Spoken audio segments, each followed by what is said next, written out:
morning, and welcome back to Blast Slam 4. We are in day 2 of the play-in group stages dealio. Avery, we had 7 best of ones that we got through yesterday. We were on the A stream. Today we'll be on the B stream. We're going to go back and forth like that every day of the week. But yesterday we had a lot of matches going on.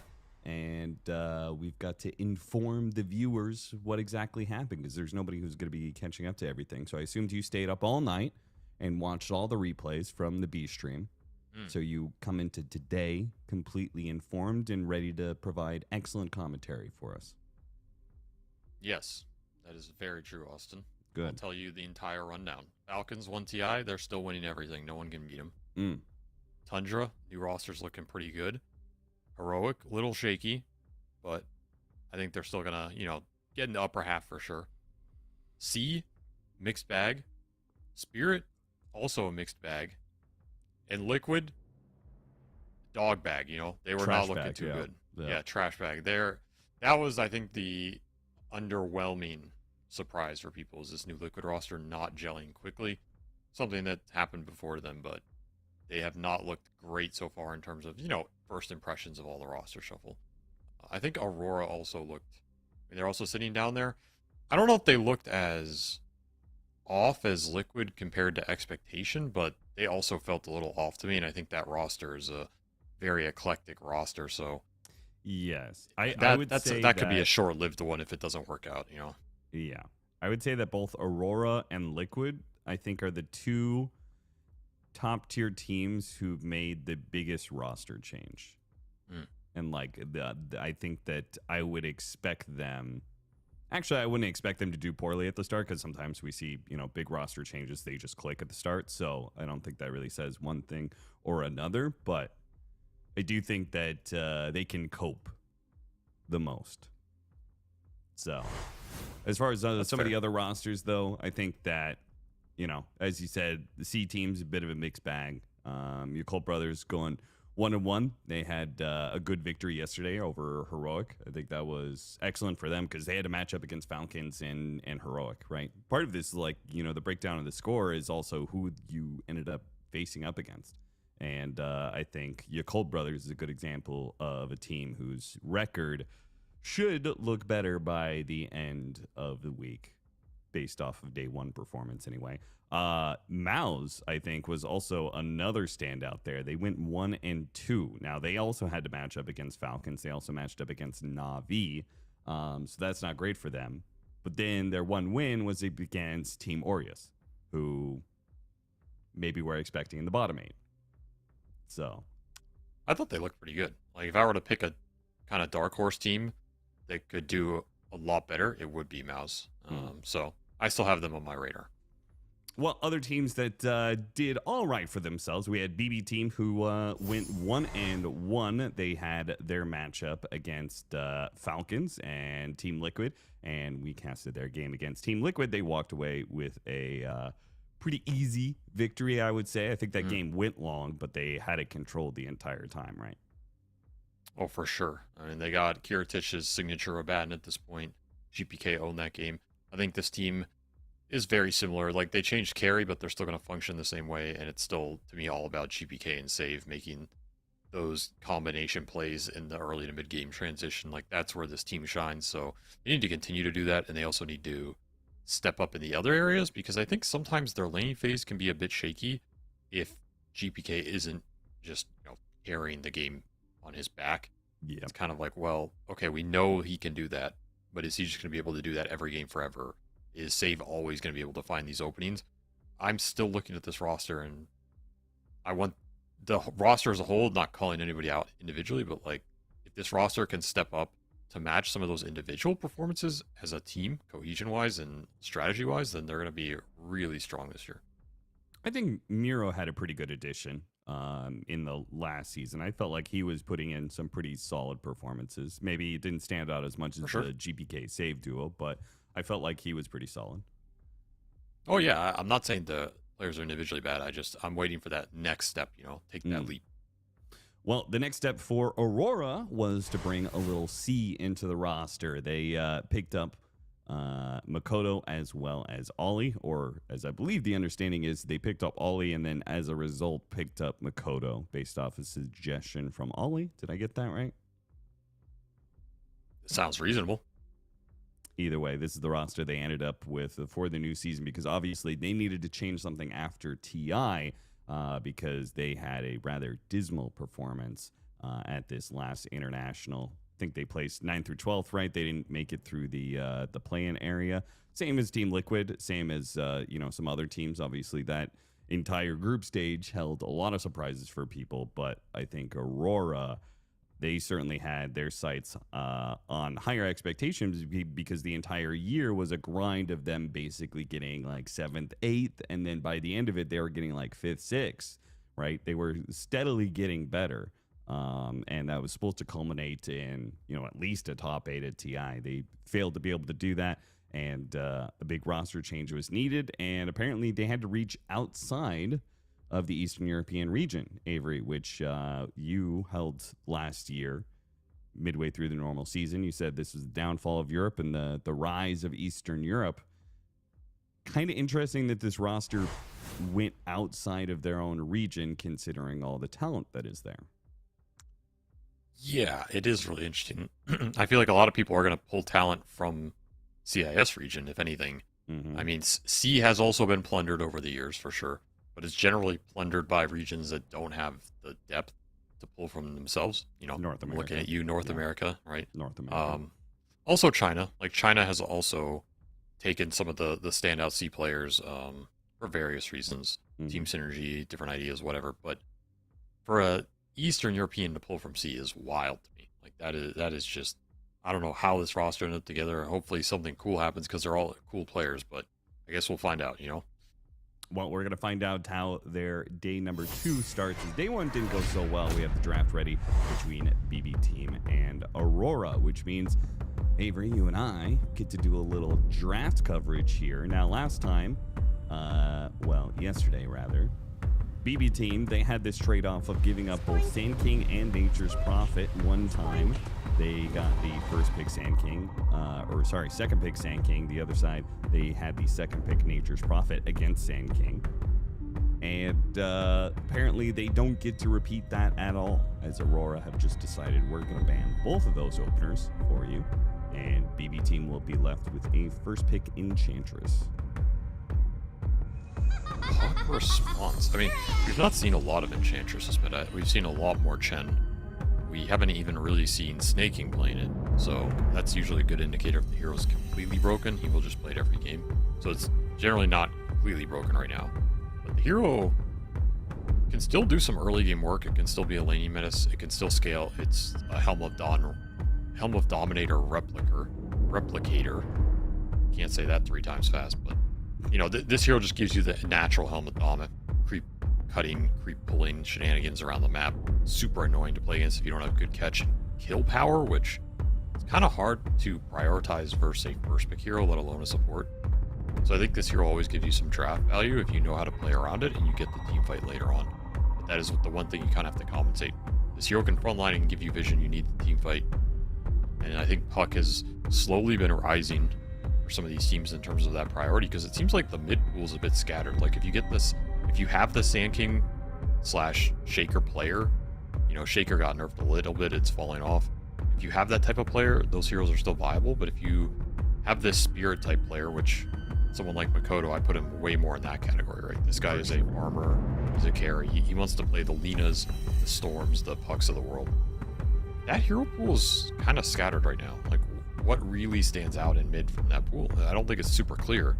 It's all kind of these weird rotational heroes. The Sand King, the mid Furion, like even some Primal. TI was a lot about, again, that Shaker was in there. We even saw mid one trying to play some mid Bat Rider. That wasn't too successful. So I think Puck is the in-between. Like, he kind of fits both those roles a little bit. He's just kind of solid.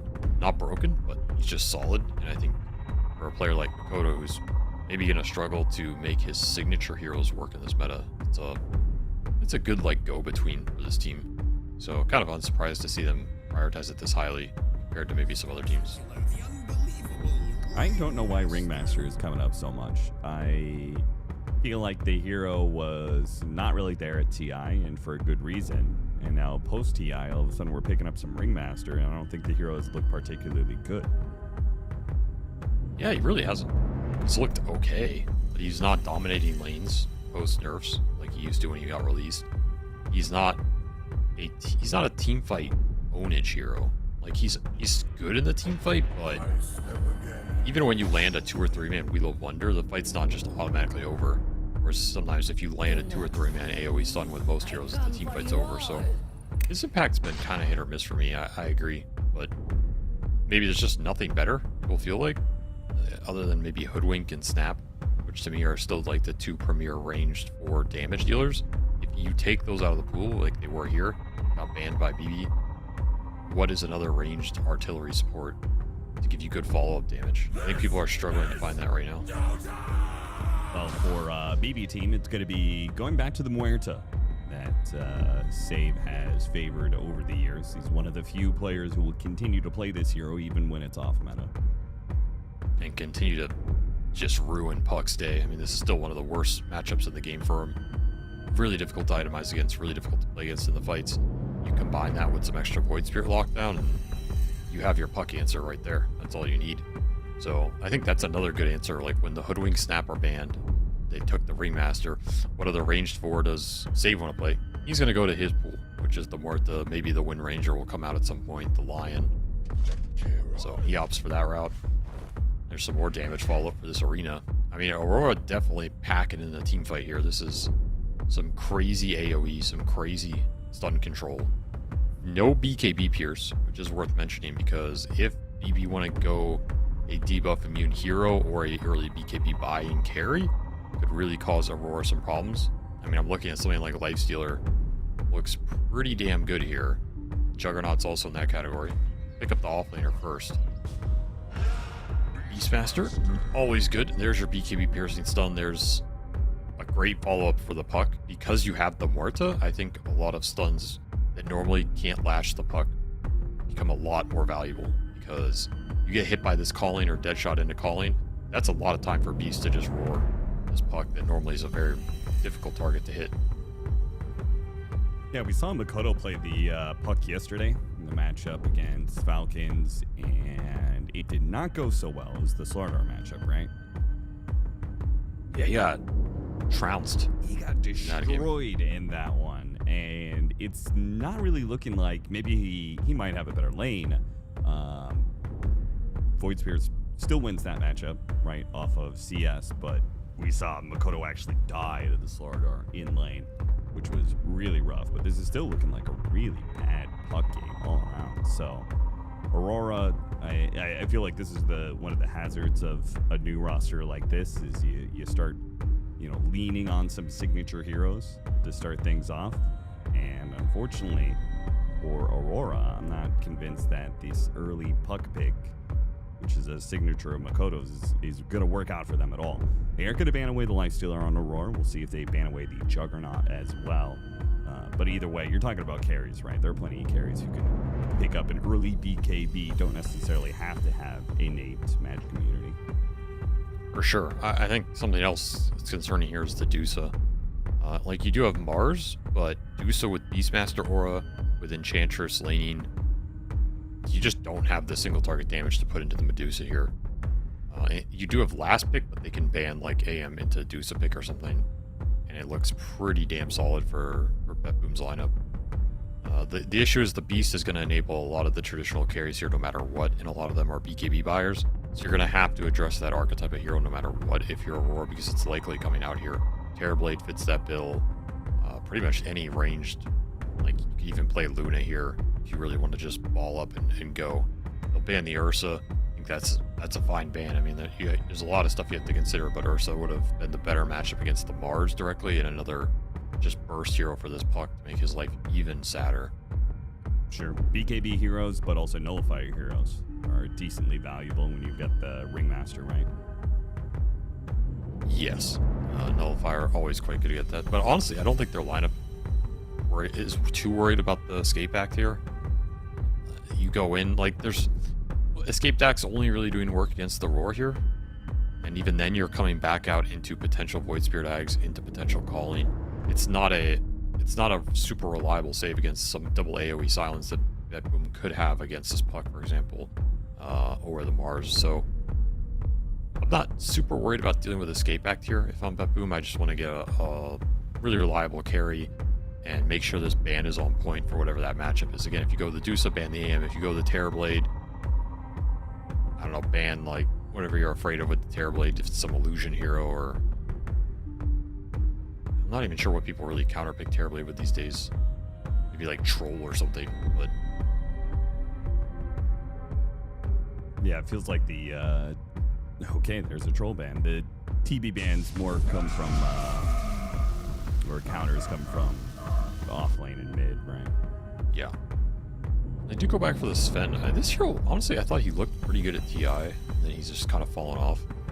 I think he still gets the job done, which is, it's what you wanted here. And he's a very strong BKB buyer, because when he buys BKB, he hits damn hard during those durations. So there is no lockdown for him. Free Sven game right now. Especially if he can have a good laning phase, which in theory you should have here. If Enchantress can put in some work, sacrifice some of her game to guarantee it. You have a pretty good stack setter with the Morta, save always going into those stacks, so this looks like a strong Sven pick. What do you do to address it if you're Aurora? I mean, Deuce is a good matchup, you could go that route now. That's probably the one carry that gives you some BKB control, which is why this Sven matchup's so tough. And the Ursa's out, that would have been the other one. So I kind of like the Medusa. My one concern is it's even more AoE in an AoE heavy lineup. Not a lot of single target burst, and the laning's good, I guess. I mean, it's fine versus the Beast with the Jakiro here. That's probably going to be Nightfall's option. I don't really know what else you'd want. Alchemist. You know, I was about to mention Alchemist, but I thought maybe we're going to pick it up, because I think their tempo would have been insane with like Alch, Beastmaster, Enchantress. Sure. Instead it gets left to last, and now Aurora pick it up, but I never really liked this Alch versus Sven matchup. Yeah, me neither. I feel like Sven just generally pulls ahead and he wins it. He kind of outscales you. He hits better timings. It used to be the other way around, because Alch was a lot faster of a hero, but he's not as fast as he used to be. His laning's still quite good though. Like, now you have pretty formidable lanes if you're Aurora. This Alch Jakiro lane can be pretty nasty, especially for a Morta to deal with early. So I could see that lane going very well for Aurora and the Alch having a good start. But I also could see this Sven equally having a good start. So then are you happy with that exchange if you're Aurora? I feel like BetBoom got the better of him here a little bit. I think Makoto's game looks pretty difficult, whereas GPK's looks a lot more reliable. I think that could be the difference here. And especially if we're going to be talking about the cores scaling up. Sven's going to outscale the Alchemist, Void Spirit's going to outscale the Puck, and, you know, then you still have two supports that are probably going to outscale their opponents as well. Muerta and Enchantress are very good supports in that regard. So it does feel like Aurora really has to take a lot of tempo in this game. You kind of always have to with an Alch, but the matchup against Sven especially. They did nerf Sven a little bit. Of course, everyone's been favoring this Wrath of God facet. They did take 0.1 strength off of the level 2, 3, and 4 for this facet. Destroyed. Yeah, I mean, part of the problem with the Sven hero is that he has always been based around you can't fight if you don't have God strength. That's true. He's always been based, Austin. He has been based. He's a very based hero, very honest in that regard. But he's become a little dishonest because he was supposed to be based around his timings of God strength, and now with this facet, Wrath of God, you just get levels and you actually hit like a truck even without God strength. So all of a sudden, a timing-based hero no longer had a timing he was based around and was just always able to play Dota. You take something like that, you change a hero like that, it usually goes to the top of the pool pretty quick. To be honest, I also like that other facet where he dealt extra. Well, I guess they changed that a long time ago. Never mind. But I think the fact you get the other one is support facet. Warcry gets some sort of barrier or something. Yeah, I did think that one was like really broken when it was popular, but I guess it's been a long time since then. In terms of like the carries, but now I agree. Like you have Wrath of God bonus damage, then you have Vanquisher, which gives you more bonus damage on the stuns, which True, people always yeah. forget about. And they have some decent stuns here. Like that's why the Beast Sven is also good. Because Beast gives you attack speed, which is the highest stat for Sven that you want, right? Yep. And then he gives you a super long duration stun to just hit the guy and get the bonus 20%. So these two combo really well nowadays. Another reason I think maybe they valued this pick here. And it's one of Kiritich's signature heroes. He really likes it. I think Aurora have their work set out for them. They're looking for the first blood. They want to get off to a fast start here with this lineup. Would want to win some bounty runes, get their Alk ahead. I can't believe they're making this play without the Alchemist, though. Because Alk, obviously, a good level 1 hero as well, the Unstable Concoction. But instead, they leave it to a trio. Might be outnumbered by BB Team. They run into Kiritich here. Kiritich's a bit isolated, hit by the dagger, slowed down. And he turns around, nice little 2-man stun. They don't really have a way to catch him after that. No blood grenades expended by either Ollie or Mira on that go for the Sven. So, in the end, it's just a 2-2 split. Bit of damage done onto the Sven. To all of these cores are going the route of buying no regen at the start and then ferrying it out with the courier. I do think that the greedier cores get in that regard, the more these pre-lane shenanigans can do you some good. Even if you don't get the kill, you just do a bunch of damage to them. And it doesn't even have to be on the bounty runes either. It can be as the creeps move out to lane. You know, you do one of those delayed ganks. I feel like those have become better and better as cores just get greedier and greedier with their items. Oh, 100% you can exploit this. I feel like anytime I enter a lane and I see 0 regen on the carry, just hit the guy. Just throw spells on him, hit him, get him to like half. Even if the trade is inefficient, it'll be good for you over the long run because he'll miss CS because he's so low and afraid of the kill threat. So there are some things you can abuse. You can also hit him, and you can expect the courier to instant ferry. You can just go kill them. Yeah. You reward for it. Like, people just don't take advantage of these little things, and they definitely add up. Some players do, and then they get labeled as annoying. Well, I've always found that was the best compliment for a Dota player. It is. It just, if someone's annoying, it just means they're doing the little things right. And most Dota players are lazy. So when someone does the little things, they're like, come on, dude, I don't want to have to think about microing my courier, stop it. It's like, oh, that's actually just a good play. I was surprised how little courier sniping there was at TI because of this trend. So you should tell 9 class that, because I think he killed like 5 every game. Yeah, but he was the only one. If you had a courier sniping stat, it could only go on 9 class. Nobody else is really doing it. Yeah, that's true. No bounty hunter in the meta. That hurts you a lot. Sure. One of the other things I think will be interesting to see how Nightfall deals with in this game in particular is he's playing a like pure physical damage carry in this Alchemist against Morta Enchantress, 2 supports that in theory he cannot jump and burst. Assuming you get your spell off. Like if you get Nature's Intendance off, unless you're untouchable, or you get Pierce the Veil off, this Alchemist is not killing your backline. A lot of damage on Miro. Sucks. Man, it stacks up quick. Level 2, Liquid Frost, Dual Breath, Acid Spray, Unstable Concoction. Like, that is a pretty deadly lane. They didn't kill him, though. They're going to have to force him off these waves. If they can do that, then it's almost better than killing him. See how many denies they can get. There's one. Unstable, draw the attention away. Tank some of the aggro from Ollie, giving Miro an opportunity to get some last hits. Oh, miss that one, though. Not the worst outcome for them. Oh, no, South cancel. Yeah, he almost had his healing South canceled. Strong laning start for Aurora, though. Kind of what I expected. I think their lanes looked a bit better.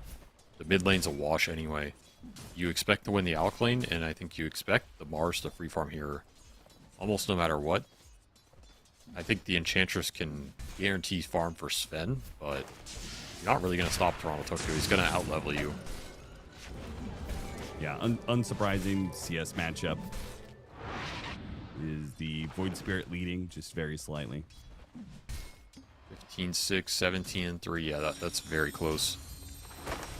I mean, you talked about you thought the Void Spirit scales better than Puck. Actually, not sure that's true anymore. Even though it's a favorable matchup, I think Puck with 6 slots is a stronger hero. I would agree with that, but I think if they're in the game against each other, I think Void Spirit beats out Puck. You know what I mean?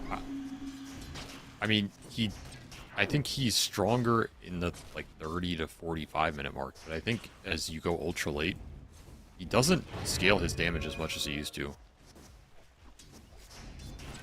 And I don't think he can like buff it up. Like, you have this astral step crit talent, and you can sometimes go like some Daedalus build and just chunk some dude, but I think Puck is... This hero's pretty stupid in the ultra late. I don't really think he has bad matchups in ultra late. Katomi manages to nab away the water rune, but it will not save him. He was chased by Miro the whole way through, so he was already a bit damaged. Then Makoto hits him with the orb, and he eventually does fall despite all of the nature's attendance on him. A nice little rotation. Don't get the regen on the Puck. That is a little sad, but... He would have lived, but he took of. level 2 enchant over level 2 nature's attendance, which level 1 to level 2 is like a massive upgrade on Enchantress. The creep is way stronger. Generally the biggest difference. So if you are actually affecting the lane with the creep, or you're playing like these gate rotations and stuff, it's overwhelmingly more effective. Well, right now it seems like it's going pretty well for Toronto Tokyo, 24-8. It seems like as a whole, Aurora's lanes have gone very well. Nice shot top. Get him off the tree, push him back. Still have a lot of regen and a Blood Grenade on save. You didn't even have to use a lot for that. Man. This lane has swung the other way. Like, they did not maintain the pressure. The Helm got out on the Beast, and now this lane is becoming difficult for Nightfall with the boars. You can't clear them out. They just work you down. Yeah, especially when he's got very little mana to work with. So even as the Jakiro comes back into lane, you've got one round of Acid Spray and Unstable Concoction to do something with here. And if you don't manage to clear out the boars or get a kill with it, you know, you're just going to start losing over the course of time. And the concern here is if BetBoom feel this lane is strong enough, they can leave the Beast alone. They can give him solo XP, and they can look for that gank on the Puck mid. Because you have Martha here, the follow-up is pretty deadly if you can ever land a Remnant, or if you can land a shot into Remnant into calling.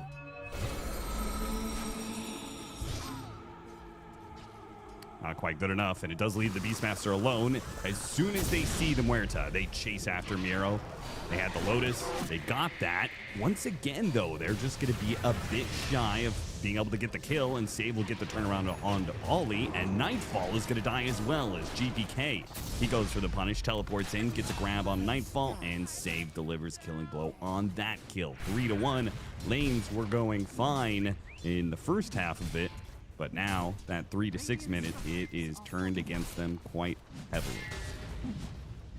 That's just an overextension under that tower. Like, even if you get that beast kill, there's gonna be a reprisal. He's just too tanky to bring down with the early Helm against a minus armor lane. Your spells are just not that effective. If Jakiro's level 4, like, that could be a different story, but you did not get early kills to snowball, so you're missing some of that bonus XP. Now these shrines are gonna get split, and I mean, Save impacting these lanes, almost level 5, having himself a very good game here. Aurora does do the best they can with the Void Spirit rotation. They got a lot of damage on this mid tower. In fact, it is almost dead. They had a big old creep wave and the siege wagon, so pretty decent chip. They can actually manage to finish off this mid tower and a lot. It does also mean that I not like this. I don't know if you've noticed this. The trend of like supports giving their core the Wisdom Shrine, because at 7 minutes it just, you know, seems more favorable to be rotating on mid or whatever.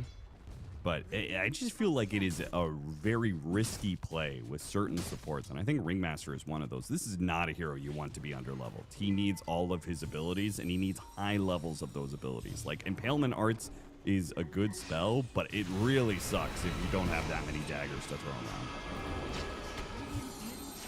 Coil, that'll get the kill on Save, and a bit of damage on GPK. So Aurora, with their 3-stack mid, continue to assert some dominance here.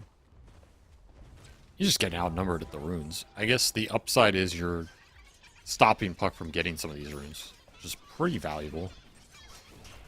But they're not going to GPK, which is normally what BetBoom want. They really prioritize these runes for him. They know he's one of their better playmakers, so they put a lot of resources into it. The fact Aurora are stopping that from happening, not too bad for them. I agree, like, your supports being low level here does hurt your lineup a lot, because you need these ults to kind of bring the team fight online. It's also something that can enable the Mars arenas as this game progresses. Yeah. And, like, how much does the extra level do for Mars here? He just went stat build anyway. He's pretty much free farming the lane. I'd argue not a lot that's going to change the course of this game. I would have preferred it on the Ringmaster, but of course, if you're not there, someone's got to take it, you know. And then there's not a single core in Dota 2 that's not just going to gobble that up. Let's be real. For sure. It's too big of a risk to leave it out there. Potentially have it stolen away. Especially I see now you're talking like a core player. Well, I am a He was core right player. there. He was coming up the little pathway. I saw him, man. He's going to take it. I don't know where the Enchantress is. I swear to God, she's coming. I will say, there's a lot of supports that I play where if that thing gets taken from me as a 4, it feels real bad. Yeah. Yeah. Real bad. So, if 4 players don't know that feeling. Miro under assault. Got the coil on him. Roar goes out onto Miro at the same time. Miro will definitely die. Miro, not so much. It's an unstable just keep concussion trying. was coming in from Nightfall, but he had to throw it on GPK instead. Once again, the counter rotations from GPK proved to be superior to whatever Aurora is trying. Yeah, these, like, I don't know, I want to call it a fake attempt top, because these don't even seem like real gank attempts on a hero as strong as Beast. You know, this guy's got 12 armor, he's got a Sister Shroud, he's got 1300 HP, and you're just kind of soft committing to kill this guy with some low damage heroes. The boars are doing more in the gank than you are. It's just extra gold for Miro. Yeah, I feel like we learned this lesson, like, I don't know, 12 years ago. Like, at some point in time, Beastmaster starts rolling. If you're gonna gank his 12 lane, you have to do years. it with overwhelming force. Wait a minute. Wait, hold on. 12 years ago. You just said we learned this 12 years. Who did you learn this from 12 years ago? Hannah Montana. I'm fucking done, dude. I'm out. This guy cannot seriously be dropping Hannah Montana You're just in upset the first that I had game of an the answer. day. What? Wait, is that an actual answer or you're just trolling me? No, Beastmaster was a popular hero way back in the day. I'm just saying, like, you don't go into the Beastmaster's lane once he starts rolling, unless you're bringing everybody. Okay, what team was Hannah Montana playing on that you learned this from? Team Complexity. It does check out. 12 years ago, though? Do you think I wasn't around? Who else I was on even that team? playing at I that bet you time. can't. I bet you can can't Google name that my entire name, roster. Root Gaming. You were playing on. You played on Root I Gaming. played on Root with monkeys. Yeah. Oh my God, Monkey is the only player I could have named those on. Okay, well, we're done with that deep dive. It does check out, but it's still very suspicious. So I'll leave it up to the Reddit detectives to figure out if you're lying about that one or not. All I'm saying, like, do you disagree with the sentiment? For the longest time, we did, like, it's just known that once Beastmaster starts getting his shit going, you don't go into that side of the map. You just don't. Yeah, but that was because like no support interacted with him because the summons were so strong. You just could not do anything. I think now the hero is a little different. Sure. You can gank him. But it is still a risk. He is still one of the strongest offlaners to roll up into his lane. Like, you own the place. Once he has Helm and Roar, yes. I think before that, he's one of the best offlaners to gank. Yes. One of the weakest. Yes, I agree. But Which you is have why to hit him in that that statement window. was made after he was level 7 and had Helmet Dom for some Yeah, time. of course. and Well, Roar you know, ready to go. I'm talking about, 12 years ago when the meta was in its prime, of course. Right, And 12 we had years great ago. teams like Root Gaming. An offlaner at 12 minutes may not be level 6 yet. Is that there's no way that's true. 12? No, that's not that true. But but like reasonably, you could go into like minute 7, 8, 9, and maybe not be level 6 yet as an offlaner. Yeah, there was no Wisdom Shrine, no book. Yeah, Nothing. and no support in lane as you were soloing it out. You remember the book? That thing was wild. That's a wild concept if you think back on it. Oh yeah, just to I feel like Valve didn't learn from the courier mess when they brought in the book, you know? some item that people are going to be fighting over. Instead, it's who has to buy the courier. It's who gets to buy the book. Yeah, that was a very capitalistic idea, you know.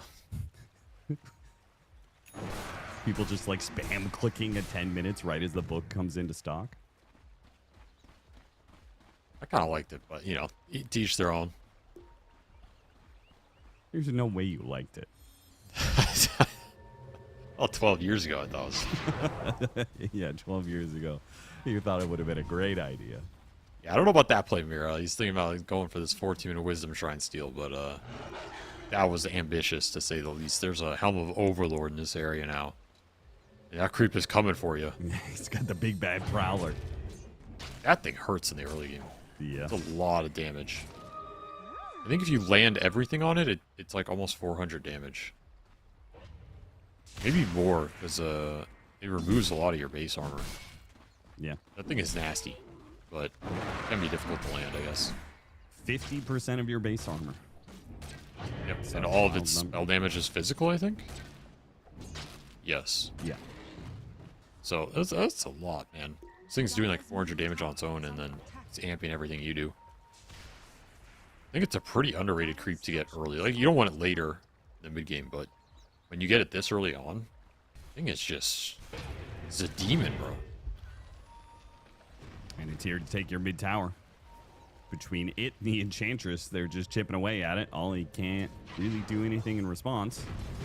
They'll bring the smoke movement of Mira to Toronto, Tokyo. Let me guess. They're going to go to the Beastmaster. Yes, sir. Yeah. They're bringing the whole army, though. Yes. They actually have a chance to kill him here. They got him inside the arena, got the pin. Now with a Macro Pyre over the top, one thing that we talked about in this draft, they do not lack in team fight damage. That is for sure. They hit an arena, they hit a spear. They've got so much follow-up to it. I mean, it didn't even throw out the Wheel of Wonder. I mean, you can always put that in, like, the middle of the arena. That combo's pretty nasty. Yep. Oh, Toronto Tokyo finds another. What was that? Straight into the tower, gets a pin on GPK all the way through all those trees. What the GPK hell? is so tanky, though. A Strength Tread, Bracer, and a Spirit Vessel. He will not go down easy. Gets a zip away. Nice shot back there onto Nightfall. But now it's going to be Save in some trouble. Dagger misses, and he still has his ultimate. GPK gets a little bit lower here. The Aurora over top, not quite enough to finish him off. GPK, good response there with the Ether Ray. Gets the grab on the puck, dodging out the hammer from Kiritich. Makoto, he'll stay healthy and hunting. He goes after Kataomi next. Somehow, all these BetBoom heroes are walking away with slivers of HP. Finally, Kataomi goes down, and maybe Miro is going to go down a second time. Nightfall got him in his grasp. Corrosive weaponry slowing him down to a crawl. A back-to-back death on Miro. This started with a gank on him, and it will end with a death on him. That is a brutal sequence for this Beastmaster, who was having a terrific game until back-to-back deaths, loses his creep, doesn't find anything in the fight. Just a dragged-out team fight for BetBoom they did not want to be in after the initial go. They're going to lose Save again too, baby? Yeah, this is becoming a little bit egregious here. It was a bad team fight to start, but the bleed out at the end of it with a second Beastmaster death and now Save going down. Perhaps some towers being taken as well. Things were going all right for BBT, and now Aurora, 4,000 net worth lead. Nightfall just hitting his point faster and better than Kiritich here. Like, gets the Radiance on the Alk, joins that fight with level 2 ult. Not a target you can burst down unless you really have good cohesion, and he just runs that fight over. Now he has an entire BKB on top of it. He's really far ahead now. Nice deny from Kataomi, the offlane tower. I also got to give props to Toronto Tokyo. I mean, those are some great initiations. Oh, yeah. He doesn't miss I don't know on the what Beastmaster that spear was. one, but then, yeah, that mid-spear. Was he even aiming for him? I don't even... Into the tower area and then throws a spear blind into that forest area. It almost looked like a misclick, but we'll give him props for it. I mean, this is why I feel Mars will always be in the meta. As long as he has a Rebuke and a Spear that are on effectively 10-second cooldowns. The amount of spell action you can get out in a fight as a tanky hero is just insane. Like, you get 4 or 5 rounds of spells off, whereas most heroes are getting 1 or 2. The hero's just so good at playing the long fights.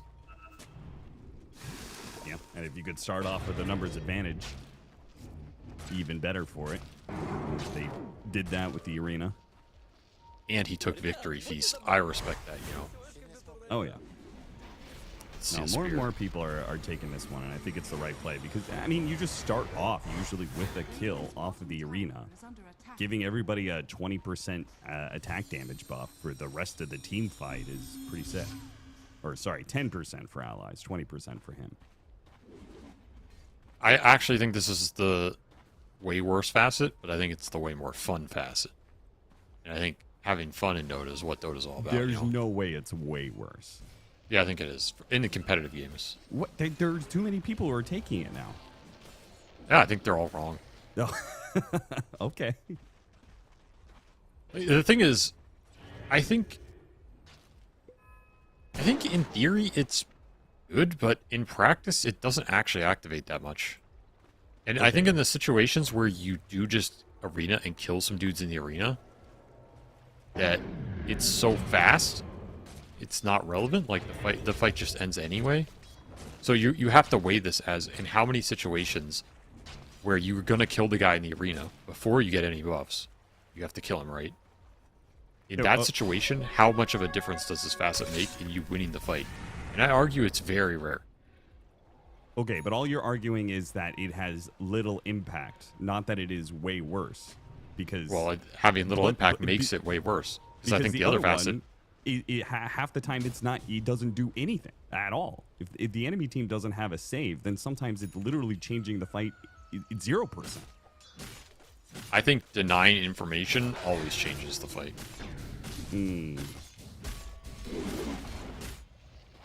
Especially in competitive games. I think people underrate the impact of just denying information. Even if the information isn't super relevant, you're making the enemy think about what is going on here instead of I know what's going on. Well, maybe you just didn't have good enough communicators to play with. Yeah, I mean, I've played in North America, so that facet's like a North American team killer right there, dude. No one says anything. You know, you're just yelling, what's happening? You're like, stop asking me questions.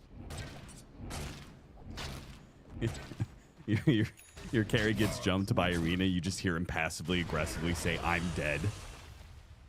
Are you actually dead? Who knows? I can't see. Yeah, he's got 90% HP. He's like, I'm dead, leave me. I don't want to play this game anymore. Go down mid-end.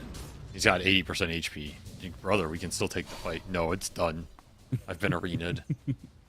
There's no game to play anymore. Yeah, that sounds about right. Nightfall with the Hyperstone building into an AC, so he's going to have this in quite the shiny timing. He combines that with the BKB on Toronto, Tokyo. This Aurora lineup is going to be very hard to fight for like a solid 10-15 minutes. These are the kind of games where Void Spirit just feels impotent.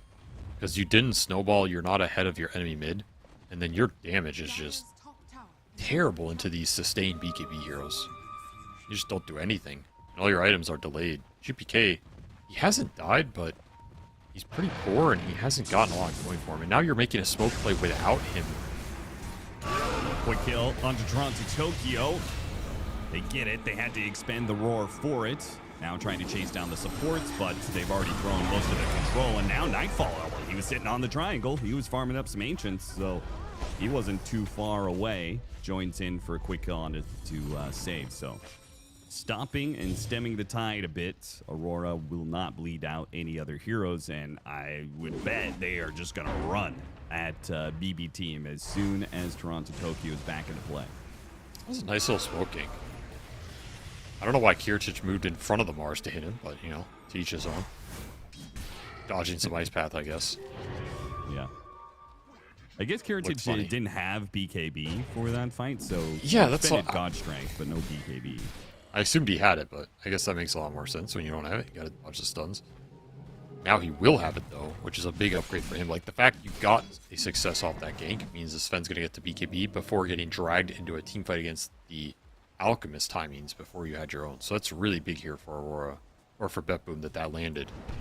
They bought themselves a lot of time. A whiff from Toronto, Tokyo as GPK reacts quick enough to be able to dodge that. Meanwhile, Aurora also trying to get aggressive on the other side of the map, but failed to get the kill on save. So that definitely ensures that the BKB timing will go the way of Kiritich. I mean, there's that Pierce the Veil against the Alk. Just sucks. Nothing you can do about it. BetBoom brought this game back a lot. I thought they were going to get pushed out of range in terms of bringing it back in the fights, but that gank really helped their two big cores here. Should get the Void Spirit Ags as well, and then you have a window to punish Makoto before his BKB comes out, potentially, because this puck is going to have a very fast BKB here, which I agree with in this Void Spirit matchup, and help you scale. And if you can win a fight with your BKB timings here as Aurora and get a Roshan off that, that's kind of how you break this game open. There's an amp damage rune on the puck. Huge rune as well at this point in the game. And he's sending his courier in to die. Look at it go. Yeah, what is that doing? Well, it's dead. It's been slain mid. It delivered its items. What was that? And Makoto said, "You've served your usefulness. Goodbye." Jeez. Just threw it into the enemy mid lane. Yeah, he just threw that thing down mid lane. Just straight down mid lane. That's a bit of North America flavor for you right there. Nightfall. He'll get the helm of Dom Creep, 250 gold for him. The smoke scouring the jungle right now as Nightfall pushes in the lane, but BB team well aware of Aurora and their aggression. They're trying to find any openings they can because they'll turn that into a Roshan kill. They can turn that into a Tormentor as well. Wait, did Tormentor already get taken? I missed that. Who took Torm? Aurora did. Mira got the shard. So they have the spotlight. Yeah, not the most impactful one, but they'll take it here. Evasion could be interesting. Toronto Tokyo, we've seen him here before. Kataomi. What can you do this time? What a ward to play off of. I can't believe he's not jumping. So much information. What's happening? Tokyo, he's Hello? going to go for it, and he got the opening he wanted. He wanted the initiation on a Miro, but they didn't get the follow-up stun. Nightfall does not hit that in Oh time. my god, what the? He just blew up the whole line. How did he get a jump like that? They were so fixated on Toronto Tokyo's initiation that they clumped. I'm going to need a replay of that one. I don't understand what the hell. How was that so bad for Aurora? They had a ward on that high ground. They had a 4-man arena. But the only guy not in the arena just evaporated 3 of your heroes in a single stun that were mega clumped for some reason. I mean, what? I don't... Well, let's see what Kiritich does here. Yeah, he just 3-man stormbolts him into goodbye. See you later. That was beautiful. That's why Sven's an honest hero. He's a Giga Chat hero. Okay, This is a hero only real carries can play. Okay, I want to ask though, like, what is Aurora doing in that sequence? I have no idea. And I'm not saying that as a, okay, you got 3-man stormbolted. Like, that should never happen, obviously. But Kataomi up far mid, he'll pay the price. But, like, what were they doing positionally? If Toronto Tokyo is there on that ward, he is in the right place at the right time, right? The supports need to play with the Mars. Because that's you're the follow-up on these arenas.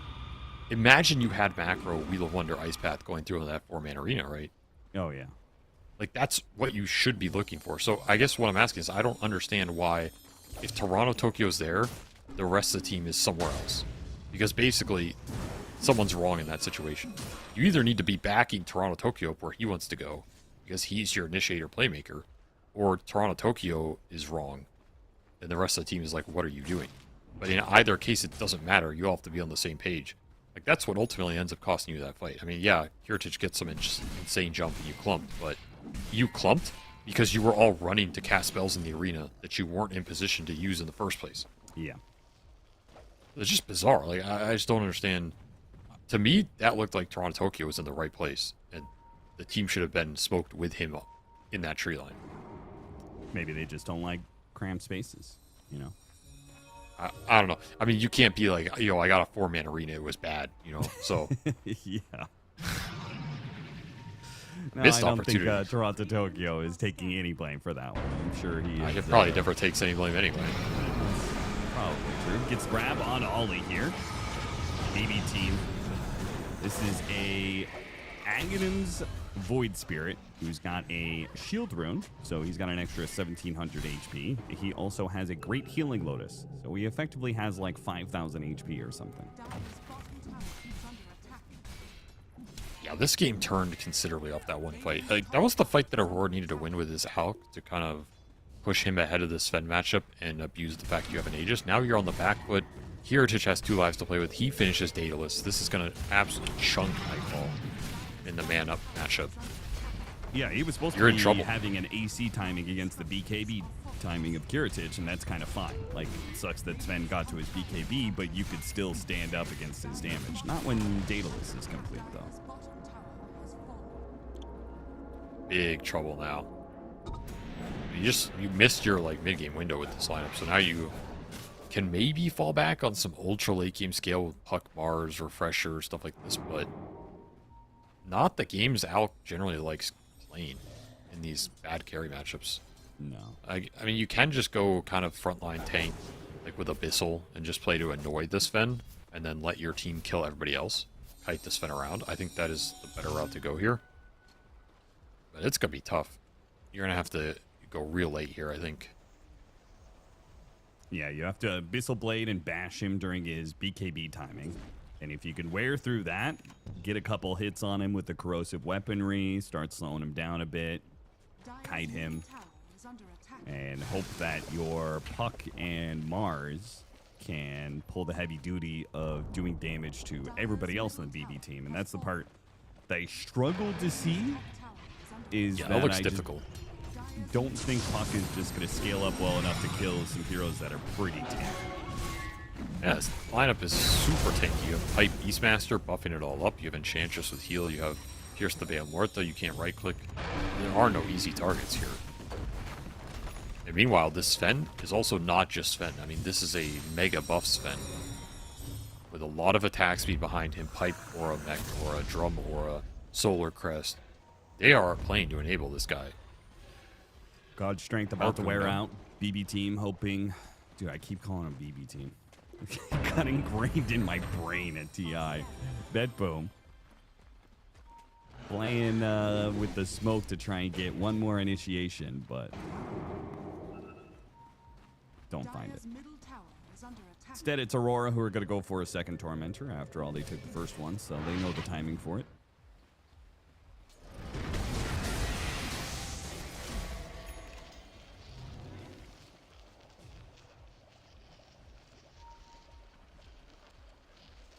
I have a question for you, Austin.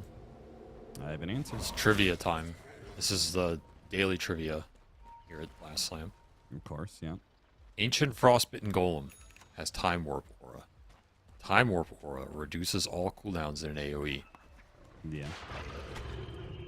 Does it reduce Helm of the Overlord cooldown? Cast it to summon a new creep. Or do you not have the aura because the creep dies when you use the item? I assume that... What is going on here? Mira's dying. That's what's going on. That was the most Ringmaster play. He had Gem, by the way. That was a bad death. If you do not have the golem and you use it to acquire the golem, I assume you have the original Helm of the Overlord cooldown. Right, but let's say he summons a new creep now. But I think the other way around, I think you do get the shorter cooldown. Yeah, that's my assumption too. Order of Operations would say that you have the golem when you're casting it. This creep's like mega broken, by the way. I don't know why we don't see it. 14% cooldown reduction on everything.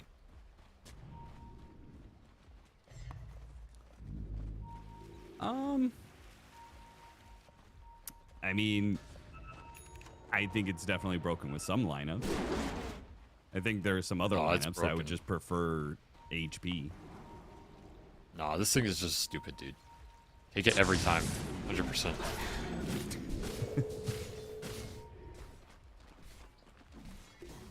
Get it twisted. Everything is black and white. There is one correct creep at all times. Yeah, 100%. Oh, he took it. Wait, what happened? Oh, he did get it. Yeah, he got the reduced cooldown. Look at that. 38.7 cooldown. Look at that, man. Well, now we have to test it the other way around, though. Now he's got to find another golem and take that. No, you won't get it on that. There's no way. Yeah. And of course, as Avery says, always take the golem. Also, don't take the prowler later on into the game. No, my point in this is that creep is the most broken. The frostbitten golem. I mean, that was a mistake. That was a fatal mistake. The reason that creep is the most broken is because that means you get more Helm of the Overlord usages. That's just efficient. Okay, well, that's just Hand of Midas brain. Is that like a medical condition? Yes. Hand of Midas brain? Yeah, you've been Hand of Midas brain rotted into whatever is max efficiency goal and experience-wise. Well, I don't like that term, so I reject it. Okay. You can reject it all you want. It doesn't matter. Yeah, Makoto got another amp damage. Oh, wow. He's had some good rune luck, but he's going like the Ags Mjolnir build, which is the true scaling puck build if you can get there. But will he get there?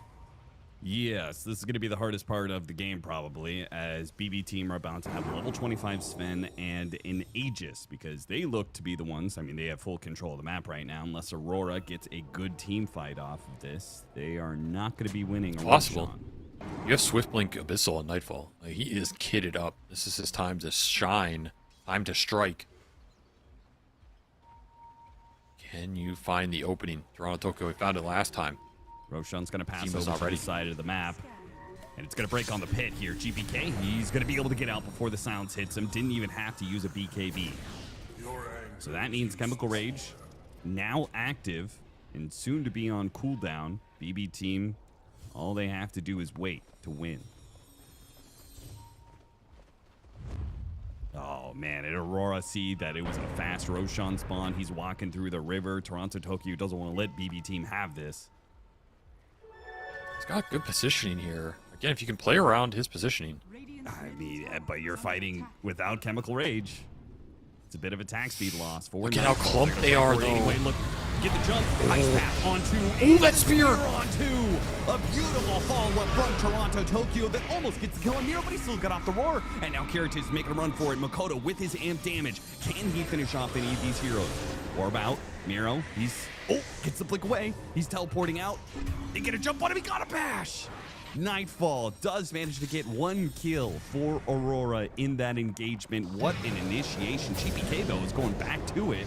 Dodges the unstable concoction. Gets grabbed onto the Jik hero. And the two supports are following him in. Despite not having two of their cores, they're still willing to take this fight. They're saying, Aurora, they're on cooldowns right now. What Nightfall, he doesn't have a cooldown. He's actually back with Chemical Rage up. Enchantress not really the best hero. Easiest hero to hit. Now Toronto Tokyo. Nice pin there. Toronto. Oh, bashed. He lands another one. Gets a bash. Finally, the Enchantress goes down. Got BKB TP out from GPK. He saves the gem for BB team. But the reinitiation from BB team didn't work there at all. They bailed out their Sven. They bailed out their Beastmaster. The choice to go back in, though, that was something different. That's where I think you're just overestimating the Void Spirit's damage. GPK feels like he's super strong, which he is, but you don't have enough to finish off this fight. And this was a sick ice path by Ollie that sets up the double spear from Toronto Tokyo into the Alk damage that ends up doing not enough to kill them, funny enough. But you don't have Satanic completed on Kiritich in that fight, or he just Satanic hits you, and that's a way different engagement. He has to run. Maybe we discovered the rope. Sven, BKB, and gone straight. Turned back around on Toronto Tokyo. Couldn't land the spear fast enough, and this initiation will prove fatal for both himself and for Nightfall, potentially. As he's quite slowed down, no more BKB. He's going to die. Coil on 4. Makoto can only do so much with this one. In fact, he's in danger. Still has his BKB, actually, so we'll just have to BKB and run away. So finally, it looks like BB team will be the winners of this Roshan fight as they catch Ollie towards the tail end of it. Despite the first fight going Aurora's way, somehow BB team get initiated on and win the second fight.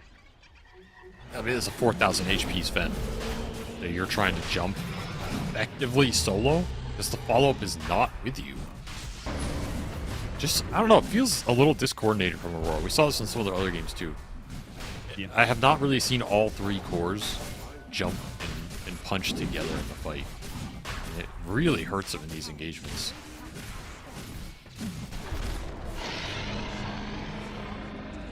Maybe that's what the problem was on that first jump, right? Where they weren't on the same page. Maybe Ollie's saying I should be doing the initiating. I mean, he did land an absolutely sick ice path, but he did. That time around, even if you land that spear on this Sven, he's not dying there because the follow-up's not fast enough. It's just an over-anxious reach. And you sacrifice a lot off that play, and now, once again, you're in trouble because 2 lives on Kiritich, he hit his level 25 earlier, he took the extra Stormhammer stun duration, which is, I guess, amazing when you're hitting 3 heroes with that Stormbolt.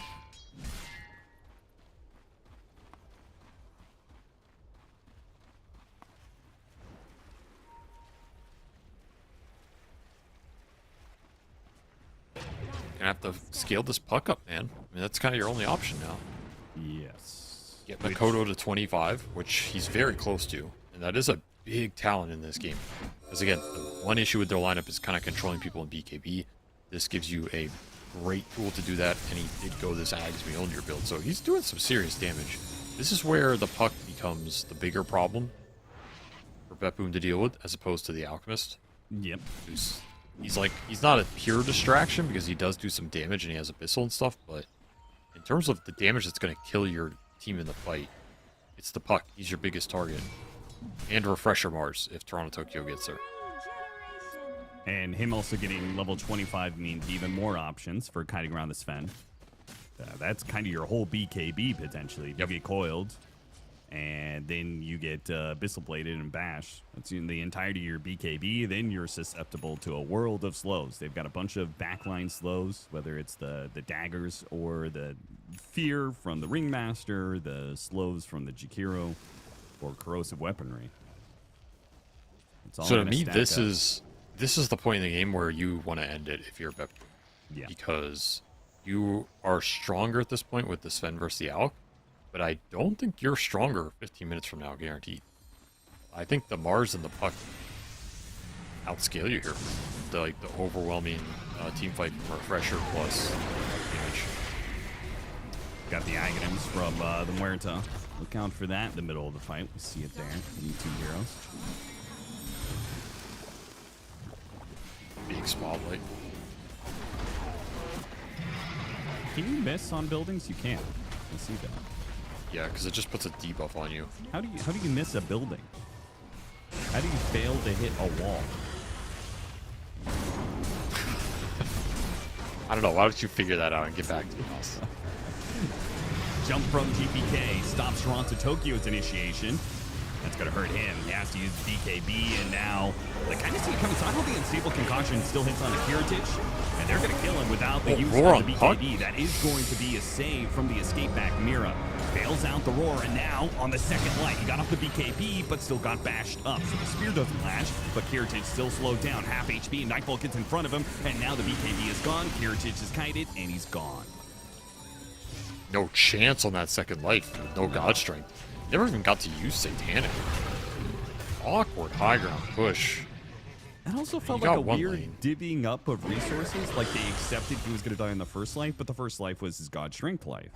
And then the second life is his BKB, but no God Strength. I don't think they played this well at all, to be honest, because they used everything on the Sven the first time around, but he didn't pop BKB. So he has no God Strength to use the Satanic here to man fight. And you roared as he died. So you can't roar anybody here when he needs the bailout. So you just, yeah, I agree. Like you divvied up your resources between the 2 lives and didn't get a good fight out of either. And I've seen Toronto Tokyo in this spot before, man. Oh yeah. Sends blood and water, misses the spear, escape back. Another save from the Roar. Miro, he's not finding any openings anymore, and it's Makoto who gets the jump here. Coil keeps save in place. The rest of the team should be able to catch him. No problem. 2,000 net worth lead for BB team, but Aurora clearly have the advantage now. And, well, we'll see what happens if they're the ones to push high ground, how that changes things. You could also start pulling some ags, Nightfall, thinking about it.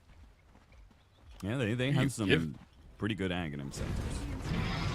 That's what I'm thinking. Who are you giving it to here? You give it to Puck first for him to scale up even further. He gets the 4,200 back. But Ringmaster one is actually very annoying in the very late game. I think that Ags becomes way better the later the game goes. I agree, but I feel like with their synergy, I would rather give it to Jakiro. No, that Ags is overrated as hell, man. Irrelevant in this game. You have you have 3 melee cores that are all going to be walking around in Macropyre being slowed down by 60%, and you have one of the best setups in the game to Macropyre in Mars. I think pulling Moonshard to the Puck is better than the Ags to Jakiro.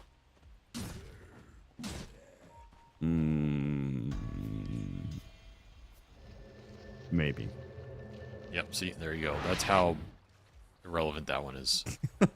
That's not even that irrelevant because I think Moonshard actually does add a decent amount to Puck because he's their highest damage dealer at this point. It's no, that's not what you're saying. You're saying it does nothing, and if it's less than nothing, then it's worse than nothing. No, I'm just saying everything. You always move the line when it comes to the arguments.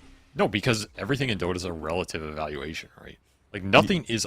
Nothing is 100% just like good or bad. the Mars facet relative. where you said the victory feed is garbage, and I said, well, that doesn't matter when the other facet doesn't do anything half the time. Just because it's bad doesn't mean it's that we just much disagree worse. On. I don't know. You take that up with Hannah Montana. That's a separate issue. The more important thing here is Aurora. A refresher for Makoto. Makoto needs the Ags right now. Nightfall's going to give it to him because he needs the space. There it is. He's going to swap over. That's going to allow him to buy one whole new item, almost a full-out Daedalus, a refresher and Daedalus, a 2-item upgrade to this Puck in the last 30 seconds. This is where you were talking about like who's going to scale harder. To me, this is Aurora's game to lose. Like they have double Shiva's refresher spear arena. They have double Ags debuff piercing Daedalus Mjolnir coil. You have escape act to bail you out if it really comes to it. I just don't think Void Spirit matches this. It's not the same hero he used to be in terms of late game dominance, and it's just all in Sven. Like Kiritich has to connect in these fights, and if he does not connect on big targets with big swings, I think the fight's over. Like you're gonna get worn down. Hex on Beast does help. That gives you a shot to catch this Puck. I will agree with you that I think that Puck, overall team fight is always going to do more. I will say, though, in this specific instance, it's a little unfair. He's got a 6,000 net worth lead, and Void Spirit isn't even level 25 yet. Well, I'm just saying, even if the Void Spirit has another item, if he's level 25, I still think I favor the Puck. And I also favor it because it's Makoto Puck. Okay? This guy... That's true. This guy, he ain't no Hannah Montana, okay? This guy... You imagine Hannah Montana? He's taking like a 10-year break from Dota. He's like, oh, I've got a little bit of free time. Let me check in and see what Dota tournament's going on. Maybe he's watching. Right now. So he's just getting blasted for no reason. Whatever, man. You know what? Fuck him. I'll say it. We're all thinking it. I'll say it. I don't care. I'll say it. Guy. I'm not fuck that guy. I don't even know why, just because. Big Arcane Rune for GPK, worth mentioning here. Arcane Rune on these late game Spirit heroes. Pretty nasty. But to me, it's still... I'm looking at Miro, like this Hex from the Beast. If you can connect this Hex onto the Puck, the entire fight changes. Because he has no defensive item against this Hex. No Lincoln's on this Puck. So he can get bailed out with Escape Act, but you have a decent shot of just bursting him down. 2 hits from Sven, you're dead. You get hexed. And it's Toronto Tokyo with the lead once again, going to his favorite spot in this game, this hill. He will jump blind. He will probably miss the spear. Will it work out? The Shivas. There's the blind jump. Okay, does not find the opening immediately. Okay, they go after the Enchantress. I guess that's a choice. He does have a second arena. He does. Ollie, Maybe they're just trading out 5 positions for this, though. A buyback from the Enchantress, and Ollie goes down. GPK keeps going. Okay, they got the Scythe of Ice on the Ringmaster. Nullified, but he got up to the high ground. Not so easy there. The spear goes out to GPK. He got off the BKB, and the Sven just cuts down Toronto Tokyo. An instant buyback from him. While GPK assaults the back line. Managed to get Mira. Good coil, doing a lot of damage. It's going to be the Beastmaster. Beastmaster, the only one to die in that. The 2 supports do manage to stay alive. An attempt to grab on a Nightfall, but he gets a blink away just in the nick of time. Ult refreshers used for Aurora. They got a buyback out of Enchantress, but they bought 2 of their own heroes. It's a lost team fight, even with all that strength. If that spear lands on GPK, it could look very different. The BKB timing, immaculate there, and just not good enough connections from Toronto Tokyo. I mean, he gets a couple of kills, but I think getting 1 kill with each of these combos is not good enough, especially when it's on Enchantress. Yeah, the fact that GBK gets onto BKB means that he kills Mira, which means Mira isn't able to use his kit with the puck, which he's got great combos, right? Whip them when they're in the coil. The coil also sets up a good wheel potentially, but we didn't get to see any of that because GBK lived and killed Mira. Nice fall. What's going on here? He's going to be saved by Toronto Tokyo, who's been landing some damn good spears 90% of the time. This is your God Strength, so a little awkward here. Don't want to mana for the Roche. You do want to mana for the Roche, but now you have no God Strength. Roars and Aurora. Well, they're not actually going to run back to the pit, but BB team BetBoom is also not going to go for it because it's about to swap over sides.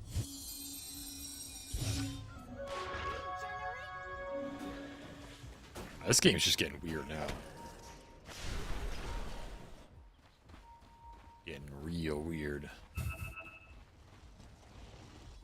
I mean, I do think there's also a world where the ultra late game scale could potentially go back BetBoom's way because their support scale so much better. Yeah. In terms of damage dealing. Like, if this Morta becomes a 4th core, Enchantress is a 5th core. Things get really weird in this game. That is why I favored BetBoom. I did say that. They've got 2 supports that heavily scale. I think they're 2 of the best supports in the game, actually, to scale. Damage-wise, yes. Yeah.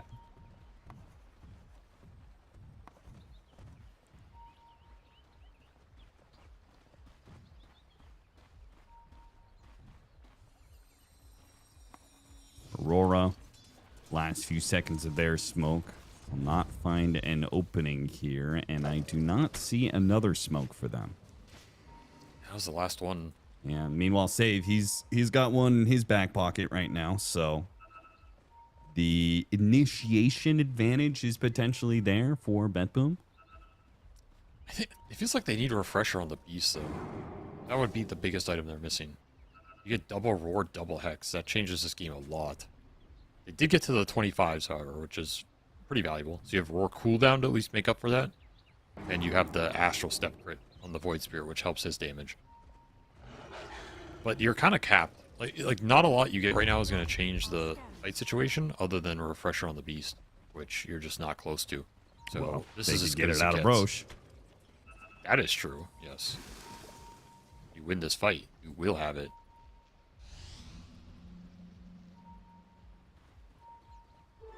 Big smoke flank. They have informational advantage with the mid-racks going down. Yeah, they try and play off of that one, but Makoto, he kills the wave so easily. So they're going to come in through this side, and Toronto Tokyo's just walked away from that cliff area.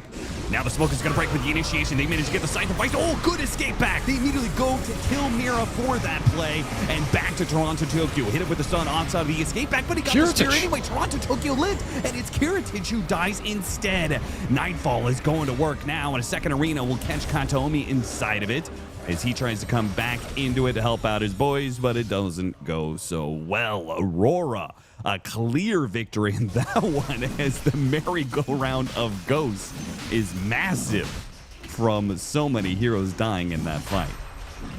Nightfall destroyed Kiritich.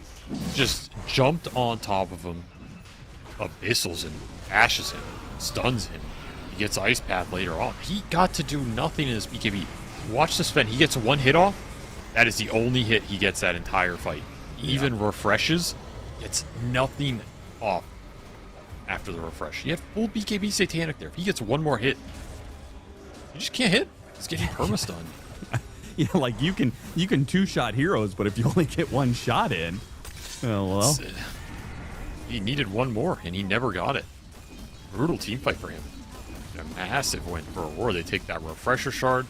Very clutch escape back from Miro. That changed that fight a lot, too. Yeah. Just incredible reaction from Aurora from a very good angle on the side of BetBoom. They had the advantage there. They just didn't jump fast enough. Aurora had their number. See how far they push it here.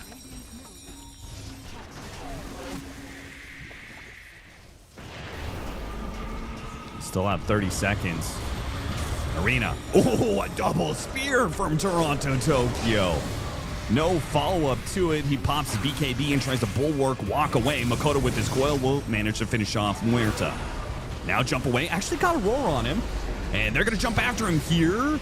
Try and get him to grab, escape back, but he's nullified. He's died. Makoto not respecting the range there the Beastmaster had to work with. It's caught eventually. Do you think it was because of his enchantment? He had the extra 100 cast range. It was pretty far out there that he got that roar. It's possible. So I think he might have been able to get him anyway. See here. This is kind of the problem with aggressively jumping in some of these base fights too, is the positioning rarely works out for you, especially into buybacks. Like, you don't know if BetBoom have buybacks here. This fight is pretty difficult to take. You're kind of going for the game ender, but you're not in a position to force it that hard. Yeah. And that puck gets caught once, nullifier on the save. Not much more you can do to bail him out. And unfortunately, your Ag's Macropyre not doing enough work there, Austin. Hey, everybody. He did get the Ags. He did. Good for him.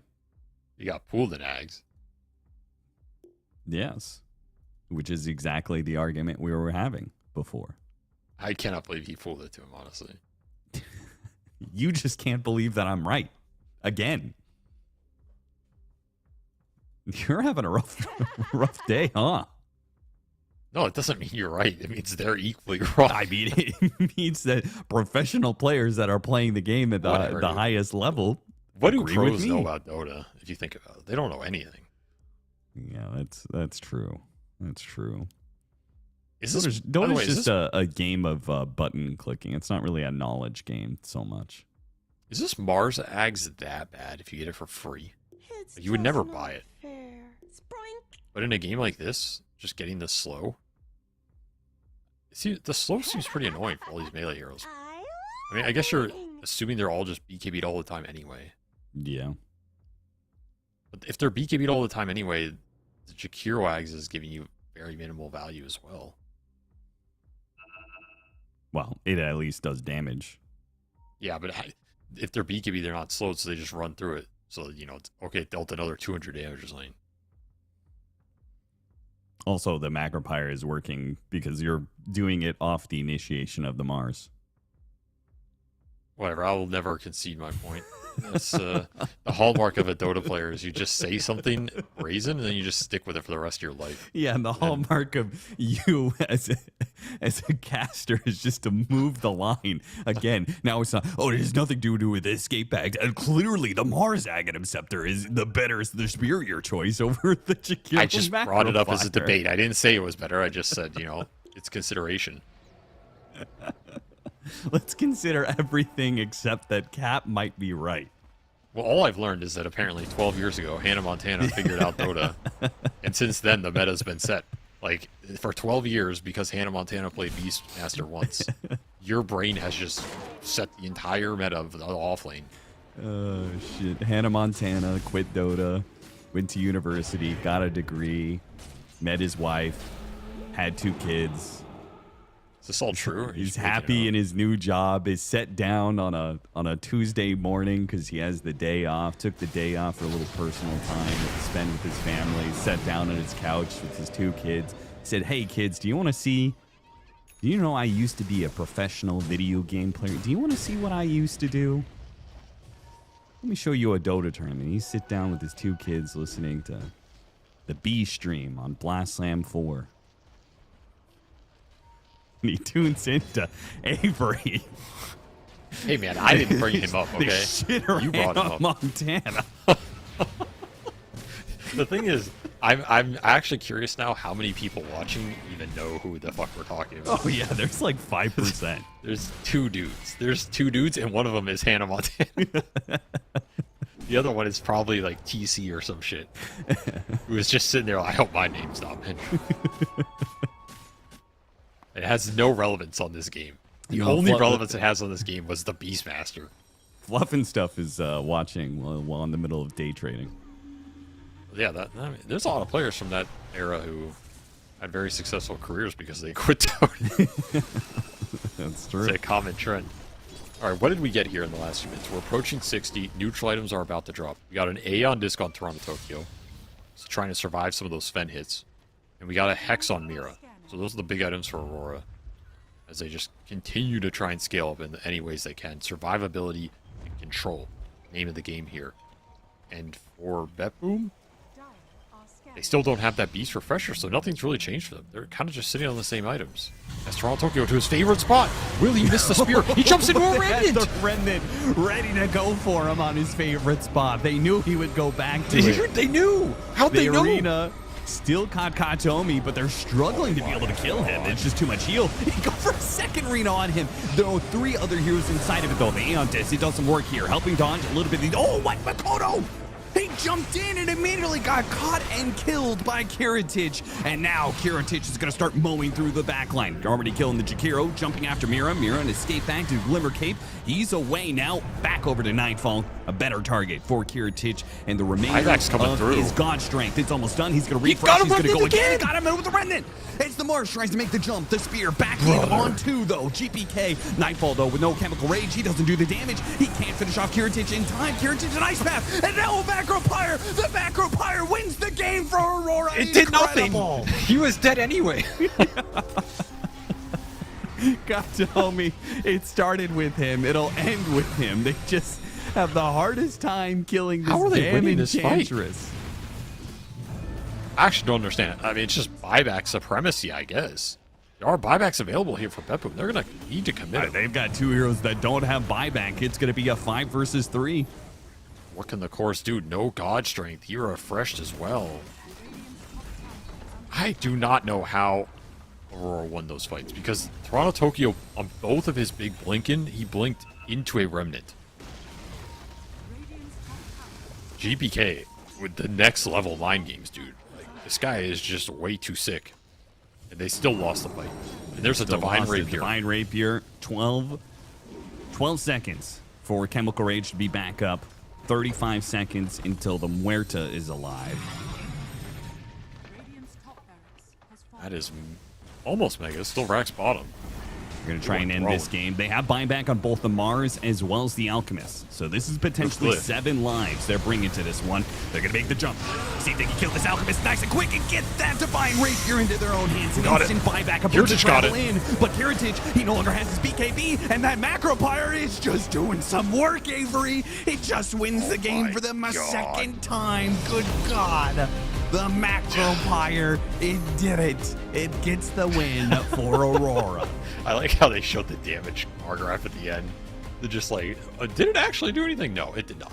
But he did the second most damage in the team fight. I mean, he did like 2K compared to the Alex like 10, but we will ignore that for now. That was a crazy swing in the late game. I mean, where do you give credit? Who even pulled? Was it just Nightfall being a beast? I mean, I think I hate to say it, but I think the Makoto puck is actually where you give it to, as much as Nightfall was doing it there. I mean, Makoto, if he dies at the start of a fight, which I guess he did, had to buy back for it, but on the second life, he pulled his weight. It's just Miro did not have a refresher for that fight, so he kills him once, but then they buy back, they all come in, they don't have the lockdown. This Sven really got controlled in the ultra late. Like, the Alec was controlling him, and then the puck's just killing him. He's just dying to spell damage because his BKBs run out eventually. Puck dealt 77,000 hero damage, which was significantly higher than the next closest in that game, which was Kiritich at 42. So Makoto's basically doubling the next highest hero damage in this game with his Puck. I mean, his coils are just ripping them apart. And I mean, that's the problem with going against this hero in the ultra late. He's really difficult to catch. Because you can't catch him, he reliably gets his damage out. And his damage is freaking insane, man. It's true.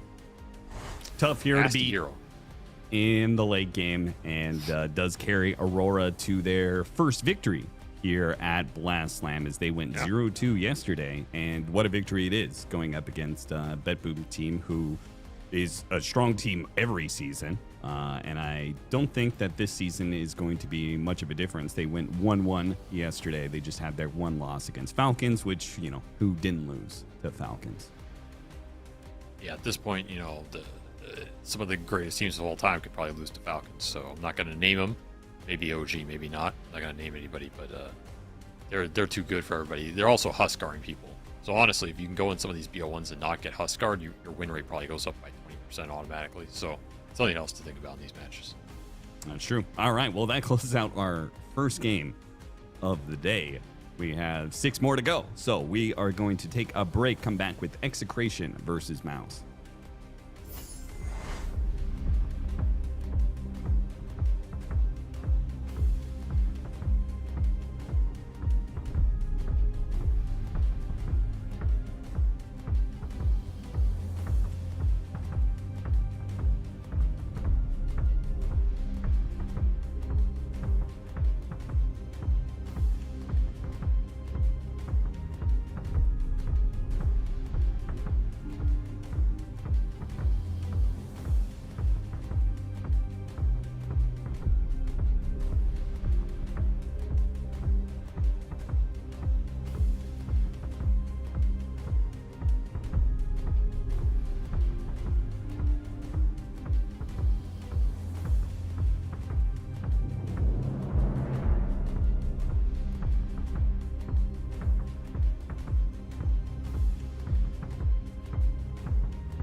Welcome back, everybody. It is MOUZ versus Execration. Avery, neither one of these teams had a very good start here, as I believe MOUZ went 0-2. Execration went, well, they're now 1-2. Did MOUZ play a game already? Today? Yeah. No. Oh, okay. For some reason, I thought they were 0-2 before, but They're 1-2 as well. okay. So one of these teams will even it out here, and it's probably an important match for them in terms of you do not want to end up 1-3, right? That's a pretty hard hole to climb out of. Yeah. How many losses can you take before you're eliminated? 4, I think. I think it's got to be more than 4 because... Well, that's what I'm saying. You can take 4, and then the 5th, I think you're eliminated. I don't know if that sounds right.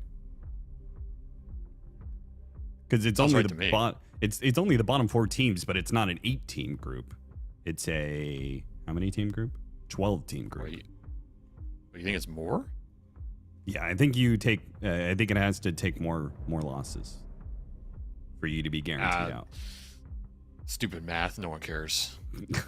I'll tell you one thing. If you have 5 losses, like you're out, man. I don't know what to tell you. Like I don't even care about the mentally math. out.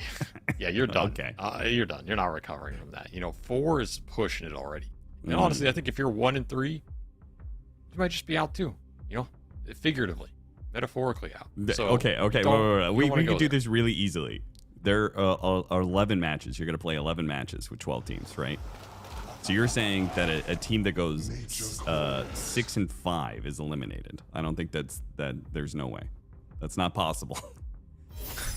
Yeah, that sounds iffy now that you put it that way. But if you go 5-6, maybe you're in tiebreaker or something. Yeah. I think once you start getting more losses than you have wins, then there is potential for you to be eliminated based off of tiebreakers. So, but these losses, they happen pretty quick. We're playing best of ones this whole way through.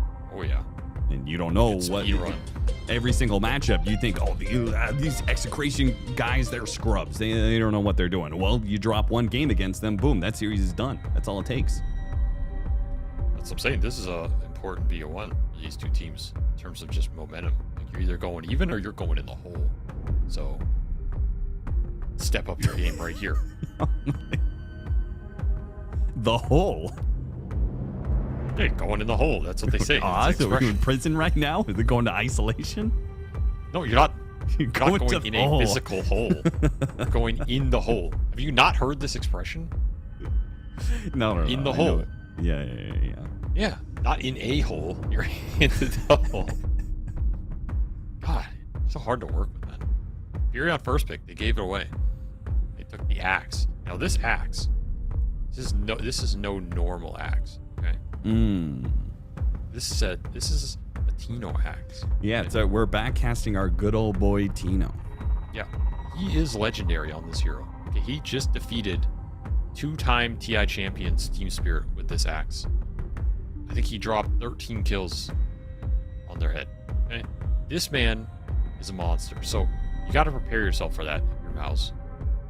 Because on one hand, you're probably sitting there, you're feeling cocky right now. You're thinking, man, we got Furion. We can't lose with Furion. This hero's busted, broken. And on the other hand, Execration, you're probably sitting here thinking, dumbasses gave us Tino Axe. Yes. Well known for his axe play. Far and wide. Which is impressive, considering the 8 matches he's played on it. I'm telling you, this man's axe is nasty. The impact of those Straight 8 matches rang through history. Dota 2. He was a Beast Mars player when we casted him with the CDPC. Yeah, this guy's your Blink Stunner, El Clasico. Yeah. It's like mini collapse. You gotta watch out in the team fights. If I'm MOUZ, I'm thinking about getting some saves against this guy. Pugna, and where is Shadow Demon, by the way? I just wanted to say that. Where is he? Somebody get on that case and find him for me. That's not Where him. in the world is Shadow Demon? Yeah, because I think that hero destroys Axe. I think that hero's a little underrated right now in general. I think we should see it more. They opt for more reliable stunts here with the Furion, who lacks that, which I can kind of get. And this is, you know, the Yamich classic, the Yamich Pudge. I mean, that's... You don't want to play against Yamich Pudge, brother. Yeah, I'm telling you. Liquid just tried to copy it. They lost to MOUZ and they said, man, this Furion Pudge opener it's broken. But you can't do it as good as the originals. No, let me tell you something. If a team is winning with Furion Pudge, you don't copy that. It's uncopyable. Okay? Like, half the value of Furion Pudge is that you convince other people to pick Furion Pudge. And destroy their team from within. So MOUZ are just operating on multiple levels here. And Leshrac, a bad classic combination. Run the Disco Pony in, he deals the damage, and you just shield and heal him up. Great hero against the Disruptor as well, in terms of the laning, when it comes to it. And we saw this matchup the other day in terms of the carry Abaddon versus the Furion did pretty well too. So they definitely have some options here. Like, this could be support Abaddon, it could also just be core. I think both routes look very good with their lineup. It's more likely we see it the carry just because we don't see support Abaddon that much, but I think the option is open in this game because of the support duo MOUZ have. Like, I think the support Abaddon fights both these supports really well in lane, and the shield and heal utility for the Lesh is pretty considerable here. So they can last pick a carry. They can get like some Spectre or something. It'd be pretty cool. Spectre. Holy cow.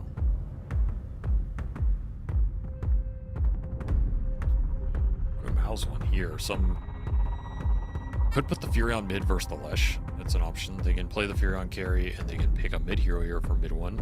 He has a bunch of like ranged artillery heroes he plays. Heroes who can against the Lesh. Core Undying. This is like your carry Abaddon counter. Yeah. They're hoping to get that, but again, they can make the Abaddon support here. They can pick a ranged carry and kind of ruin that lane idea. Which sounds kind of cool to me. Pick something like Shadow Fiend type hero. Yeah, Shadow Fiend, Dusa. I mean, the Dusa Furion's a bit weird, but They ban away. They're banning range carry. Yeah, they're thinking about it. But to me, that's also weird. Like, if you thought they were going to go this route and you picked the Undying, then you just really value Undying in this lineup. And there are some other things going for it. Like, it is a pretty annoying hero for the Axe to fight into. It's an annoying hero for support Abaddon to fight into, even if you end up pushing it to support. You know, I mean, Leshrac likes running into the middle of the fight with all his AoE damage, but he doesn't like having to deal with Tombstone. Or Flesh Golem. The damage amps on them are also significant. Yeah.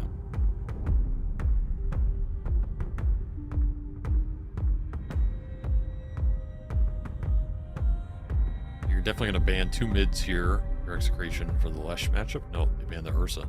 Okay. Protect that Axe a little bit.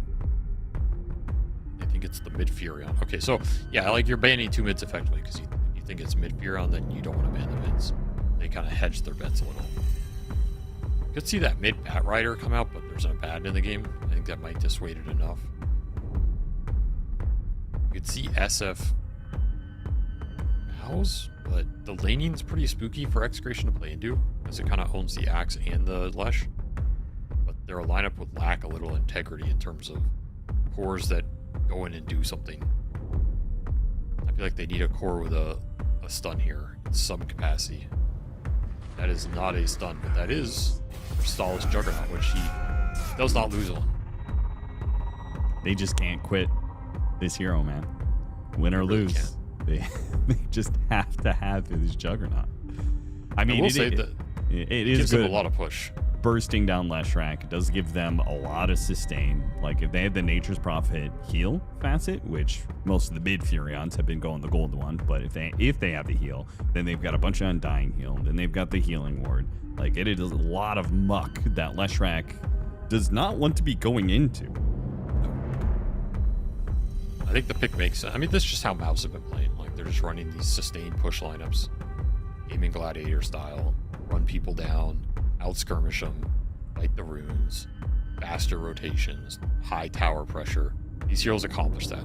might not look the prettiest, but they fit how they want to play stylistically, so they work. And that's ultimately what's important. Does Execration have an opportunity to stop it here? I mean, they do have this Axe Juggernaut matchup. Very good matchup for the Axe. So the Jug is answered a little bit here.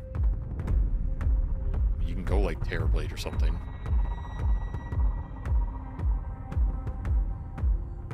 You can see the Sven make another appearance. Bonus armor is not bad here. But you would have a double melee lane. Yeah, I mean, feels like, What oh, God's name is that? Still the carry Abaddon. They're still sticking with that. But but why? Like, if you're going to stick with the carry Abaddon, why did you take Tree into That's what I'm saying, Undying? dude. This pick to me makes no... I don't see any reason to have Tree in this game. I genuinely cannot think of a single reason. The stretch reason is like overgrowth armor against Jug. But Jug is a Mantipire. And he has spin. It's not even the best... It's just not even a good carry matchup for Tree of all the Agi carries. It is armor for the Lesh.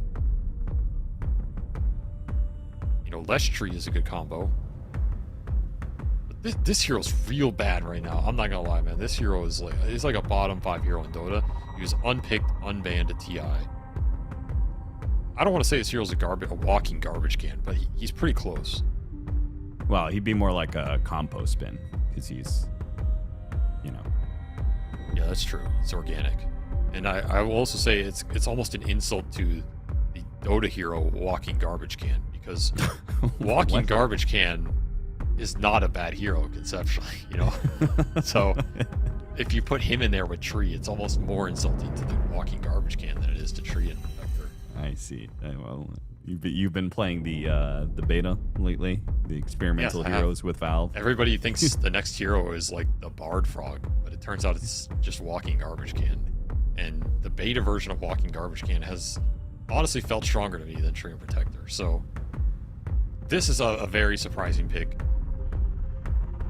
I don't know if it'll work out. He is eyeing Primeval Power. Yeah. Which just makes me even more suspect.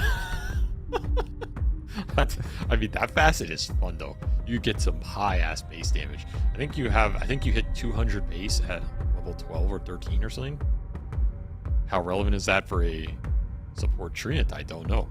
Yeah, I look forward to him using all of that damage to right-click the tombstone in the middle of a fight, if he can even Dude, get he went there. boots.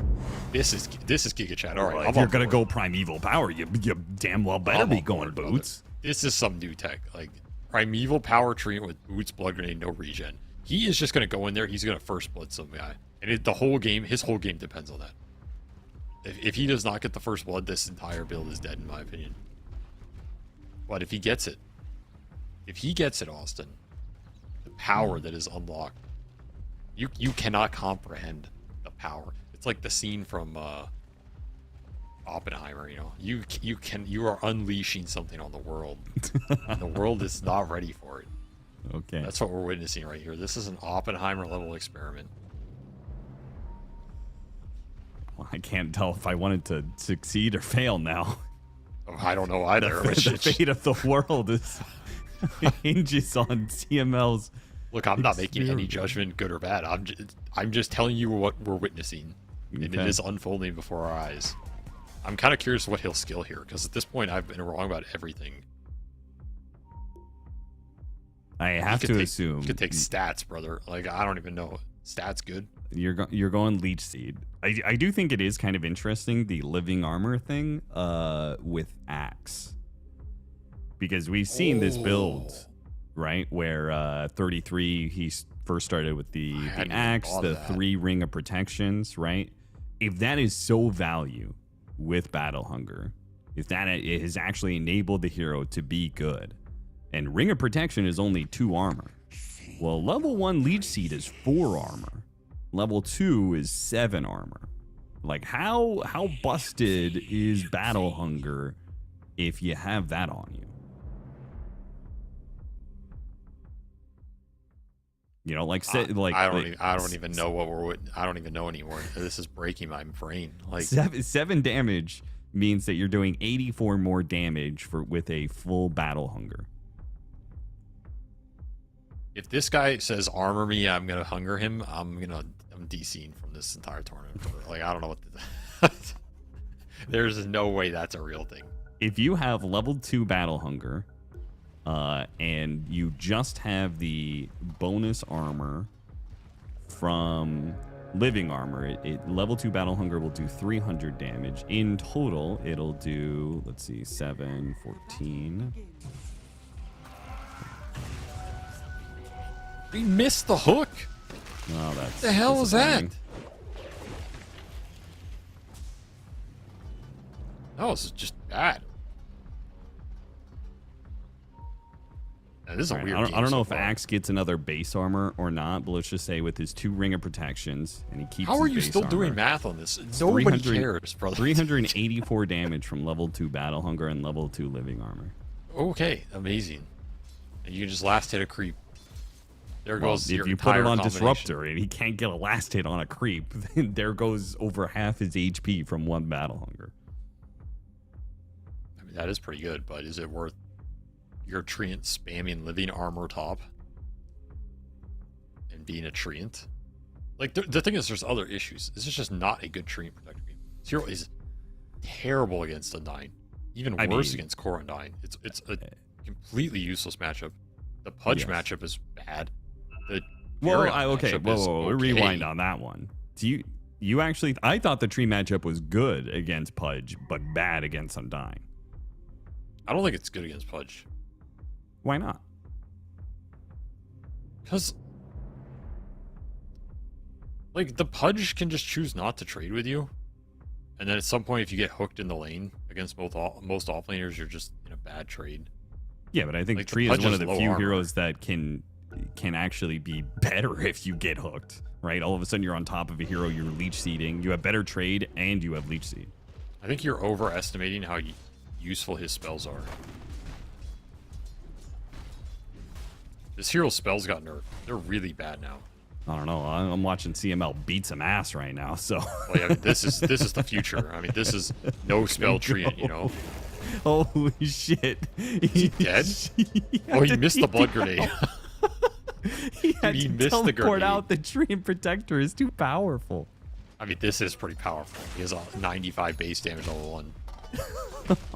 This is how you play this, because his spells are bad, so you just punch people in the face. And now with the Anaphotic Shield, he's manning up against an Undying. It's a trade-off that isn't going to be the easiest, but I do not doubt they will win this lane, you know? I'm not doubting that part of this. But what is he going to do after that?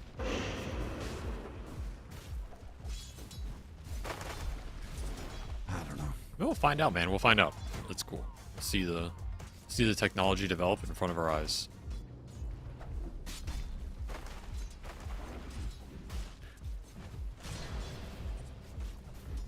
Other matchups, we got Hoodwink Axe versus the Juggernaut plus Disruptor.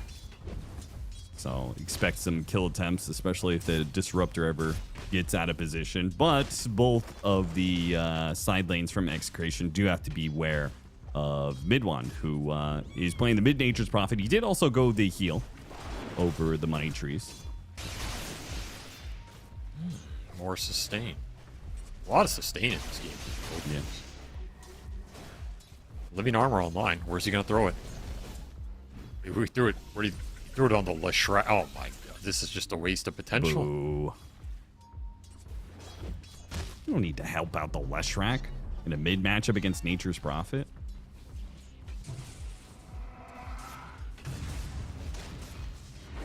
Well, he certainly doesn't need to be using it for himself. Yamich can't take the man fight. He's just being run down over and over again. Now the fight for the Lotus. Here's where CML is truly going to shine. A fight to the death.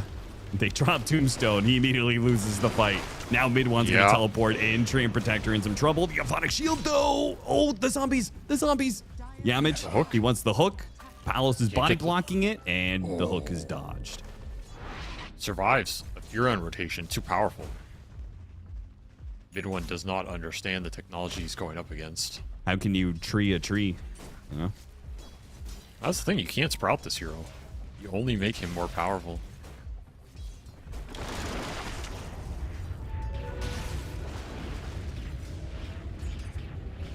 No connection there for Bob.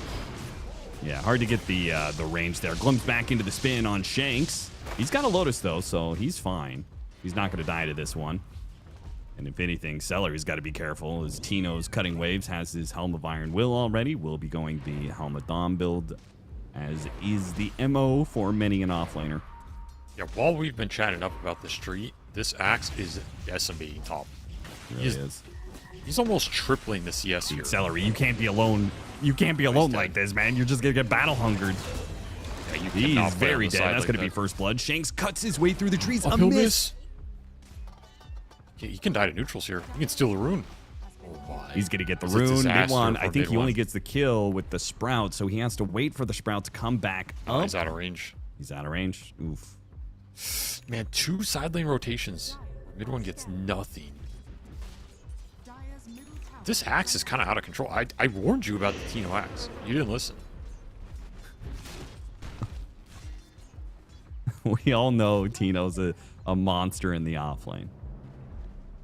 Yeah, I mean, look at that net worth chart. Just take a quick peek at that net worth chart. Leech Seed, Tell me. level 2 living armor, hooked back in. 2v1 though, no fair. Yeah, that's kind of how this goes. You win the early lane, and at some point you get hooked, and then you're just sad. But that's like, you know, your lanes are going quite well for Execration. They So are. they cannot be too unhappy Up with this situation. 2,000 net worth at 5 minutes? Yeah. And you know where that is? It's the Tino Axe, baby. Crushing it up here. This man is jacked. You're going to have to bring everybody to fight this guy. 2v3. Spin doing a lot of damage, but the living armor helping out Celery with a glimpse back and another Thunder Strike. I think they do have him. Tino, he'll eventually be run down here. Mid-one will take the last hit. He needs the last hit because he is suffering with all these failed rotations. Bob has taken a healthy lead, and the first successful rotation also happens at the 6-minute rune and the Siege Wagon push, so there's going to be some mid-tower damage being done. CML, Yamich with his level 2 rot. His damage, his right-click damage, is also amping up thanks to that rotten core facet. Is this the highest average base damage lane of all time? I was just thinking about it. Abaddon, Tree, Pudge, Undying. Yeah. I mean, I don't know about the Abaddon, but the other 3 are some of the highest. Yes, Abaddon would be the weakest one there. I mean, a Terrorblade lane with a melee hero might be better. You do Spooky a lane, TB everybody's tree lane, but just punching each other in the face. Still a triple lane one for Execration. Very good position for them. Like, the early rotations didn't work for mid-one. The Axe is still free farming. He's going to have a very fast helm here. In fact, that HOD is flying out. Incredibly good timing. Smoke gank coming through bottom for Wisdom Shrine. Nice little move from Bob here if this can connect. Yamich, he's going to break the smoke, but can he stop what's about to happen? High ground tombstone, though. That is going to be a problem. Palos isn't level 6 either. He's already taken so much damage. Bob, though, he's doing the most damage. Oh, Jesus. That Wrath of Nature just wiped them out. They brought Chrysalis to the fight. He wasn't even needed, man. That Wrath destroyed them. There's a lot of spells in this game that are really good in these like open area fights. You know, Execration are trying to abuse the fact they have the level 3 Edict here, but you have Tombstone on that high ground, but the Treant can't really kill. And then you have this Wrath of Nature coming through. I mean, that was insane damage on that Lesh. You got like the last bounce or something, right? Yeah, he got the last He was bounce. like half his HP. Ooh, that sucks. I mean, just inherently, though, that fight, Wrath of Nature or no, that was just a bad idea. Yeah, that's a Palos tough go. has his level 6, but underneath the tower, they glimpse backs one hero and then just surround him with 5. Palos cannot even get the kill on a boom. 5 on 1. That's just not fair.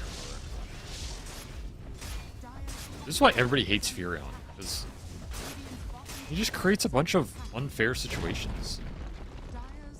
It's not honest, you know? He's a bullshit hero. I agree. And of course, they can't fight the power of the Tino axe, so they kind of have to 5-man this safe lane tower just to even out the tower advantage, because Tino has already taken the tier 1 with his Helmadom, and he found a Dark Troll Summoner too, so. Firing up a storm right now. Yeah. Oh, he's getting big. You get mid tower as well. There's another smoke with this Leshrac. I mean, this is a lot of resources committed to try and get Bob involved in this game. They can find Kirstos. It is mega worth. Kind of a hard target to find. If you yeah, ganking Juggernaut. Doesn't you have spin, call. though. Oh yeah, you don't have call. Okay, they got him on the bushwhack. They That killed him straight out of the shadows. Well played. A very difficult hero to gank. You're correct there, Austin.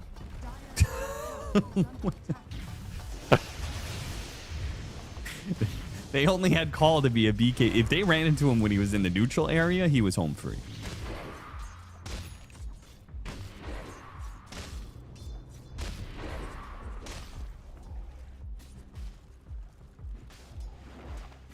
Well, you could have all the sustain. Mid one does have Spirit Vessel complete and flying out to him soon.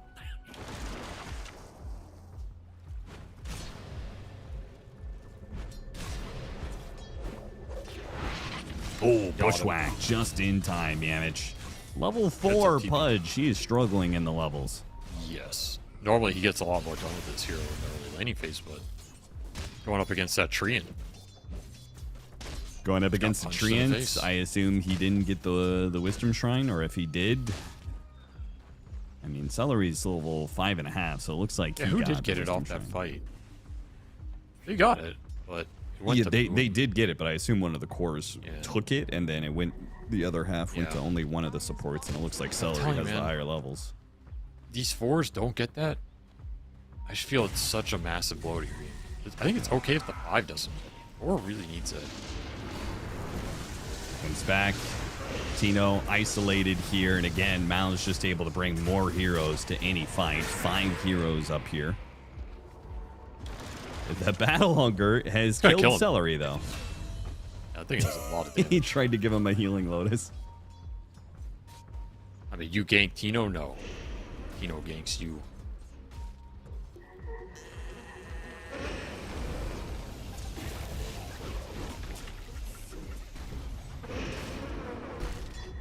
What is going on here, dude? Is this a fight? I don't think it's a good fight. Pudge is run down rather easily. If Boom had Flesh Golem, it'd be a lot better for them here with the turnaround. Decay does manage to finish off the Treant Protector. He leaves the Leshrac low, but now Tino's back into play.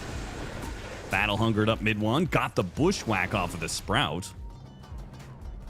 And Celery unable to get the glimpse. It is level 2. Opted for 2 levels of Thunderstrike, as a lot of disruptors have been doing. This ability is just... It goes from 25 damage a strike to 55 damage a strike. It's too value to ignore. This is why the Tino axe is the only axe. Yeah, not even Seb can hold a candle. No, because this man knows the build that I have preached for years, which is Black Axe. He's going Phylactery Axe, are you serious? That's right. Because he knows how powerful this is. And later on, you get Conda. He will be able to break somebody in this game. He's not going to have Blade Mail against Fury on Juggernaut? You don't need it, dude. He's just going to run your ass down. Phylactery procs, 5-second cooldown Battle Hunger. Oh my god. Oh. Nice shot with the Battle Hunger. Now the Overgrowth. They're both going to be... Oh, got the hook onto the Leshrac into the tier 2 tower. Yamich does get a kill, and now he's got his level 6. Now he can get a Dismember on Tino. Not that he can kill Tino. Tino's going to kill him. Chop. Lays him down with the Cooling Blade. It's Phylactery almost done. I mean, his axe is about to run a rampage on this game. They don't have Dispels for the Battle Hunters here. It's only the Jug.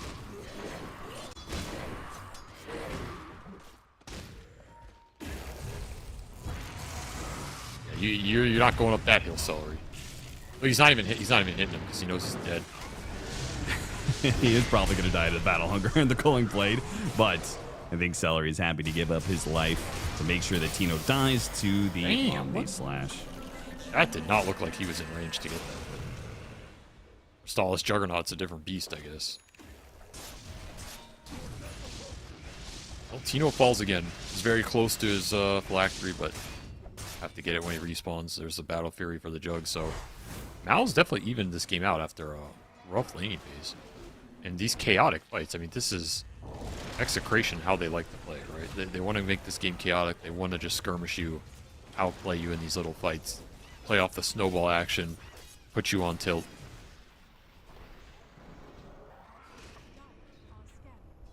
Well, if I'm Yamich, possibly Celery, I'm definitely tilting. This is level 4 Battle Hunger is just doing too much damn damage, man. Nice pickup. Especially with the Treant armor. I mean, we're getting Treant armor points up now. Yeah, he's maxed it out now. So 13 bonus armor being added. That's a lot of damage. Phylactery Battle Hunger with all that bonus armor.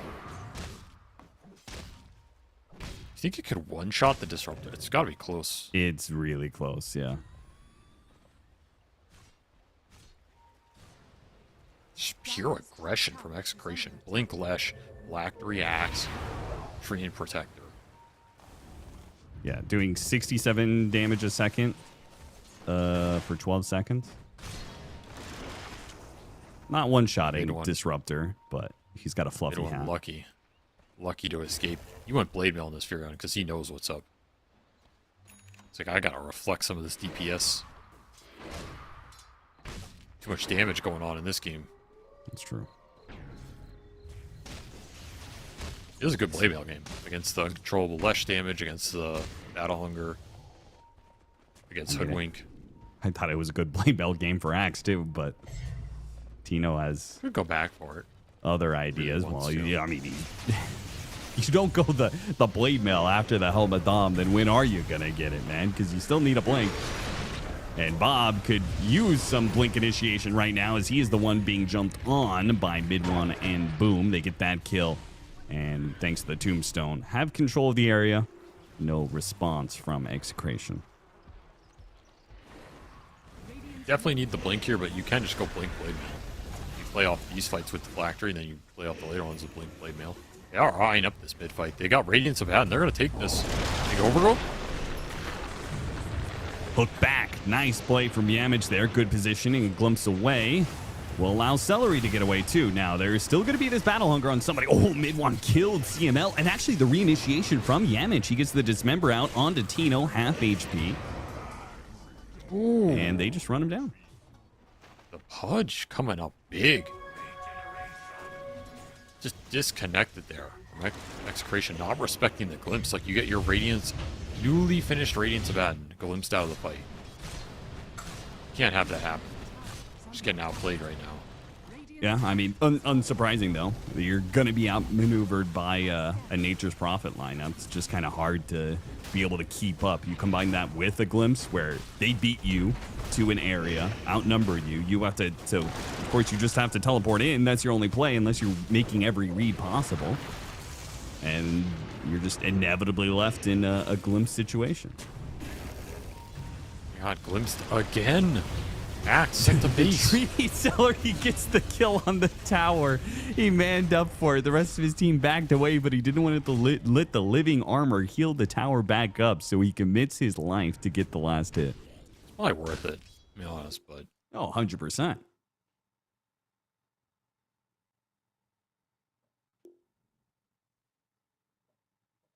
I bet you crashed.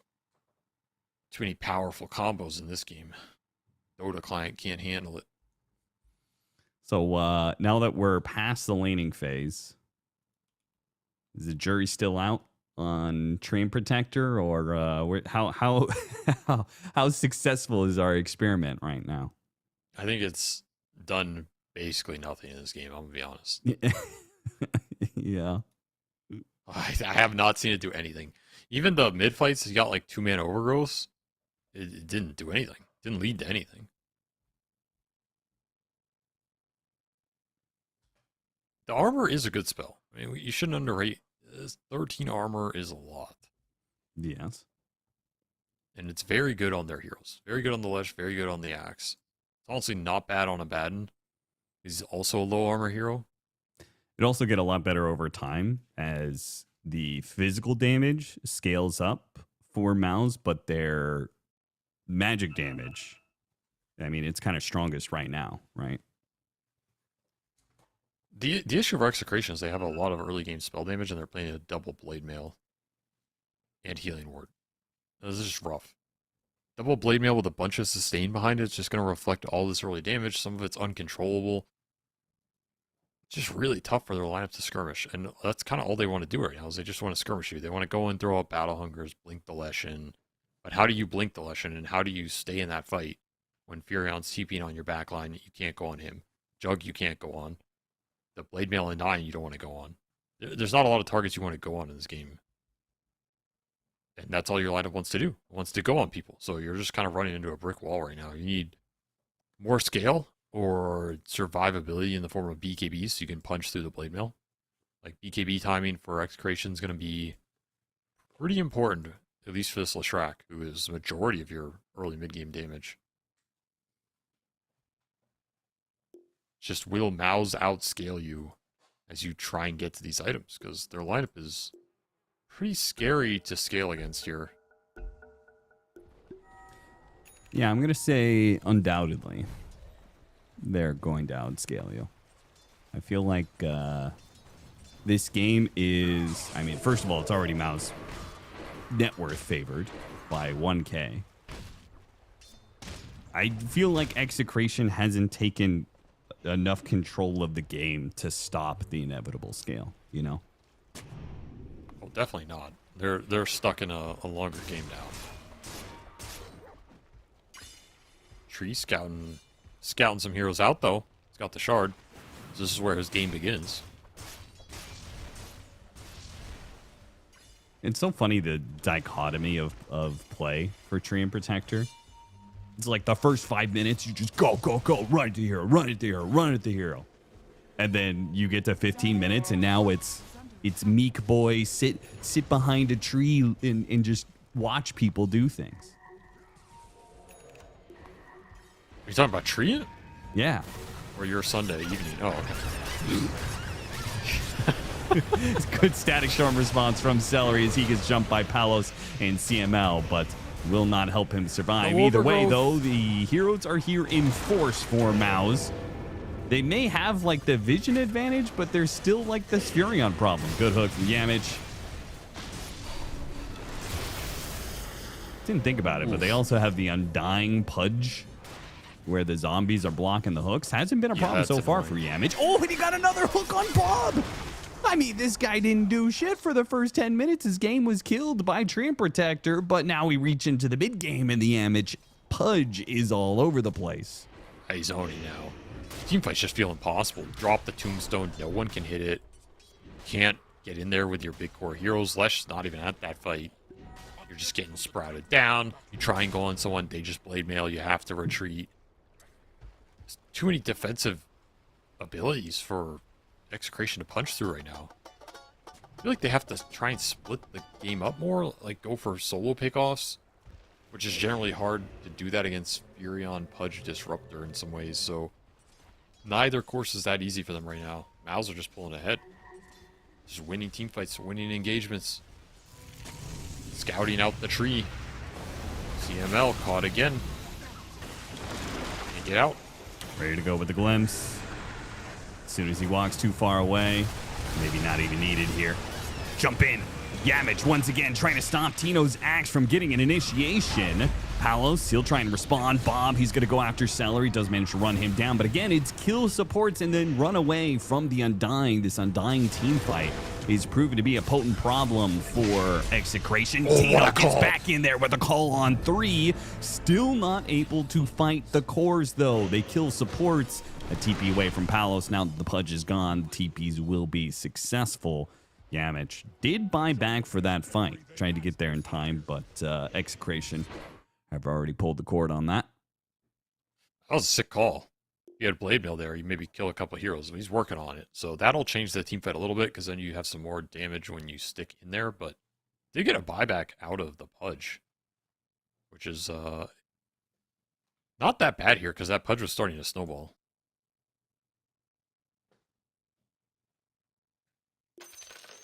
admin discussion. Admins, yes. He is mad that he bought back.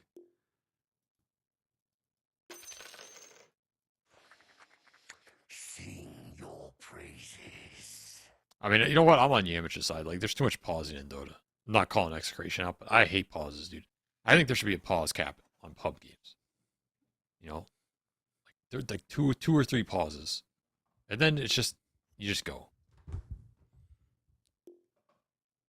I will agree with that, but what about Pro Dota? Well, they Pro Dota, you gotta pause. You know, that's just tradition. That goes back probably 12 years to Hannah Montana. By the way, is Yamich saying he bought back because of a pause? No, he's saying the game has been paused so much that I bought back out of frustration. Please help me. You know. I mean, that's just... I don't know what to say. That's just poor mental fortitude, man. I mean, you can't be getting that tilted in a 21-minute match. Call, double blink initiation. There's the pickoff that Execration desperately needed. That was 841 gold for Tino. Another 316 for Leshrak. Midwan had a 7x kill streak. There's your blade mail. This axe is online. He's scary, man. Like, you can kill anybody now with Axe Hoodwink, Axe Lesh. Kill anybody on the map. Yeah, now the Juggernaut is actually under threat. From these initiations, you're going to see it here. That blade mail is just too powerful. Oof. That was the downside of this pick. We are witnessing it. They're going to try and do something here. Glimpse back. Pudge is going to follow it up. Boom is here and drops the tombstone. Bob will commit for the kill on Disruptor. Once again, gets the kill on Disruptor. Tries to run away. But this time around, Boom got his hands on the Leshrak and will be able to punch him down. The tombstone is addressed by Shanks and Tino, but now the teleport in from mid one. Tino knows he's dead. He goes for the call, does what he can. The supports, they're going to try to set things up for Palos. Palos with his Radiance. Can he pull through here? He gets the kill on mid one, but now he's kind of stuck.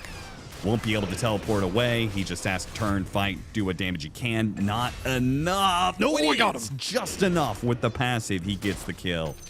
Somehow, Yamich. Boom is the only survivor. And he dealt the most damage. Just 6 decays, double blade mail sitting there with his pipe. No one wants to focus this Undying. Well, the Undying's focusing you. Almost level 17 now. 10 people died in that fight, if you want to count Midwan dying twice.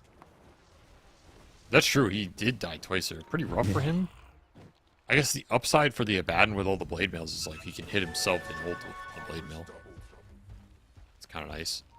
Oh, amp damage right next to a Roshan? Okay, that's feeling a little cheap.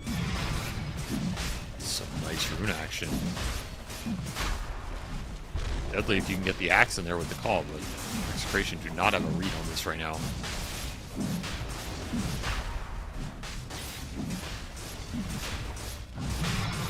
They just need Leshrak. Yes. Way too important for these fights. They get it now, but the fact that you're now contending with an Aegis on Chrysalis, which means, I mean, it kind of changes that dynamic of the fight a lot. Tino can't feel as good about just blink blade mailing the Juggernaut. You do that once, but then Juggernaut comes back, and he's kind of guaranteed to get some Omni/Blade Fury action. Could still take the fight if you can land, like, call on two or three. You can also just look for the pickoffs, not take the fight head on into the Juggernaut Aegis. Just keep letting the Leshrak recover, as EKB is done for Bob. Mid one found again. Fighting up against the Prowlers, too, just to make it that much worse. Wait, the Static Storm is going to stop the Culling Blade here. Mid one's going to be okay, at least for now. Overgrowth on a lot of heroes, and from the side, Shanks. He'll try and finish off mid one. He doesn't have the damage. Too many heals.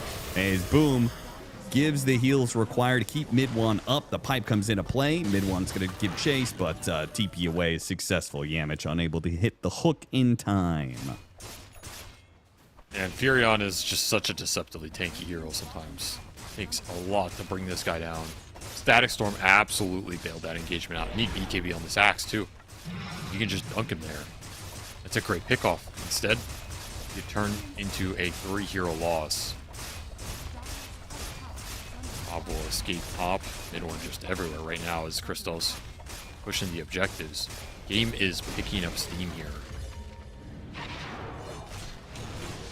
And the one hero that has really not done too much for Execration is this carry Abaddon. It's felt pretty unimpactful. I think the core Undying again is just a rough matchup, right? Yeah, it's just a straight up counter that Abaddon can't do anything about. I think it's just destroying Palos in these fights. No Bob one can really address Illusion. Tombstone. Glimpse back, and now Sprouted has to use his first BKB defense. Oh, what a grab! A hook from across the screen. Tino tries to go for the dunk on Chrysalis, but he does not get it. So can't even burn through that Aegis, and he's going to be full HP in no time. Boom, keep it going with the Flesh Golem. Quick take out of Shanks. Now, Palos pulled out of position from the Glimpse, trying to get a rundown on him. Not good enough. They'll take CM out instead.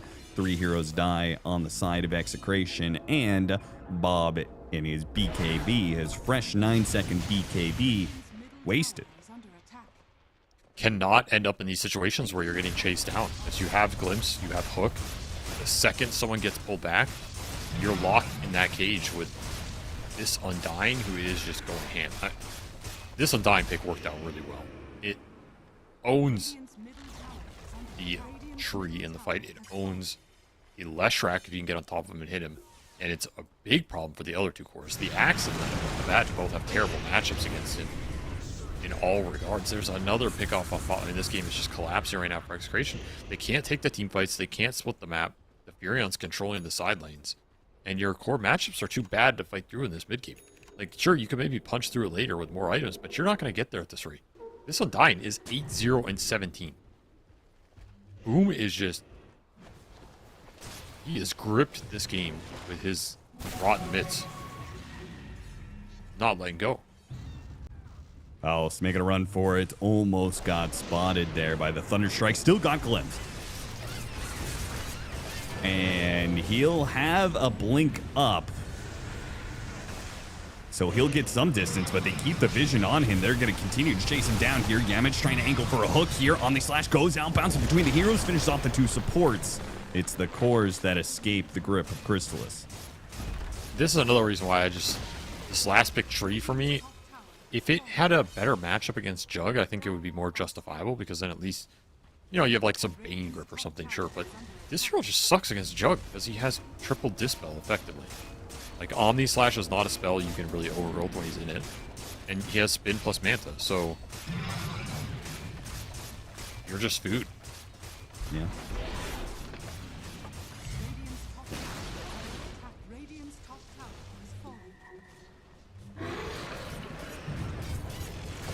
Jump Palace again. No ult this time. Can't believe he put his too easy. Stuck his neck out there. Way too easy of an opening for MOUZ to kill him and now get a free high ground push. Tino is way too tanky, man. Yeah, dude, he's got Lotus Orb, Pipe, Blade Mail, Billion Strength. He also is level 20, so he's got the Decay cooldown. So if he can get to his Ags now, the team fight over time is just always going to go to MOUZ's favor. And he's got Healing Ward for all this HP. Every time he saps your strength, he gets bigger. Healing Ward's more effective. That's why MOUZ love these Jug lineups. They just push with them. Just go high ground, pre-30. Healing Ward. That's kind of the best use for this carry compared to a lot of other carries. His push capability is insane.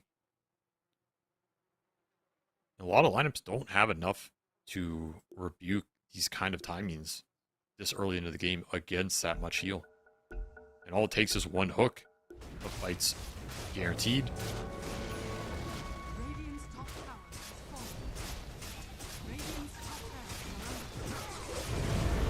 Now with that initiation, oh, beautiful two-man call there. If only it could have worked out, but the Bushwhack, it chained the disables, but also means that you can't do any damage to the Blade Man. Palos tries to chase after them. using his ult early here, not looking good for him. Yalich actually blinked in. He's stuck in the middle of all this when Tino gets another call. Almost finished off mid one. It's not good enough, though. The heal came in. The Culling Blade missed, and now he's left to try and run him down. Paolo's going to join him. They finally get mid one, but it's the other two cores that are still a problem. Chrysalis, he's battling it out. He still has a little bit of time, and he has a bit of HP to work with. He survives through the duel thanks to a little help from Yalich and his buyback, and that is a dieback on the carry. Palos, Yalich. Okay, Leshrac, he might just get a support kill, but he'll die to the Omni Slash, and that's pretty much the game. And Jug surviving because that bushwhack bailed him out on the call. That's sad for Execration there. The coordination's just not on point to take that game. And MOUZ run it over again. Another Juggernaut sustain lineup. They get the type of game they're looking for, and they just punch it through. Man, that Undying, that was a beast that game. He had very good matchups in the end. Another reason I think the tree pick hurts, because not only is the tree bad against Undying, it puts you into the carry of Abaddon, which is what I thought they were going to go out of, because you did not want to play carry Abaddon into this offlane Undying. It's miserable. It's like the worst offlane matchup in the game for him. We saw why. His Undying ends the game 9-0 and 23. Absolute menace. I don't know. It just felt like Execration had the chance to pull the draft audible there and put themselves in a better position, and they didn't take it, and then they didn't know what to pick, so they just picked tree, and this hero's not it, man. Like, this hero really is not it. So I'm still a little confused as to why they went that route. I didn't really see the purpose of the tree in this game either. Like, who is he shutting down? I don't know. He's just there. So kind of a confusing end to that. In theory, it was the idea was against the Pudge, right? You know this Yamage Pudge. You know what he's doing all the time with his boots and the pulling and everything, that they thought. I mean, I'm not saying I agree. I'm just saying I think that was the line of logic they were going with. To me, that's not good enough to justify a last pick support. Like, who cares if the Pudge pulls waves or something? If you have a better matchup, it doesn't matter, right? And in fact, if you have worse matchups and he pulls the waves, then you're in an even worse spot. So, I don't know. I didn't really understand the end of that, but MOUZ are basically just running the same strat. I think MOUZ are a new team. They're playing really well. My concern would be, are they kind of overdoing this one strategy, overdoing the hero pool a little bit to the point where it becomes too predictable and people just start to take advantage of it, right? There's another argument that they're figuring out the patch in a different way, in a new way, that's ahead of other people, which I think is also true. But it is starting to maybe feel a little one-dimensional to me. And, you know, there are teams that have played with systems like that worked. Celery played in Gaming for years, and they had a very similar system, but that felt a little less repetitive. This is starting to feel like, okay, I know what you want to do, and you're doing it, and you're executing it well, but what happens when you go up against teams that are out-executing you? Strategically, do you have the depth to adjust? Yeah. Well, in our previous series, we had Miro versus Mira. And in our next matchup, we're going to have Aurora versus Aureus. So we're going to take a quick break and come back with that series.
Welcome back, everybody. It is Team Aureus versus Aurora Gaming. And how's Aureus doing, Avery? I don't know. I have to check. I can check right now. Let's see. They are 1-1. All right. Who did they get their win against? They beat Execration. Okay. And So, they I had don't their know if that loss counts to for a MOUZ. huge amount, but yes. So they're doing okay, I guess you could say. Aurora doing a little worse, I guess, because they already have the two losses here to Navi and Spirit. Again, interregional stuff can always be a little wonky. I don't know if you really even count them as a true CIS team anymore, but they did beat BetBoom, so I guess they won that matchup. This will be another interregional for them. You know, now they have interregional matchups in Eastern Europe and interregional matchups in C. So they can just have all the interregionals that they want and perhaps get messed up in all of them. I don't know. You know, these are all weird matchups, so some familiarity here for sure. Yopaj against Makoto. An old Who's school better? C matchup that we've seen a number of times. I feel like Makoto definitely was cooking in that Aurora game, so he has a bit of momentum behind him where I don't know how much momentum Aureus is feeling coming into this. I mean, they did manage to get their qualifier. It also looks like they picked up a coach. I don't know if they had this coach 343. They picked up Adam to coach them. I don't know if they had him for the qualifier or this is somebody they picked up since then, but a little bit of reinforcements, I guess, for the Filipino squad. Now they have a Malaysian coach. He's been around for a long time. Very smart guy. So I think he'll do well for them. I think they had him for the qualifier, is my understanding. This is a solid squad. Like a lot of unity. They're all going to be on the same page. They also have experience. Skem and Yopaj got to play with Bulba. So, you know, they get to steal his ideas and bring it back to C, which, Yeah. it's something. Like, you get some other regional ideas, and then you can come back and kind of use them here. These gain some more confidence playing on an international level a bit more. I wouldn't underrate the squad. They have some good shot callers. They have really good playmakers. And I have a feeling that they all believe in Yopaj. So that can be a powerful element as well.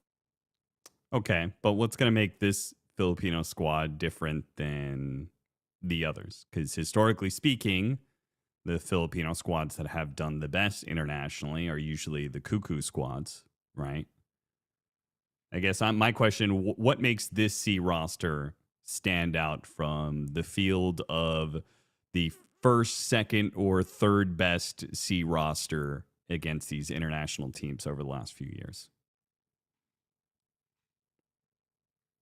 I'm not sure they do relative to Okay. those, other than, again, they can bring a wider breadth of experience on the international level to play a more robust style against the Western teams, right? Like, that's kind of the only thing I can point towards. They have more experience. Gem has been open to more ideas. Yopaj has been open to more ideas. They've played against European teams, played against North American teams. They've been exposed to more of those ideas and strategies and how to draft and how to build lineups that can compete on the international level, which I think is something some of these C teams have struggled with before. They just play C Dota, and C Dota does not win you lands anymore, right? Like, it's just not winning you games. So you have to make those adjustments, and I think this team might have a higher probability to do that than some of the past Filipino squads that we've seen. So that's kind of what I'm looking towards. I don't want to see them play like we just watched Execration play, and to me that still felt like I'm watching Execration Dota, just very chaotic, skirmish heavy. There's not some overall huge strategy. They're not beating you in the draft. And I think these have been issues for C teams, especially when they go up against very system-based Western European squads, or even some of the very structured Chinese teams.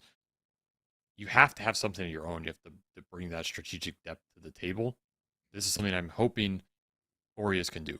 The one squad we saw from C that kind of did it for a little bit was, you know, that team with 23 Savage, Talon, the Talon squad with him. Yeah. You know, kind of existed for like a year and a half, and they had some decent results on LAN. And I think some of that was Sunby as a coach brought some of that international experience, right? This is a guy who worked with Puppy. This is a guy who's on Secret for like almost 2 years. This is a guy who competed a lot at international LAN, and he was able to come in there and help them organize that team in a much more like European style Dota way. And that team played more like a European team, more like a Eastern European team, and they had a lot more success because of it. So for me, it's not about the player skill or like a lack of depth. It's you just can't run around and just play for kills. You have to have a greater goal in mind. You have to play objective-based Dota. This is something maybe Aureus can bring to the table. Okay, let me ask you this. Of these 4 C rosters, which one do you think will end up having the best performance by the end of the season? So there is Nemesis, which is the Akashi, Mac, Raven, Jing, Ponyo stack. Boom, which is the Jackie and Jab stack with Sanctity, Jokum, and Narman. Execration, we just covered, Bob, Shanks, etc. And then this team, Aureus, Natsumi, Yopaj, Tim, Skem. And Force, they used to have Nico. I actually don't know him. No, they have Nico. Oh, is Force standing in? No, Nico's playing. Oh, sorry. The hell are you talking about, man? Where is Force then? I thought Force was on one of these squads.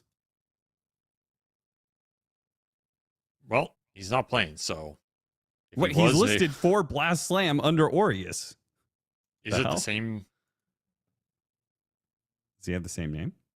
Maybe it's a name change. Oh, he changed his name. That's why. Yeah, Nico. It is Nico. Yeah, okay. You thought it was a different Nico. Well, either way. We can get to the draft. Which one, though? What do you mean, which one? Do you think I was just listing C rosters for fun? Oh, there was a question which C roster? that preempted it. I thought you meant which draft. I thought you were just going to pick a different draft. No. Which C? I would go with Aureus here. Okay. Or I think that Nemesis squad. Those would be my 2. Why? I think they have the most depth and experience to elevate the game. And I think they have some good star players that they can rally behind. The Nemesis squad, I think their floor is going to be quite high, but I don't think their ceiling's as high. But I think they'll have more consistency. So I think this Aureus squad is perhaps the most skilled of the 4 rosters. This is the roster I have the highest expectations for in terms of their potential. So if they can achieve that, it could be a really fun team to watch. But of course, C Dota has struggled in recent years, and I could easily see any of these teams kind of disband in 3 months and shuffle again. Nothing is out of the question. They do give the Chen, the fabled Chen. Snowstorms and they respond with Tusk. Okay, I mean, yeah, they kind of just want to play Tusk. I don't think this hero addresses Chen in any capacity, so you're kind of just playing a different game. And I don't really like giving away Chen if you don't have a clear plan to put some pressure on the pick. Rewind on that. The panel yesterday was going on and on and on, Quinn especially, about Tusk countering Chen. In what sense? I thought you just a single target burst. Listening to the panel. I mean, the way he counters him is you can go in and you can just punch through the damage, literally and metaphorically, and that can be a way to take the fights. I think the matchup's pretty bad. I think the laning, you cannot win the lane. You end up laning there. You're like pulling waves or doing random shenanigans. And Chen has divine favor. This is like an insane amount of bonus armor on a single target. So you go in and you try and burst somebody, and this guy just has a crap ton of bonus armor and sustain. You can get ice armor, Ruins Tusk Day.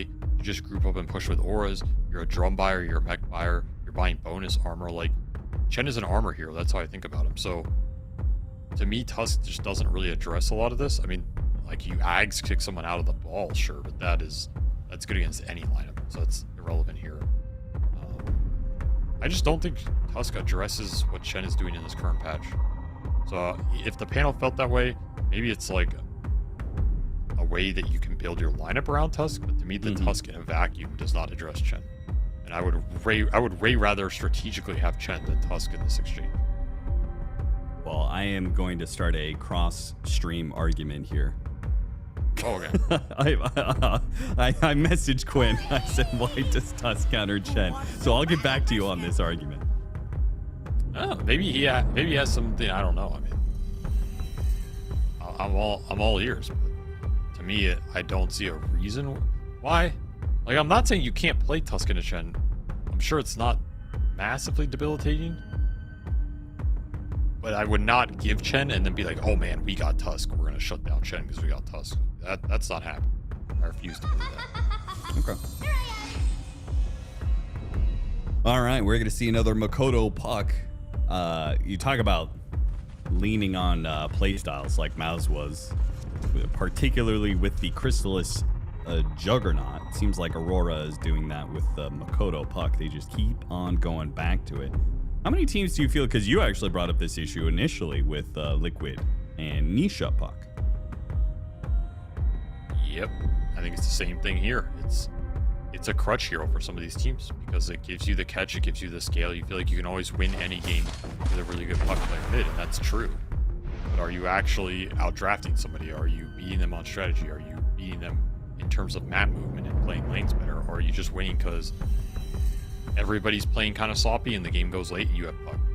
You know, those are the kind of wins where, okay, you got the win, but you feel good about it. And I would say the answer is no. Here, we're going to see Aureus hard address this guy with a Dragon Knight and a Night Stalker. Just no shenanigans. Your puck game is difficult. Yeah. That's going to be pretty rough. And then that just makes the follow-up disables, particularly the Snapfire, all the more potent. If you have some leading instant stun from the Dragonite and then a cookie follow-up, plus this initiation that both of them provide are going to be enabled by kisses quite a lot. One downside here with the DK Night Stalker is these heroes don't have a massive amount of synergy in like the early mid game, because the timings can be a little weird. And I think against the Chen, you do risk getting pushed or having objectives threatened in the downtime for the Night Stalker. That matchup can go both ways in terms of who's controlling the tempo. You want to be on the better side of it, and if you are on the better side, it can be really disruptive. If you're on the worst side, or you use Night Stalker ult, they can kite it out or something, and then they just go in Roche pit, you're really sad. They're double downing on this now with a Lycan alongside the Chen. There's a lot of summon power, a lot of ratting, a lot of push, a lot of auras if you group up. Still waiting to see what all these auras are powering. That's going to be your last pick carry here, because Puck is not really the hero that uses auras the best, I would say. No. So you need something to kind of take advantage of all this. But the Lycan is kind of an old school Night Stalker counter too, in terms of not a hero Night Stalker can stick on. He's kind of a backline killer. You can scout with wolves. You can play around some of the vision advantage.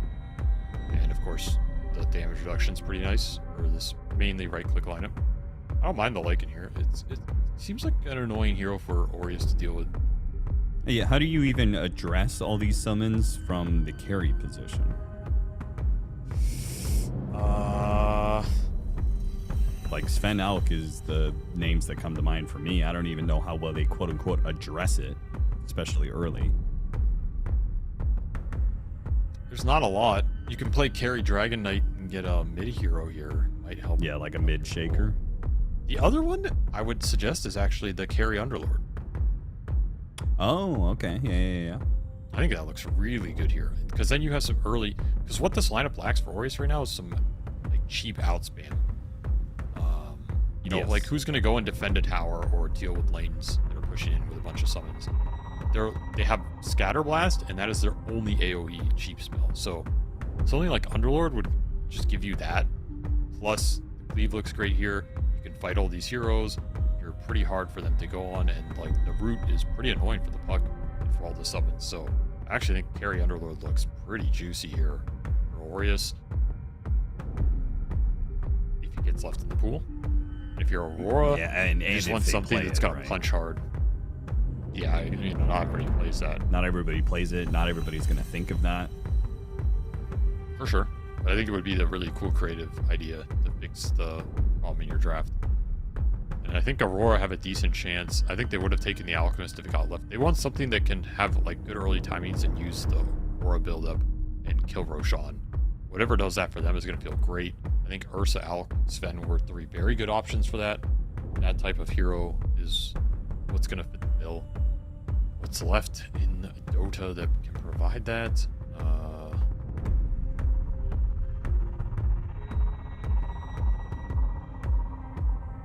Maybe they have some confidence in Gyro. I'd say Gyro also does it, but the matchups don't look amazing for the Gyro.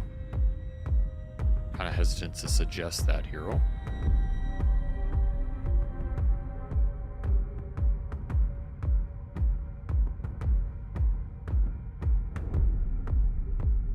Could just see another Juggernaut game.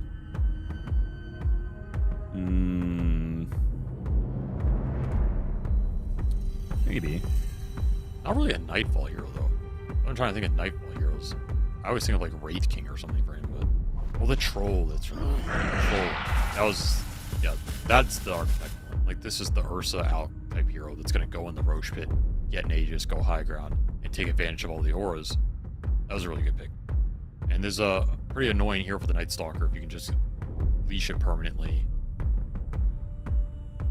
Pretty tanky, durable hero, and really good lane matchup for that Tusk. So, actually, very good pick here.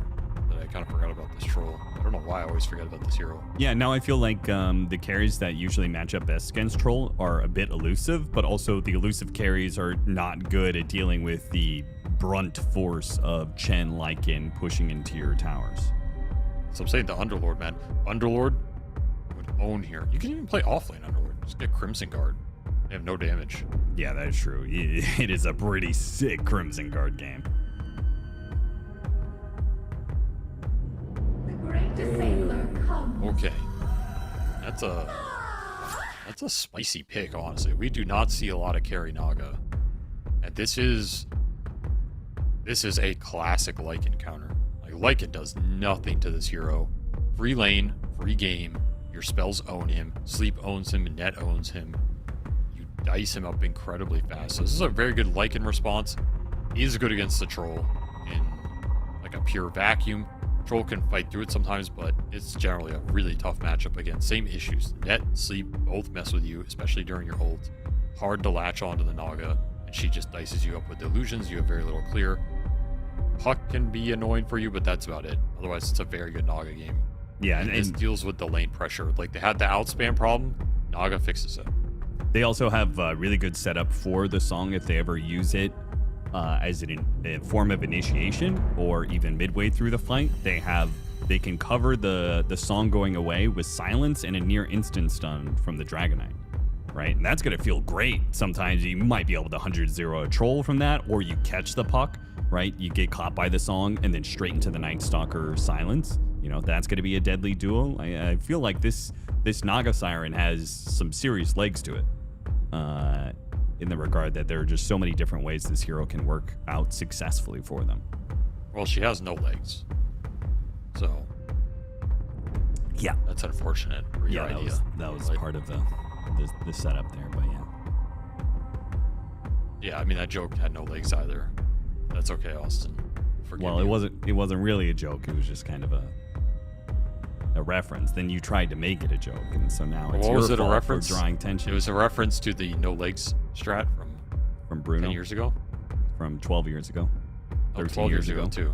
That was TI2. Hannah Montana was playing. Right. I mean, Hannah Montana might have been in that game, in that draft. He might have. It might have been his strat. We don't know.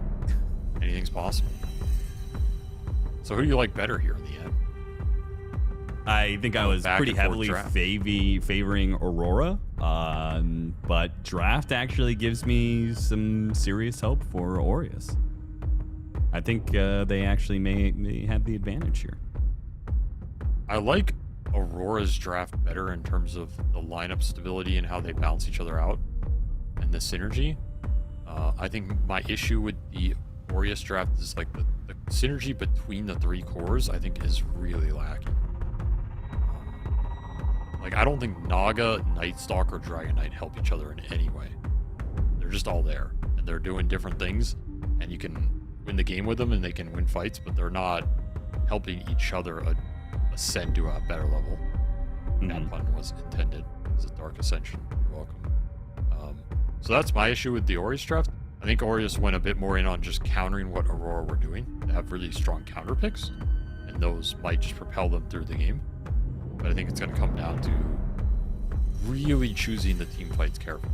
You cannot get caught in bad team fights, because the second you start losing 1 or 2 team fights this game and you fall behind, this game is just going to become Naga ratting, but you're not able to catch up with the other 2 cores, and the team fights just become impossible because they have really good team fight synergy with Puck Coil setting up Lycan Troll. Troll can sit in the pit with the Chen auras. They have a solid catch with Hoodwink, providing some long-range stun for these cores to go in.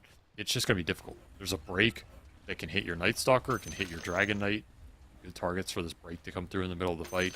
And then you have Howl reducing armor and damage. So I like Aurora's draft better in a vacuum, but I do think Aureus got some nice counter picks if they can get those interactions to work. If you can get the Night Stalker on the Puck, if you can get the Naga to start netting and dicing up this Lycan, if you can get the DK in there to deal some serious damage and land a big Dragon Tail on the Troll or the Puck.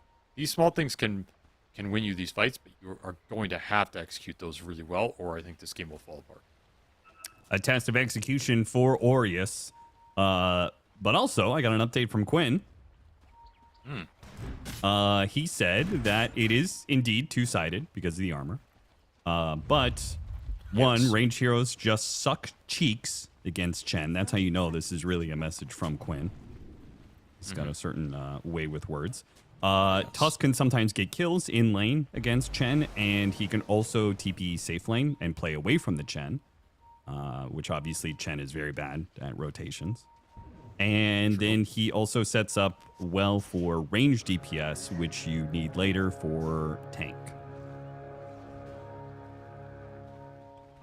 Which we're not seeing that in this game, that's for sure. They've got 3 melee cores.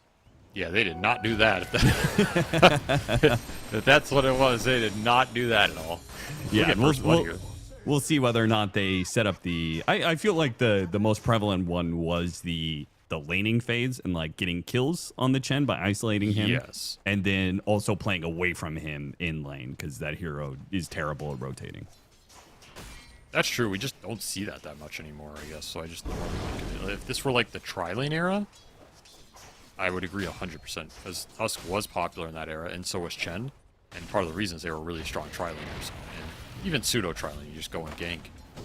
Or if you dual roam. Like the era where the dual roam was popular was also pretty good against Chen, because Chen just sat in the safe lane, and this Tusk just dual roamed mid, he dual roamed safe lane, and you just took advantage of this guy with static, right? I agree with those conceptually. I guess my brain just didn't even go there, because when was the last time we saw anybody do that? Well, I guess we'll see whether... I mean, apparently that's been happening in the air games or something. Just because... I have not seen it in like a high-level LAN match in forever. It feels like people just go up there with the melee support, and they just pull the waves.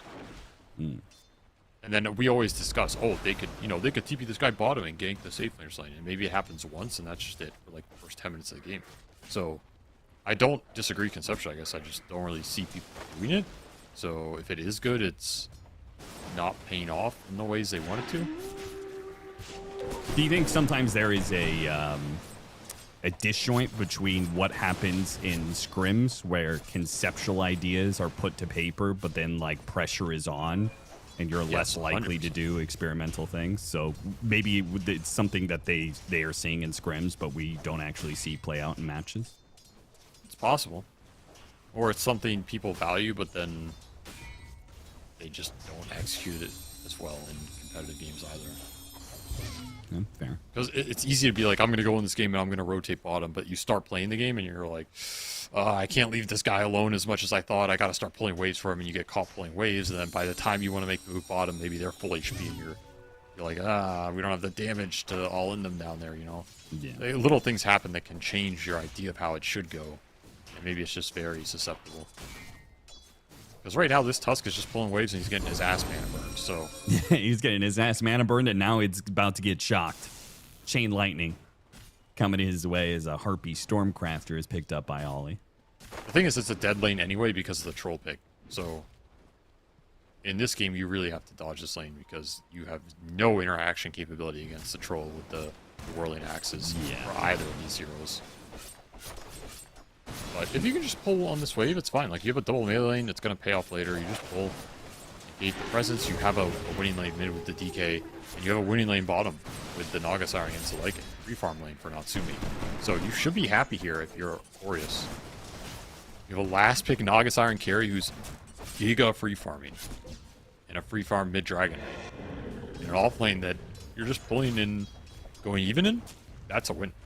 How good is this hero as a carry? Like, you talked about how we never see it carry anymore. Like, scaling wise, this used to be one of the most dangerous heroes, but that was always like way back in the day. There used to be like this critical, the level 25 talent that gives you crit, right? That's no longer there.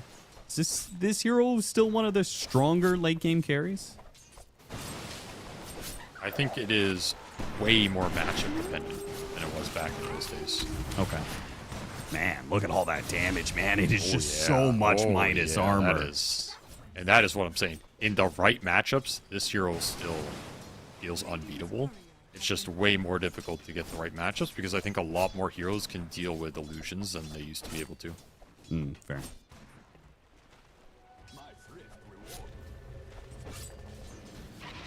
I think also a lot of heroes just scale better than they used to. I think back in the day, Naga used to be one of these heroes where like supports didn't get as much farm, certain cores couldn't scale as hard, you didn't have as many itemization options, so her just cutting waves and stalling the game and you go 60 minutes, she auto-won a lot of the time. Sure. Because she was the only one scaling in that regard. But now everybody gets gold, the map's way bigger, she's cutting your waves and taking a lot of farm. Well, people are farming sides of the map. People are farming on supports. People are continuing to scale. And then you get to a point where your Naga is really strong, but 4 out of 5 enemy heroes are also strong instead of only 1 or 2. That makes a big difference for the hero. We'll see how much the utility of Aurora impacts this matchup. But between two different lanes, the Dragon Knight is doing very well in the Puck matchup. No surprise there. That's just a counter pick. And the Naga Siren beating out the Lycan. So it's up to Aurora to kind of shake things up unless they're just content with winning their safe lane and calling it there.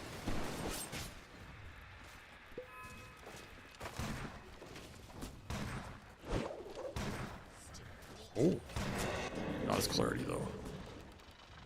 There's some. The one synergy in this Aureus lineup is, I guess, the minus armor physical.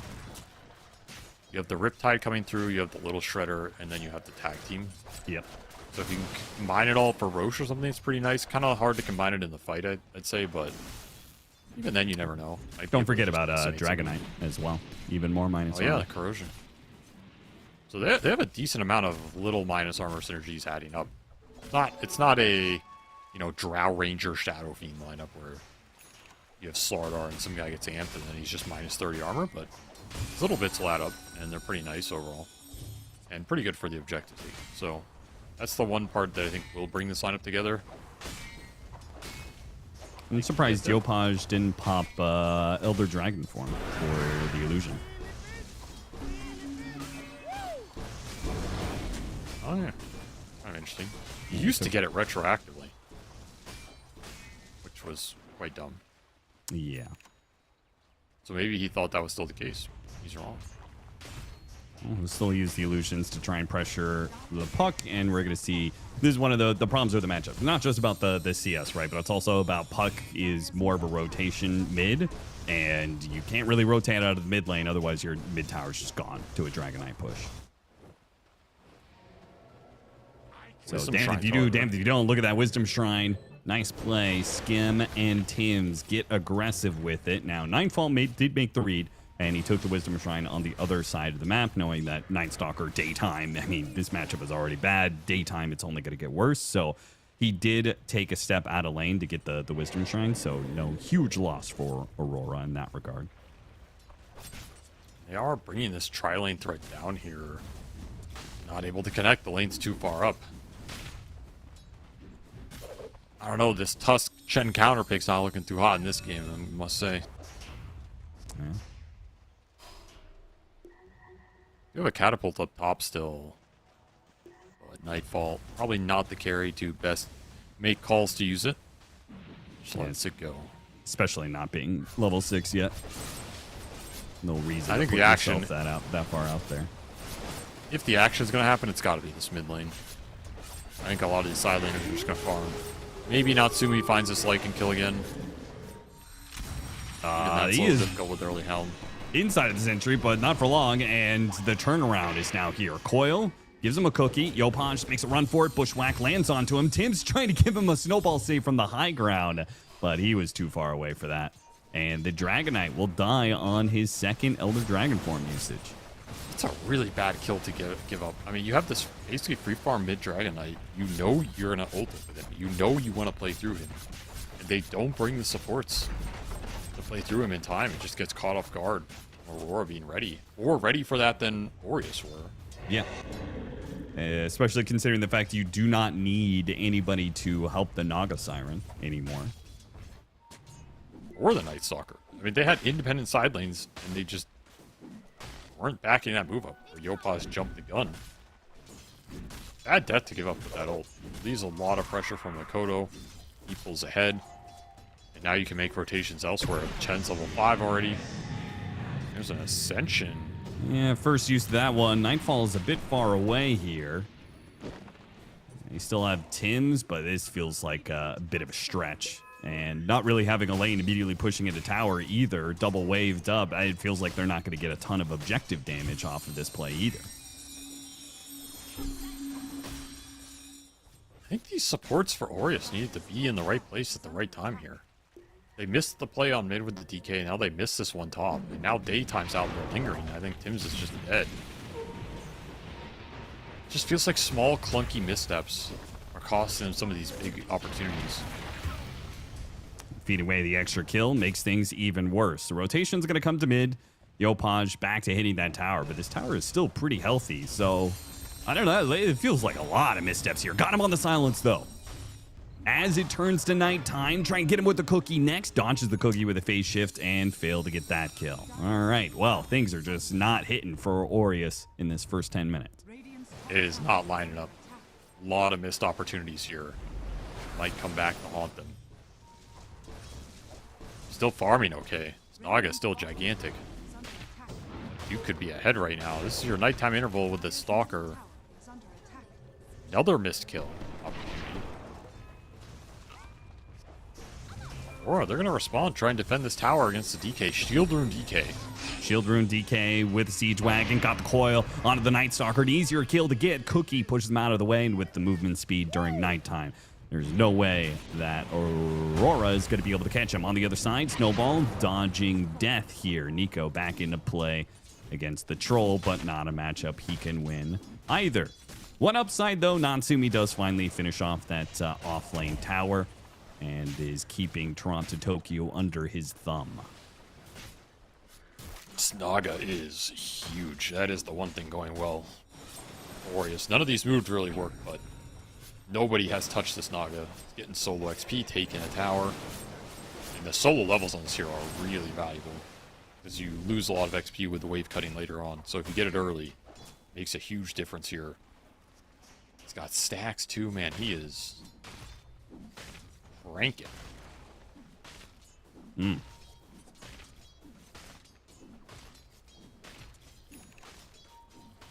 Never heard somebody describe it that way before. What? I'm just saying, never heard somebody describe it that way. Cranky. Yeah, that's a acceptable usage of that word. Austin, thank you. You should be quite familiar with cranking. Well, I mean, I was asking you what he was cranking exactly. But I didn't say he was cranking anything. I just said he was cranking. okay, all right. Let you fill in the blank there. 2 minutes into our second nighttime, another Dark Ascension available, and the Night Stalker's tower is being hit by Chen Army.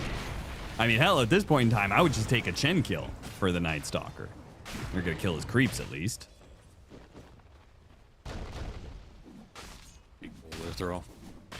A smoke up, Yopaj, Scam are going to move to the Naga Siren, one person who's free farming, and see if they can use their stuns to take out Toronto Tokyo before he finishes up his Helm of the Overlord, which he is still 1,200 gold off.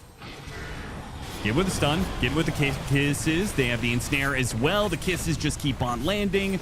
A lot of ways to keep this Lycan in place. And the fact that he used his shapeshift as well, that's going to hurt quite a bit He comes back in the lane against the Naga Siren. That 1v1 now becomes a potential kill threat.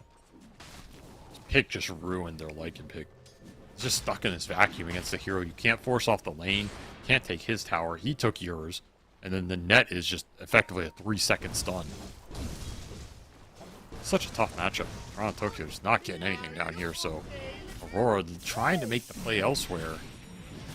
Their playmaking's pretty limited too. It's just puck. If you keep track of where the puck's going, not too afraid of anything in this game. And if you feel like you have the better scale with the Naga, then you can play this style and just farm. Keep the Naga down here. There's no advancement for the Lycan unless Aurora comes down here and gank Sumi. And they kind of need to. The Wisdom Shrine is spawning. They're going to be here late. This is potentially double Wisdoms. He's going to sleep for it. Yeah, he's going to sleep, take the Wisdom, TP out. He doesn't TP out. He doesn't need to. There's a fight in the mid lane. Mira turns back around, throws the shot at Yopaj, breaking the Dragon Knight, making him a bit exposed to some of this physical damage, but they still do not have enough of it. Amp damage grabbed by Yopaj on his way out. Naga Siren's getting too much right now. You cannot give him ultimate free farm, free tower, extra kills, and wisdom shrines. Level 11.5. That is ridiculous for a Naga. Straight ridiculous. In fact, it is so ridiculous he is ahead of his solo XP mid-Dragon Knight. That's pretty disgusting. Yeah. I mean, he has spent at least the last 10 minutes alone on the Naga Siren, so it really doesn't surprise me too much because it's such a free lane that they haven't had to have support in lane very long.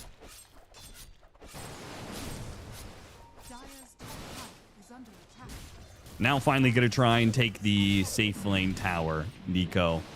They've managed to push the troll out of here. A smoke gank that really needs to work for Aurora.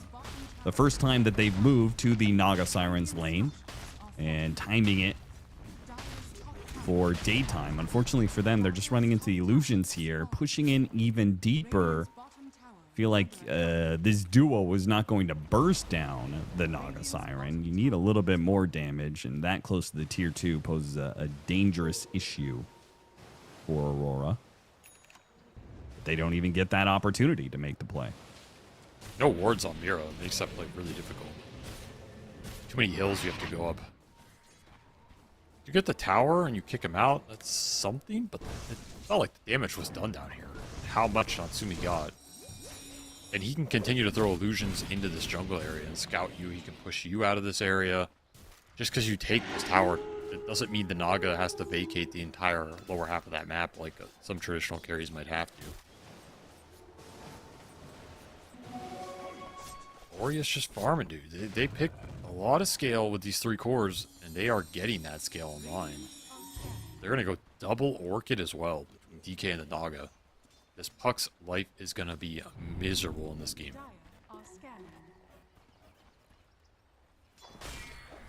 Yeah, Makoto carried Aurora before when they needed him in the late game, but this game is significantly harder for the Puck to be able to do so.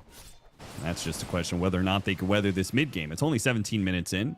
2K net worth lead for Aureus right now. But the lack of play options for Aurora means that this net worth lead is going to start escalating. And Natsumi isn't even really in the game yet.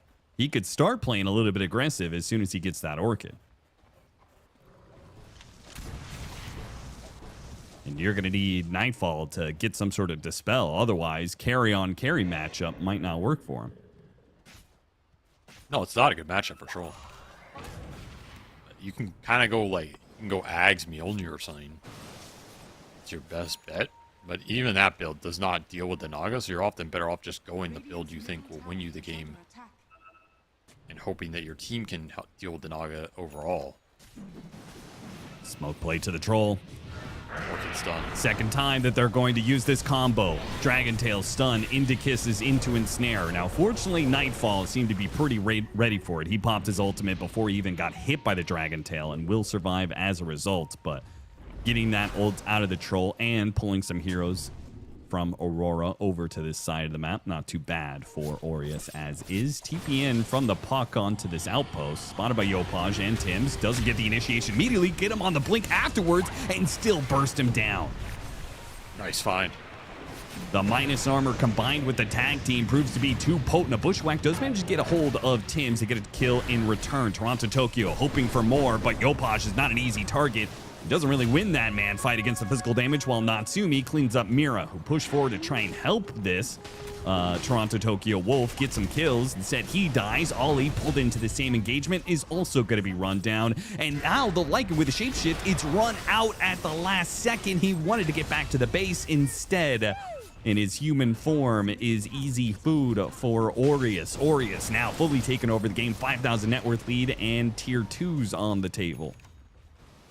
This game is getting out of control for Aurora very quickly. You cannot afford to lose team fights with this Chen lineup. You have to be able to push forward in this game and progress objectives. Right now, they have no way to do that because no one is keeping this Naga in check. They gave him way too much freedom. He has had way too much solo time. He's completely out of control. And if he gets the butterfly here, nobody is touching him in this game. It's impossible. You have no way to bring him down. So, the time to make some moves and get something going is now, if you are Aurora. No Night Stalker ulti. Daytime for 30 seconds. Can you find any sort of play? Naga Siren makes all your moves that much more difficult when these illusions are pushing and scouting out everything.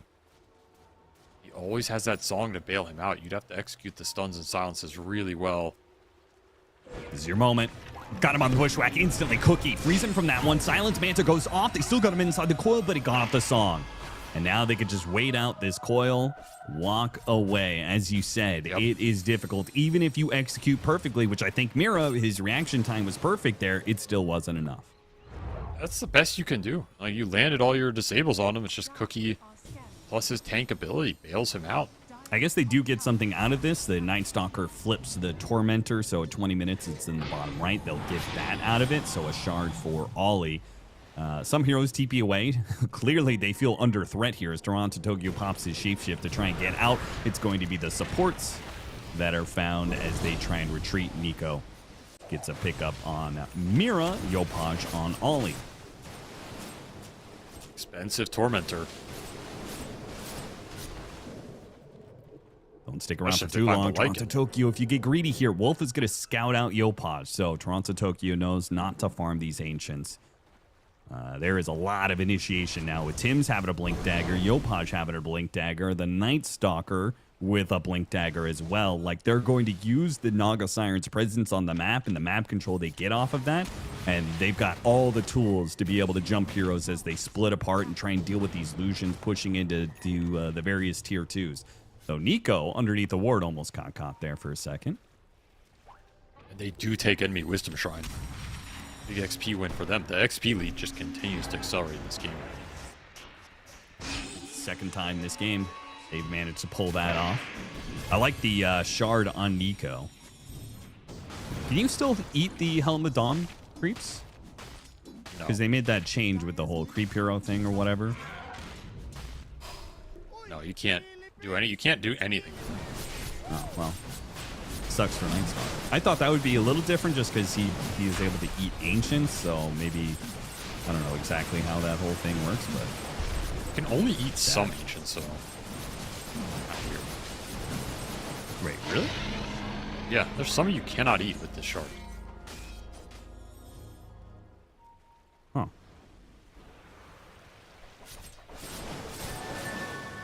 Or maybe it's just the daytime thing. I think it's just the daytime. But I'm pretty sure I've eaten all the Ancients as a Night Stalker. I swear, like, some of the large ones, it won't let you target them. I swear, but maybe I'm just making that up. I don't believe you. Okay, that's fair. But I do believe you on not being able to eat the Helmo Overlord creeps. No, there's no way you can do that. Sad for Night Stalker. Could have been a cool counter. I mean, but if you could do that, we would have seen this hero more at TI, because people would have That's just been true. picking it to go eat the goddamn Dom creeps that were split pushing the map.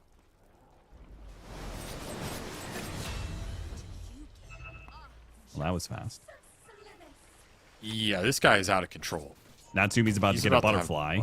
Dude, what are you doing to this hero? Yeah, when he's surrounded by his illusions, he has 32% evasion, but you add in a butterfly on top of that. Like, I don't care what kind of pierce you have. It's probably not going to be enough. And then he's going to get back for a Bloodthorn at some point in time. Your damage is just going to amp up.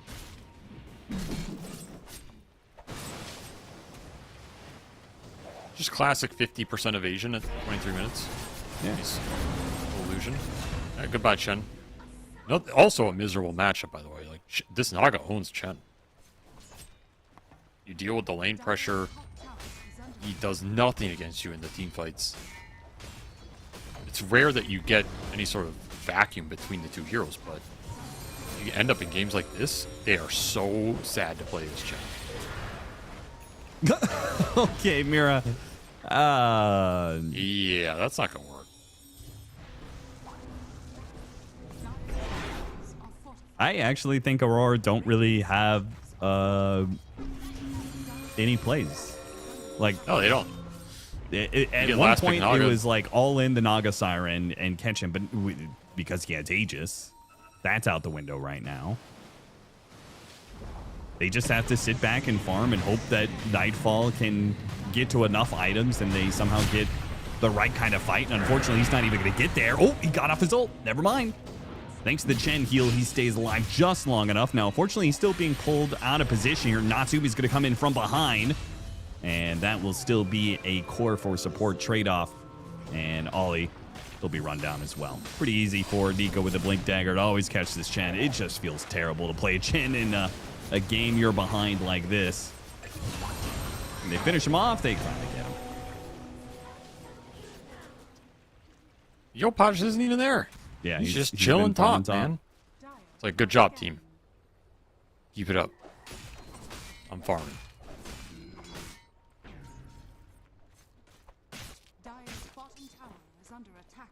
Sick Naga pick, man. Absolutely sick Naga pick. Not a hero I think a lot of teams think about anymore because we rarely see it as a carry. And it was, it was first phase banned every game for so long. And I think people also have it in their mind of, they just automatically assume the hero's not in the pool because it was first phase banned automatically. Sure. And that slips through. And I've been saying for a long time, this hero as a carry is super viable in the right game.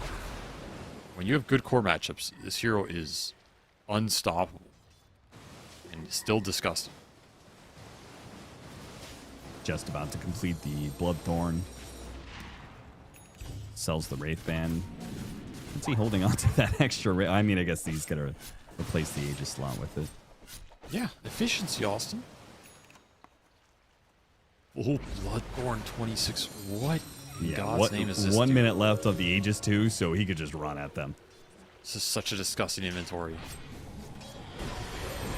They're going to try and fight him. I mean, they can kill him once, potentially. Okay, he still got off the song. He's still teleporting away. He just wants to make ultra sure. I don't think they can kill him twice, but just in case, if they kill him once, then Troll sits on top of them. Maybe they can 100-0 him the second time. It's possible. So he plays it safe. Song of Siren, get out. Can maybe silence him out of the respawn and latch him down or something? Either way, you're trading your ult for Lycan's ult. Larger downtime for Aurora. They really can't do anything if Toronto Tokyo's not in the middle of the fight contributing to the auras. Whereas if Song of Siren's down, who cares? Still playing the same game. I think you're almost always happy to just Song on a Troll at any point in this game too. Whether he's BKB'd or not, it will be good regardless.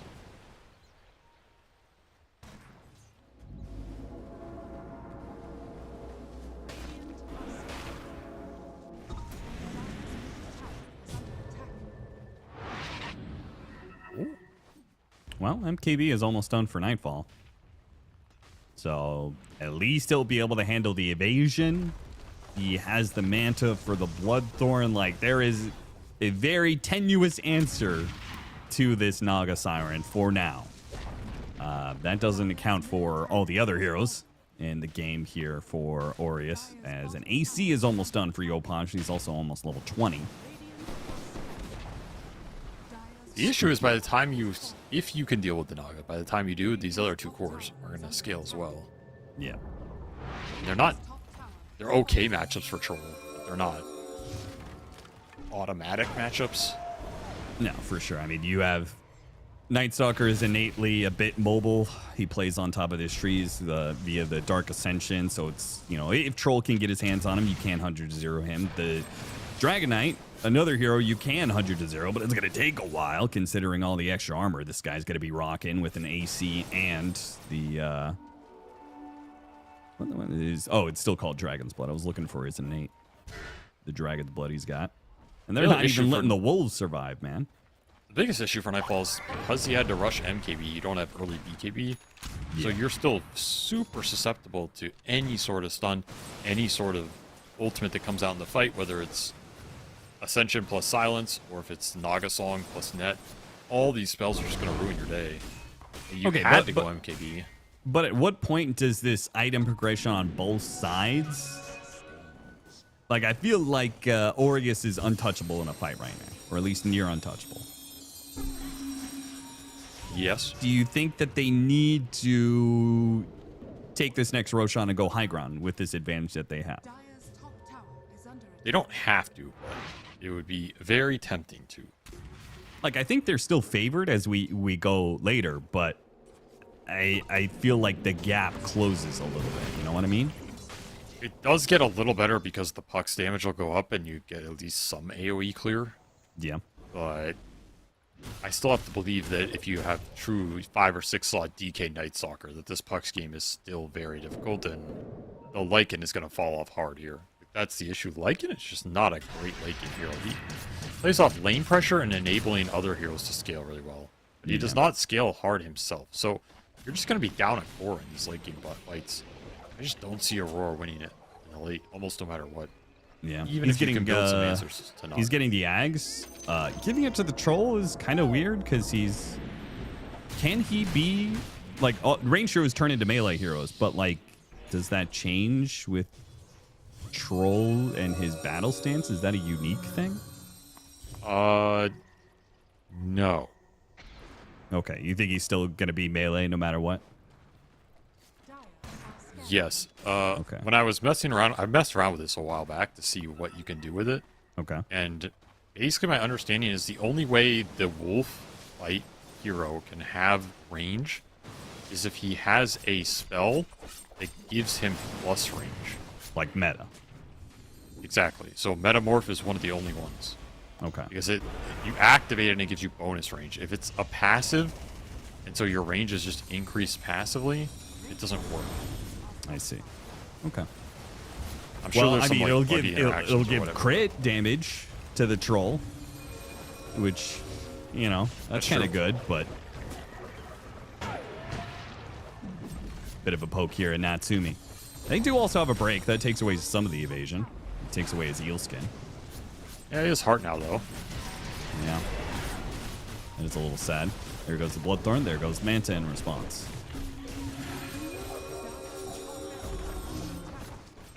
Getting bits of damage, and it builds up on Yopaj, not so much on Natsumi with the heart, but they are, in exchange, giving up a lane of barracks. One final hit for Natsumi. And he casually walks away, tied up for a second. They're going to smoke. They want to re-go here. I mean, they still have Roshan they could go back and do. But trying to end the game nice and early, they go smoke back into the base, pick off on Ollie. Now they can do Rosh. Now they can go high ground again. That's right. Who needs Now Rosh? they can get a kill on Mira potentially as Nico pops the Dark Ascension, hoping, Mira praying that the trees will protect him. And they do manage to do so. The entirety of Aurora huddled around the fountain except for Nightfall, who's the only one who can stand up against this Naga Siren. Looks like finally they'll call back, at least momentarily. There's this bottom wave that's also pushing in. Lycan is being a nuisance in that regard. He's got a shard. He's got his Helm of Overlord creep. So there's some passive pushing going on. It's okay for now, you know. You always got Naga Siren. Force the roar. They want to take the fight. They don't want to in some awkward situation where it's a Nico was spotted by the Wolves. They're going to jump race him. for ages. He's got BKB. He gets bushwhacked, gets coiled, still does not activate the BKB. You don't want to force the fight because the BKBs are arriving for Nightfall. They need this item to do anything in this next engagement. Unfortunately for them, Bloodthorn makes taking too Roshan fast. very fast. There's your BKB troll, just 5 seconds too late to force that fight.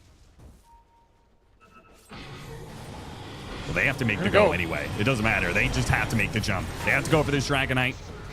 They transform him, give him a cookie, BKB goes off, song goes off, and it's only the BKB troll that can do any damage. He'll clear through the illusions, won't even lay a paw on the actual Naga Siren, at least not yet. Naga Siren going to go back into it, blocked out by the shards. Now they won't. He's He's losing the actually going to fight. die here potentially once. He still has the Aegis though. They get him once and then they just have to retreat Aurora into the night. But nighttime, the Night Stalker will follow you every step of the way, get the extra kills. First is going to be Ollie. Now looking at Toronto Tokyo, got a stun on him. Dragon Tail stops that teleport. It'll be limited to 2 losses. Mira is able to get far enough away. Tim's can't get the 3rd kill, but 2 losses in exchange for the Aegis and Natsumi straight to the high ground. The troll can kill this Naga if you can latch onto him. Of course, he's playing there because he has Aegis, but we saw how fast he died. That was actually impressive.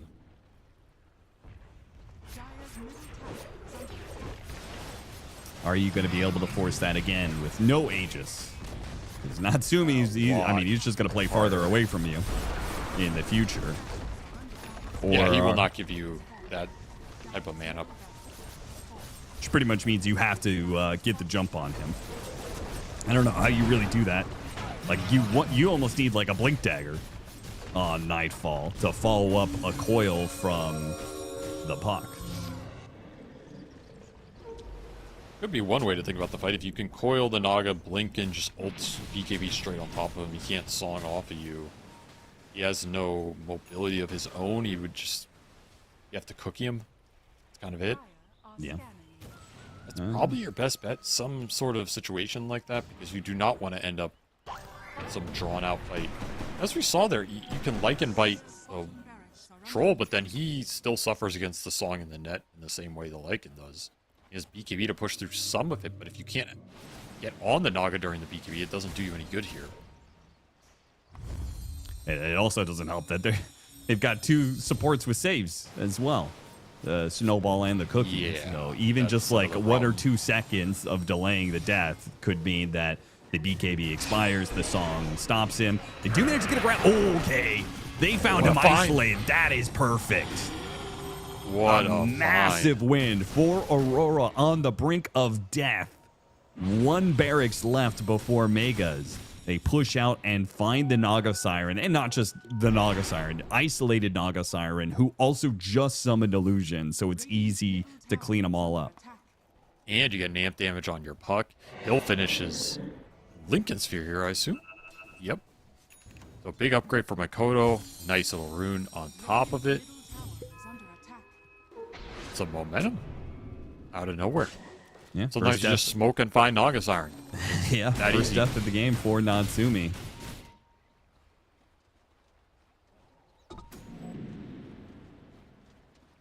I'm a little bit surprised that, considering how close they are to winning, that Aureus is still trying to make a play without this Naga Siren, but it does work. They killed Lycan, and will be able to escape into the night. So now Naga Siren's going to come back up with a solid 40 seconds where the Lycan isn't here.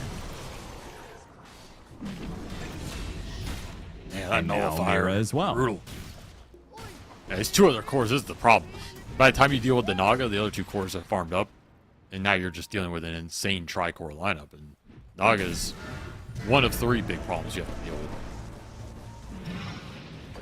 5 versus 3, now 5 versus 4 with the Makoto or Toronto Tokyo buyback.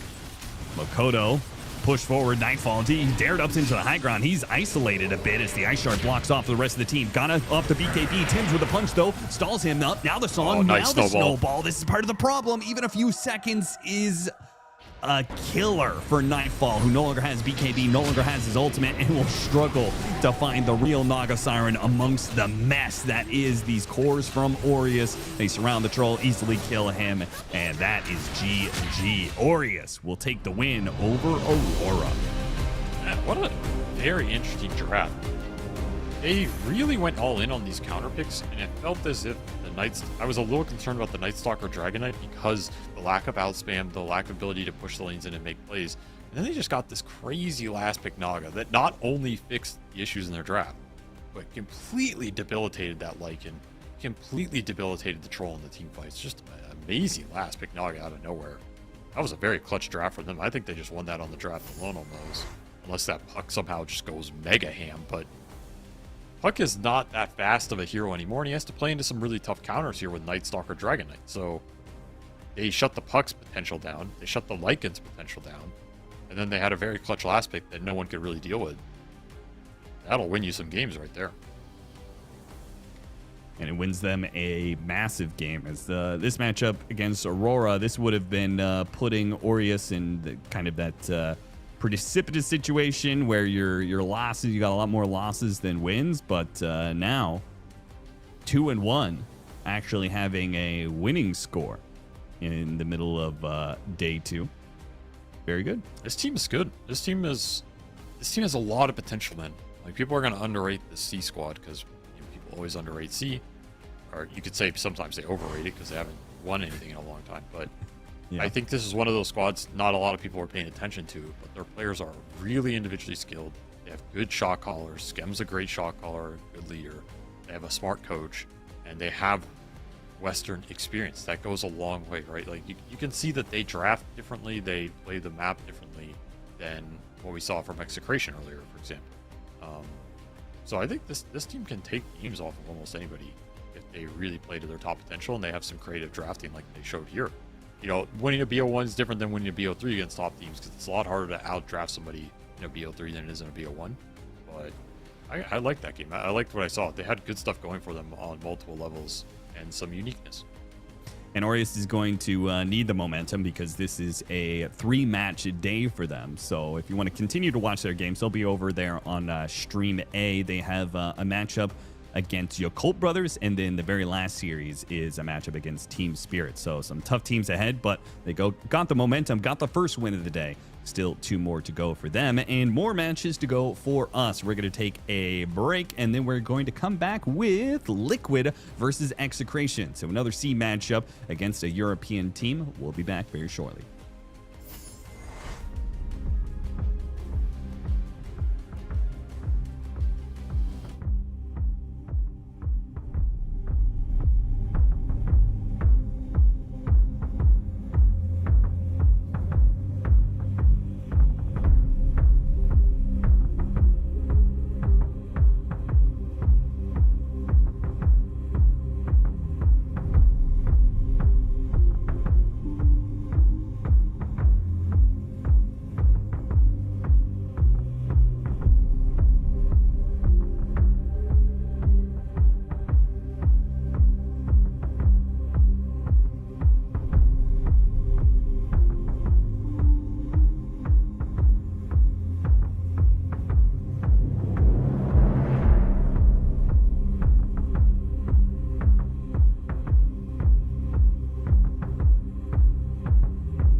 Welcome back, everybody. We are live with yet another best of one. This time it's going to be Liquid versus Execration.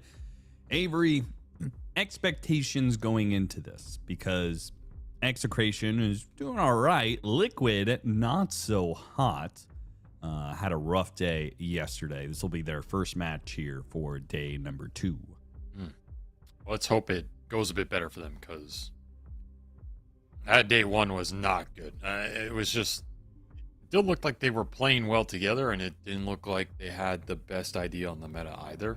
Kind of just off on both fronts. So one of those you can adjust a lot more quickly.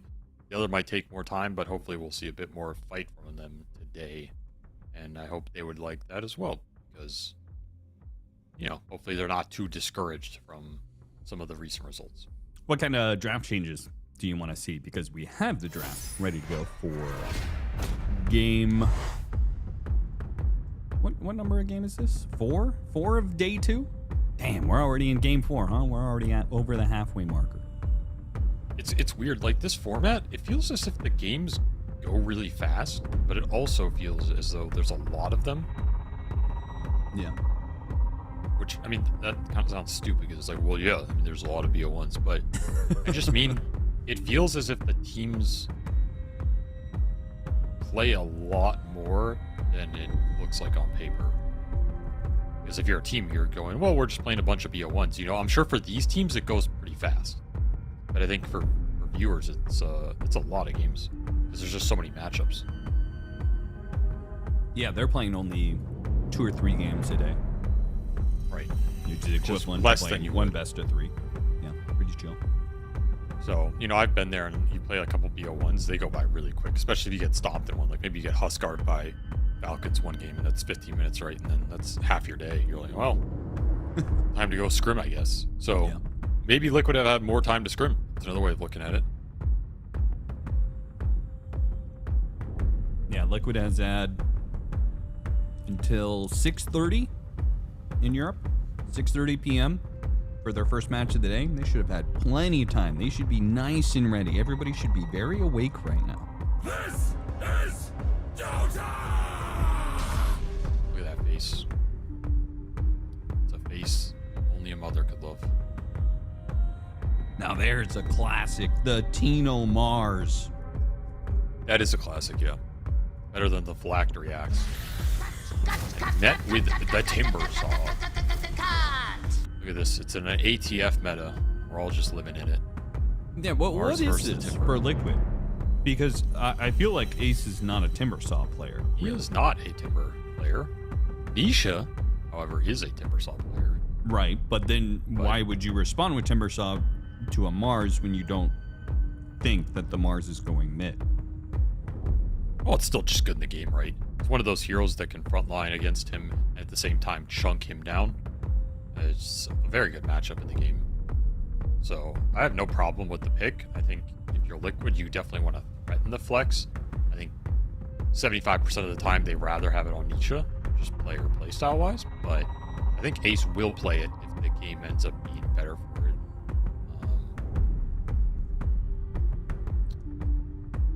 Kind of interesting. I think this is also a Liquid roster. They're going to have to adjust kind of the pick priority, because they were very used to picking the offlaner early with both 33 and Saberlight for different reasons.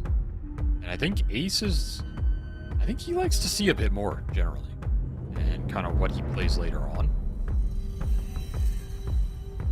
There were metas where Gaiman were first picking his hero, when the Underlord was mega broken, or you could flex Lone Druid, stuff like that. But I think in metas like this, he prefers to see a bit more and get that hero second phase. So then it kind of begs the question, okay, well, who are you first phasing, or who are you first picking as a core in this Liquid lineup? Is it pick Ace hero? That's pretty meta dependent as well, right? Some metas he can do that, some he can't. And then is it Nisha's hero? In general, you don't want to early pick Nisha's hero because he's your superstar player or whatever, but you might have to in some of these cases. Maybe that's an adjustment that they will try and make going forward. Philosophical question for you. Take the brunt. When it comes to Dota drafting, because we obviously, when it comes to Dota drafting, there is more of a priority on cores for obvious reasons. Right. do hold you that think... thought, Austin. This is a very intimidating player cam right here. I just want to say it does have I feel aura. as if I just got called up to the boardroom with the CEO. And I'm about to have my whole life destroyed and thrown out the window. Like, dear God, I feel like I'm in an evil lair or something. All right, continue. All things equal, do you think it is better for a support to be doing the drafting because he doesn't have the personal biases of, you know, core drafting? They're going to draft for their own favor one way or another, right? I thought it was always better because it takes pressure off of the core players. Okay. And you generally rather have them spending more time pubbing, grinding, building their hero pools, becoming specialists, than them spending time on studying enemy teams and drafting. Right? Sure. Every hour that they do mock drafting is an hour taken away from playing Dota. Yep. It's a lot of time. And would you rather have an extra 4 or 5 hours a day for your core player to specialize and get better at the game, or 4 or 5 hours for your 5 player to do that, right? For me, I always just waited. Well, it's just better if the 5 takes that, because him being specialized or mechanically better on his heroes by that small percentage to me is less relevant. It is relevant, but it's to less a degree. So I always felt that was the biggest factor, but you can have these core players that do it if they have very good understanding of the meta and they're very intuitive players. We've seen it before, but I feel like it never lasts that long. I don't think I've ever seen a team where the core player was a drafter for an entire year, for example. You can do it in bursts, but Let's have some fun. who's done it for a year or multiple years as a core player? I can't think of anybody. Maybe ATF, I guess. 33. I mean, he did it for Liquid. Oh yeah, 33. For that stint, and he's still doing it for Tundra. Yeah, that's true. I guess there's some offlaners who've done it, because offlane's kind of in that middle hybrid space. And I would argue that the offlaners who draft and do that, they are the true Dota players, you know. They're the obsessed nerds with thousands and thousands of specialized games on their heroes, so they have to worry about that less. I have derailed our draft conversation. Oh, I mean, it was draft oriented. Yeah, really I asked because Liquid is having Tofu do the drafting. So it is a Blitz Tofu duo doing the drafting. Obviously, Ace did some drafting in the past for Gaming Gladiators. So I was just thinking about that from a philosophical standpoint and why you would want one person or another to do drafting. Obviously, Nisha has done it in the past, doesn't like it. Mickey has done it in the past, doesn't like it. So Liquid for now is having it run through Tofu, but now they picked up Juggernaut, they picked up Dark Willow. Execration have responded with a Pugna to the Juggernaut pick. I'm a big Pugna fan, you know me. I think this hero's busted, just straight busted. I don't know why we don't see it more. He has some good interactions here. The ward versus the Timber sustain is always nice, and then you have the Crep versus the Omni and that kind of stuff. Jug is not a good nullifier buyer. Does not want to have to buy that item, so pretty nice Pugna interactions here. A pretty strong hero for a lot of C teams that are used to playing with it. Could do some work here. Same with the Rubik, but the execution's a lot higher. I think the execution looks a lot more straightforward for this Liquid lineup. You're just going to run at people with spin, with the Chakram, and you're going to glimpse them back into your damage. And you have easy catch and stuns between Disruptor and Dark Willow. It's a very easy lineup to execute. Should be no executional difficulties for Liquid here. Doesn't mean they're favored. I'm just saying, you know, you can't look back on this draft and go, man, that draft was really difficult to play. This is about as simple as it gets.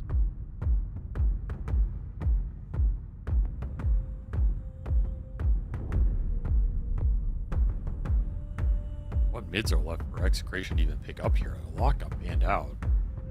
You want the Playmaker mid, but you have to consider the mid Timber threat.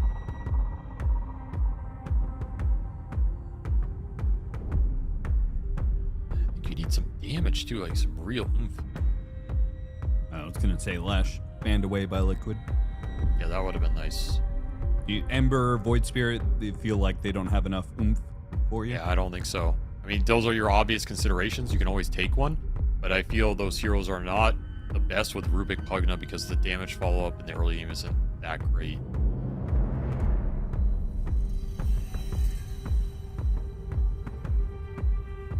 I think some teams would take Sniper here, but I don't think that hero's necessarily strong enough to justify the pick.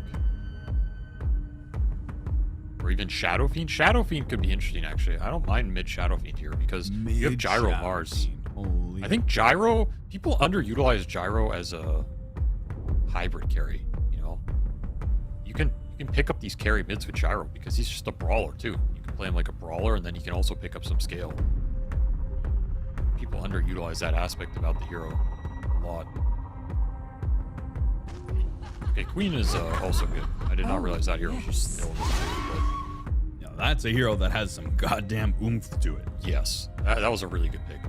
It does similar things the SF does in terms of gives you that damage punch and scale, so it's not all in the gyro. This is like the exact type of hero you want with gyro, in my opinion. A hero that can fight early but also pick up the scale, so gyro can do the same thing. And then you have these two hybrid 1/2s that just bounce each other out. You have control through the Mars. It's a good hero with some good burst, so Rubik Pugna can go to her and do something. And it's not an easy mid to counter pick here. If you put the Timber there, she'll do fine. If you really want to punish the Quap, you can, but they did ban the Huskar. We saw that yesterday. That was the biggest issue for this hero, so... Yeah, I was going to ask, do you think they had a game plan against Quap? Because otherwise, why did you ban Storm Spirit over Quap, for example? I think Storm would have been good. They have limited lockdown against the Storm. It's a good Timber answer, so maybe they really want this Timber mid. They kind of banned for the mid Timber, which is what I thought was going to be the case anyway, because Ace doesn't play that right. Sure. And if that's the situation, then what are you taking for Ace here that's going to really affect the Gyro's game? That's Underlord or something, but Underlord into Rubik? You know, is the Lone Druid going to get busted out here? Is it time? Pretty sick Lone Druid game. That would be a wild pick. Dude, I would do it here. I would just go, just send it. Ember! So it is going to be a Ace Timber Saw. Now, when we talk about like him not playing the hero, we're not saying he literally doesn't play the hero. He has played the hero a number of times. It's just not what you think of as an Ace hero. Like an Ace hero is Underlord. This guy's got like 70% win rate, professional win rate on Underlord. Timber Saw, while he's played a lot, does not fit the archetype of an Ace hero, and it shows. He has a sub 50% win rate on Timber Saw. Awkward hero for him. Not a traditional aura buyer. You can buy auras, but he doesn't utilize them as well as a lot of other heroes, and he's a primary damage dealer.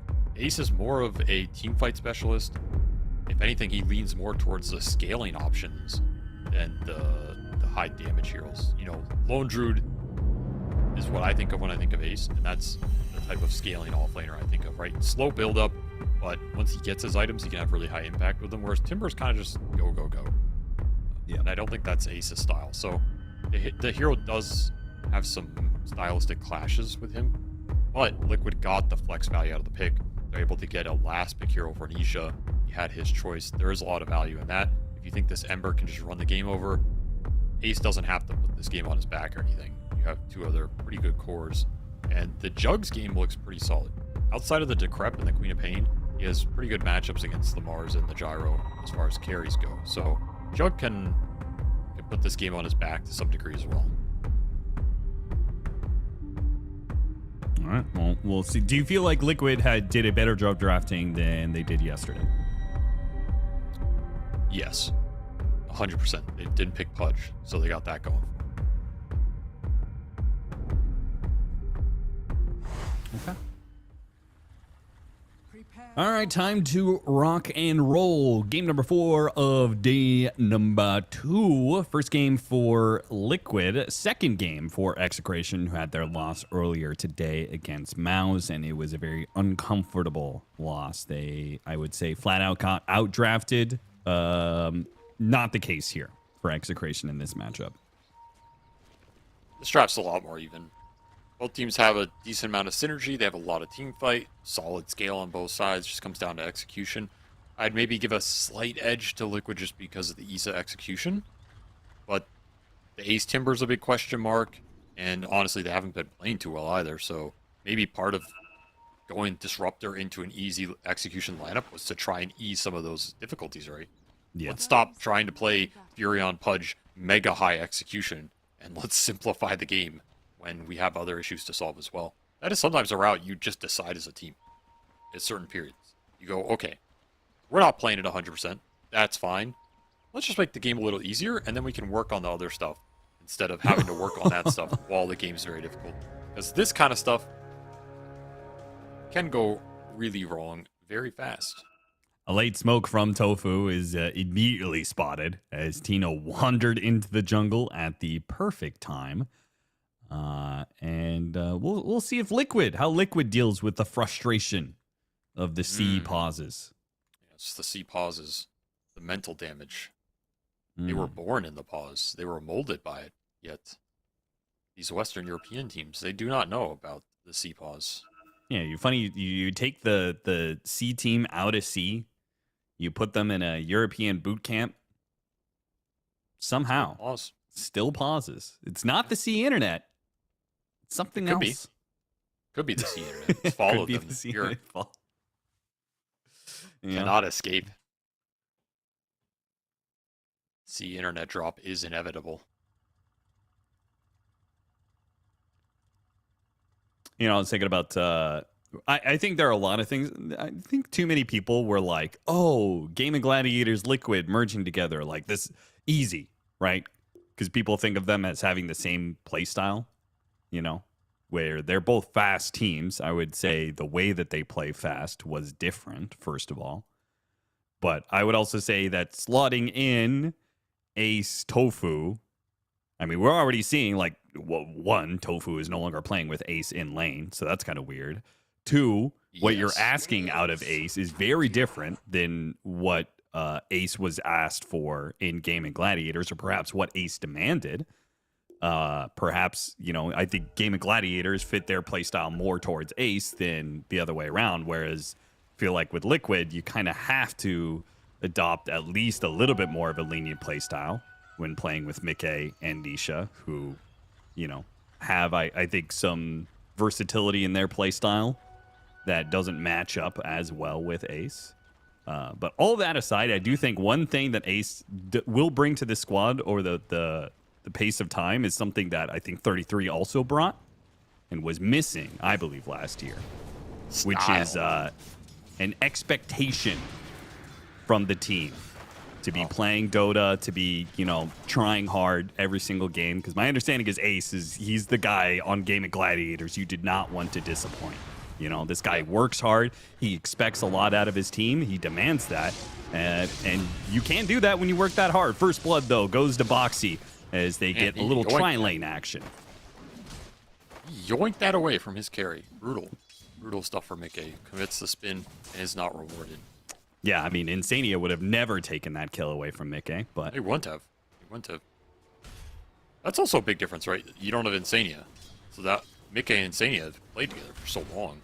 Yeah. You lose that lane synergy. So you lost your side lane synergy on both side lanes. Just switch up. Do you think that was a mistake? Do you think Boxy should have fit to 5 instead of Tofu?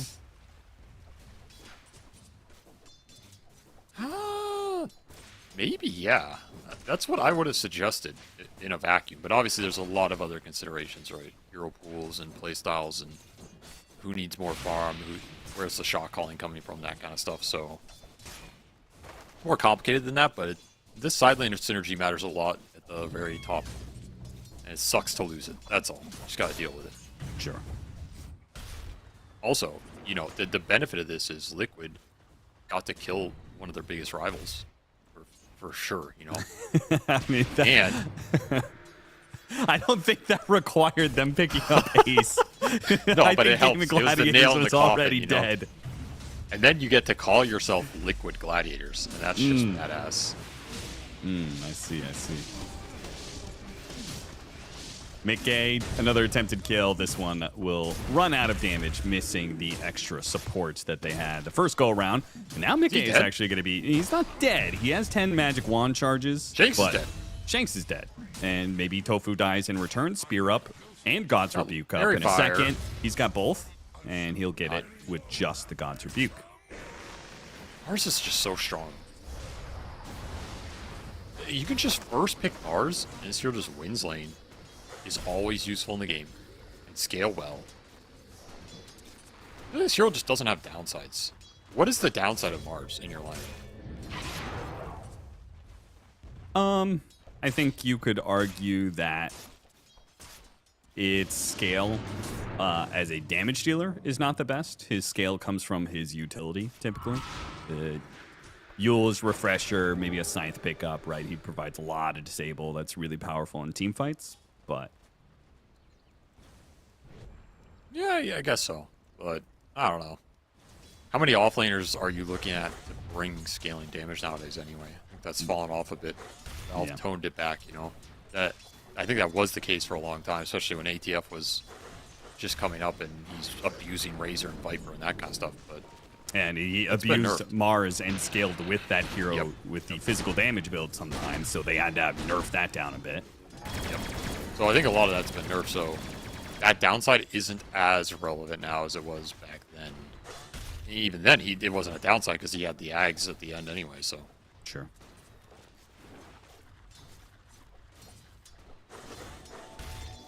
So far, Nisha struggling a little bit in this mid matchup against the dagger spam from the Queen.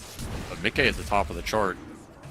And they're going to bring the tri-lane straight back to Tino. Sorry, brother. No breathing room for you. Yeah, why not? You don't want to be matched up against the Gyrocopter the entire time anyway. And Timbersaw is more than capable of solo laning this, especially with a 0-2-2 build. He's going to be perfectly fine, and he's also matched up against a lane that doesn't have a stun. Right? Palace doesn't level homing missile. There is literally no stun that this duo provides. Glimpses almost there. Oh, he actually didn't get that. Wow. Just outside of the range.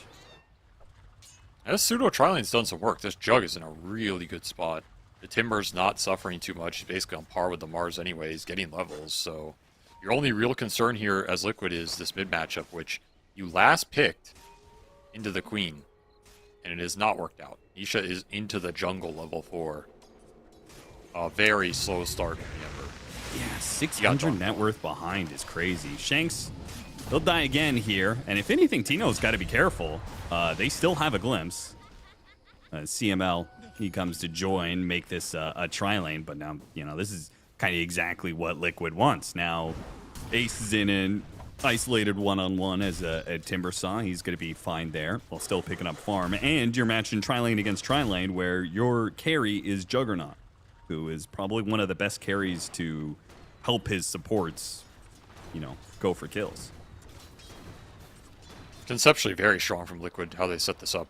And it forces Execration to respond, which they were slow doing. Just didn't bring the other support down there early. And they didn't get the punish on the Timber either, so just missing out. This lane phase, big Sonic Wave hits on 2. That's a big one that'll kill at least Tofu. Oh, the deny from Boxy across the way with the Shadow Realm hit. What a play from him. They'll miss out on the other kill as Nisha just TP's out. That was actually very sick, and now Boxy, all right, pushing for too much. There's no way he could get the power rune as well. Oh, that's one way to negate the early Sonic Wave impact. Deny him up. See him get this from downtown. Like, don't worry, brother, I got you. You know, he's just been nasty. He's been killing Tofu for years, so it's second nature for him. Probably didn't even think about it. He just saw Tofu. He assumed he had a PTSD flashback. He's playing against Gaming Gladiators. He's like, I gotta slip this guy. I got him, guys. Yeah. Old habits die hard. 7-minute wisdom shrines. Mickey is not quite level 6, so I don't think Invasion is really going to work out. Tofu tries a solo move. Tino beats him on the high ground. And instead, Tofu, well, he will survive, but a little bit wanting for HP.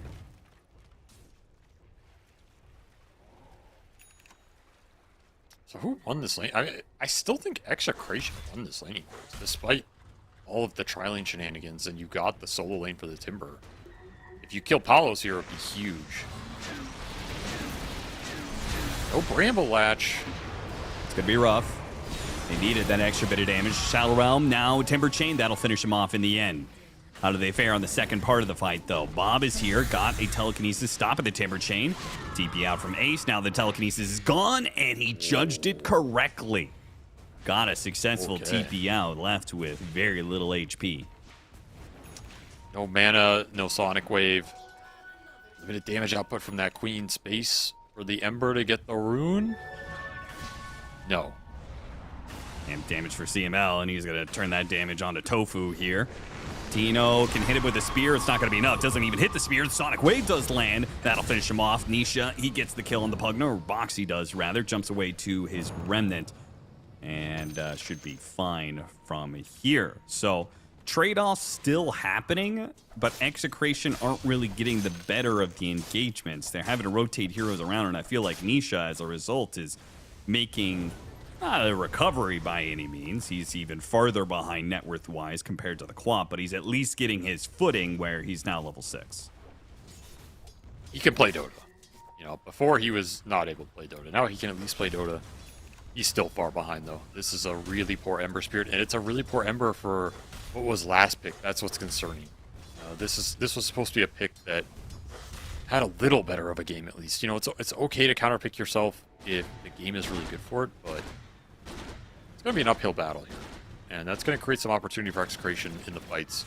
They can keep landing some good Sonic Waves, getting runes for Bob. Most important thing right now. Play through this Queen of Pain. Use her strength relative to the enemy mid to accelerate the game somewhere. If you can ever snag a kill on one of these side laners, it would be huge. Ace just solo smoke. He's going to go clear staff. I thought we were going to see an aggressive play out of him. I was like, my god, he's a changed man, but nope. That's a big boy stack, too, for somebody who's been solo laning for most of the time. Glimpse back onto Tino.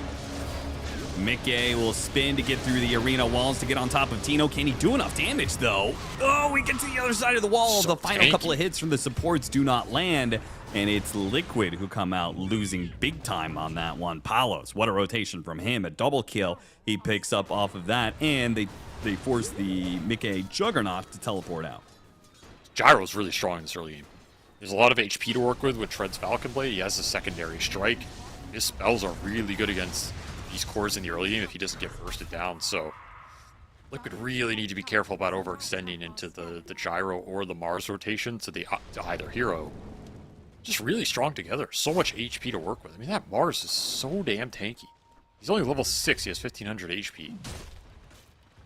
Tough hero to bring down, man. No doubt. Gyro's All of a sudden, pretty fat. Ace is level 9.5. What the hell? Yeah, Farming he up has- such a big ancient stack solo gave him 2 levels. Damn. He has a lot of experience going for him, which is what you want on this hero. Experience translates to damage. Yes, and this is the part that I definitely recognize from Ace. Them letting him alone, and he solos up and gets really fat over the course of 15 minutes. That looks like Gaming Gladiators. Gonna smoke up here, trying to get some fight going around this Timber Saw. Maybe snag Tino. Again, tanky target, but the Timber will dice him up. Slight chains. No trees here, though. That's all. Yeah. That was a whiff and a half. Not sure would have mattered, but Tino goes down.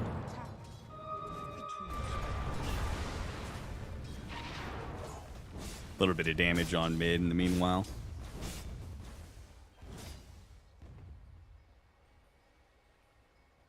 Well, it's time to use this Quap. I mean, you were talking about it earlier, and they had Sonic Wave on cooldown, but I feel like he hasn't used Sonic Wave since. They could get a power rune to make some sort of rotation with. That would be even better, but it looks like the runes... Nope, he got it top. Invis. May have to use this invisibility. So he's fine, covered by Palos. Palos makes a rotation out of the jungle to help him out. That's a pretty cool play. Shanks gets the kill on Nisha. Out of What a remnants. move from him. Got the spin and now has the remnants. Oh, those remnants are nice in the early game. Yeah.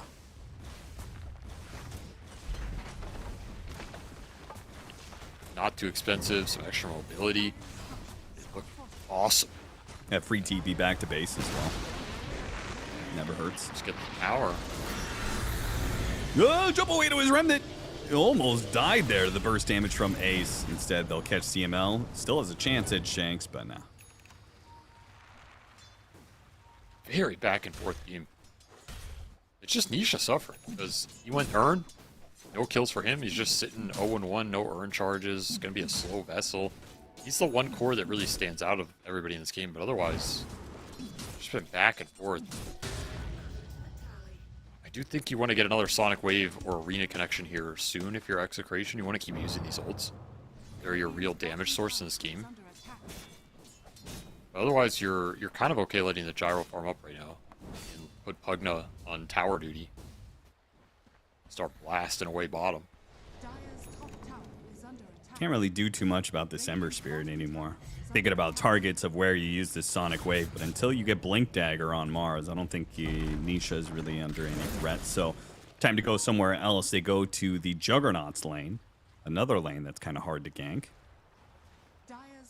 Not the tower, though. That's true.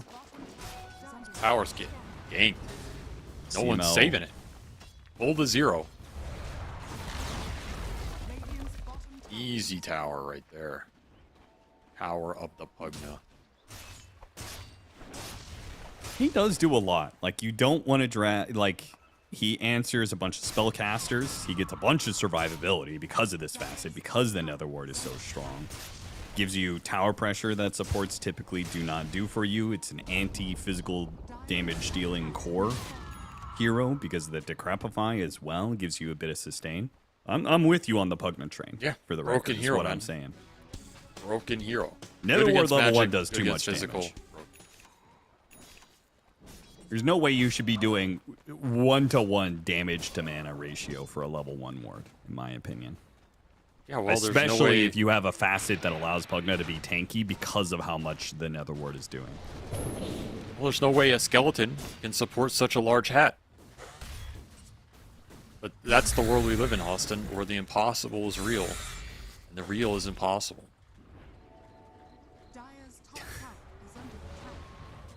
Trying to figure out what that last part meant, but... Yeah, you keep thinking about that. Get Okay. back. A shield rune for Bob. Again, Sonic Wave has been up for a while. Just not really finding any connections as things have slowed down and the chaos has receded. Execration, perhaps unsurprisingly, feels a little uncomfortable for them.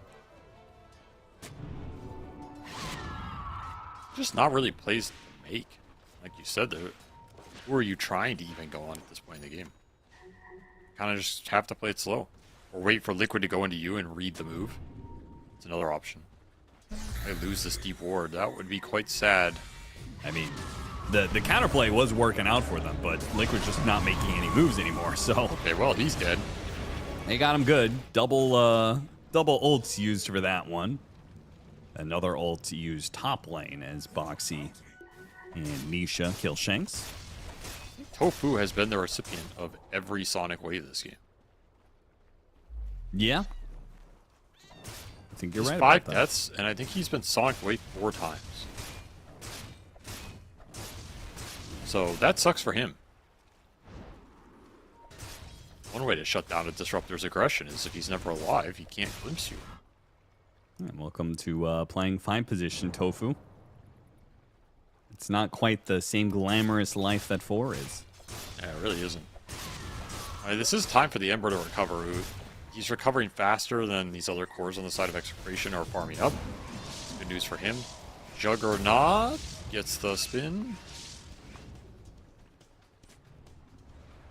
Kind of need the Rubik lift to start some of these plays, but Shank's just going the Solar Crest. You're not going to have Blink Rubik or anything. So again, just a slower game for Execration. They just got to farm up and believe in like the Queen of Pain pick in terms of its scale. Also, this Boxy guy, man, he has some obsession with the Tranquil Boots disassemble. Oh, yeah. This is beyond reasonable. He does this on every hero he plays, 100% of the time. Brother, you already won TI. You know, you don't have to be so tryhard. Like, you could chill a little. Just assemble that, man. I do question sometimes if it's worth continuing to do this as long as he does it when no one else does it. Almost at all. That's what I'm saying. First of all. That's what I'm saying. Like, it would be He's one an thing if other obsession. players were doing it and he was doing it like 50% more than them, but other players aren't even doing this at all, and he's doing it 100% of the time. Yeah. It's intense. It's too much for me. I can't deal with it anymore. I'll just say it. Too much. Yeah, you mad as hell? You're not going to take it anymore, Avery? Is that it? No, I'm not. I'm going to call it out. I think it's lost value for what he gains. Or maybe his brain is just working at such peak efficiency that he can handle this extra load that other people can't. Okay, look, the Dark Willow one I understand, right? Because you're trying to abuse the regen. Yeah, the Shadow Realm But- innate thing. But he does this on every hero. And you're losing move speed for this. You're losing 20 move speed. Caught Shanks again. Nisha and Boxy continuing to run around the map as a duo. This time it'll cost Boxy his life, but you're behind the mid tower. What can you expect? There's just no way that losing 20 move speed 100% of the time is worth the extra regen in the little instances. Radiant's middle tower is under attack. Dire's bottom tower is under Have you ever You know heard what the I'm saying, term man? You know what I'm saying? slow is smooth, smooth is fast? Oh, what kind of saying is that, man? under attack. It's Dire's bottom a common phrase used in military and apparently stuff. Yeah, that's a military term. I was about to say, is that a military term? Yeah, so what I'm Can't be saying bringing up is that military terms. the Boxy's, he's making sure he doesn't go too fast. You know, he's Is he in thinking the about his military? moves. Who knows? Oh, there's BKB, BKB for Bob. forced out on Bob. Is that? I feel like the game earlier, right? The Leshrac. First time he picked up BKB, 9-second BKB, had to use it defensively. This is becoming a trend for him in Execration. They're just getting run down. This Timber with pipe. Not afraid of anything right now. Yeah, I mean, Ace is farmed and farmed and farmed. He's level 17, man. And of course there's a pause. The packet loss follows the C players wherever they go. God. I mean, they're trying to finish BKB on Paulos right now, which is why they don't want to fight, but they're getting dragged into this engagement. As Liquid make the correct call, just force the fight that they don't want to take with our mega high level, mega farm Timbersaw. An amazing pipe game. This Timbersaw pipe destroys Execration's lineup right now. You don't have BKB on your queen anymore. No reason to be afraid. I think it's pretty annoying that they only have Tino to give them catch. And Tino also didn't have the best start in the game thanks to the tri-lane he was matched up against. So you're reliant on one hero to keep the tempo going for you as Execration as you went into that 10-minute, that 15-minute marker period. All Liquid had to do was just kind of dodge the Mars around the map, farm up for 10 minutes, and now they come out swinging with, you know, the pipe that they've got going on. The Juggernaut has his Manta. He can join in on fights. Level 16 on him, 17 on the Timbersaw.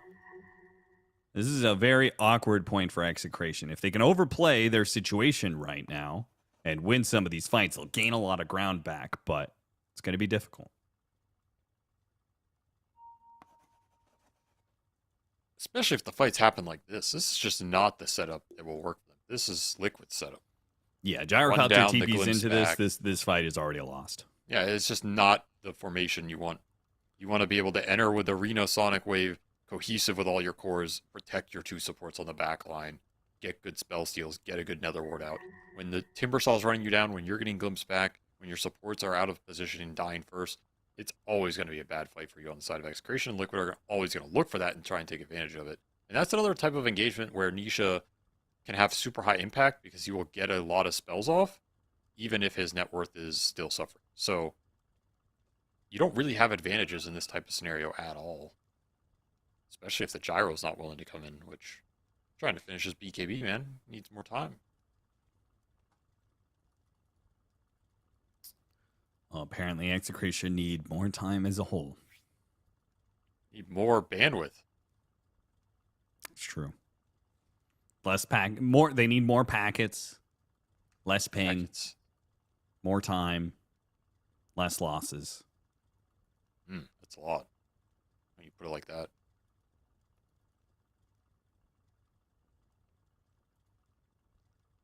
There's a conversation in chat. Somebody asked when you go Maelstrom on Juggernaut. Do you ever go Maelstrom? Is there a matchup that you ever go Maelstrom now on Jug? The current That patch? guy's trolling you, man. I think he's just trolling you. He's not talking to me. He's talking to other people in the chat. Who does he talk? What's his name? Maybe I know him. Jesus Quick fries. chat shout out. What, Jesus fries? Cheeses fries. But yes, there is obviously the intention is there to sound like Jesus. Cheese fries. I thought you actually said Jesus fries. I was like, man, that's a Twitch name if I've ever heard one. You could just say I don't know if you don't know the answer to the question. What was the question? When is Maelstrom better? Or do you ever go why is it Maelstrom better? on Juggernaut now in this patch? In this patch, probably. I'd say probably There's like no TV matchup that you consider 1 out of going 10 Maelstrom games. for? I'd say Okay. you could do it. I still think Mjolnir's a very good item on the hero.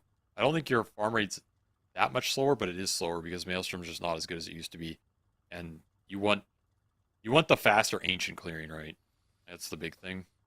Mm. I think the lane build-up's even a little better now with the broadswords. And Maelstrom used to be better. It used to be faster. It used to do more damage. So, but I still think Mjolnir on this hero is very good because the attack speed and Omni and everything is like. I bet you we'll see Toro go that build at some point because I know he likes that build. He used to go Mjolnir on Jug every single game. Execration are still going to try and fight this out without their supports. They don't even have Arena right now. And they just get caught up as Ace keeps pushing in and finds that, oh, hey, there's this Mars still here. Easy kill, a third kill for Liquid off of that one. And they were even trying to get a glimpse off of it as well. Why try and take that fight? It's not your style of fight. You're getting caught off guard. You don't have your item timing. Just bleeding kills. This is the discipline that some of these C teams don't have. These Western teams just take advantage of it.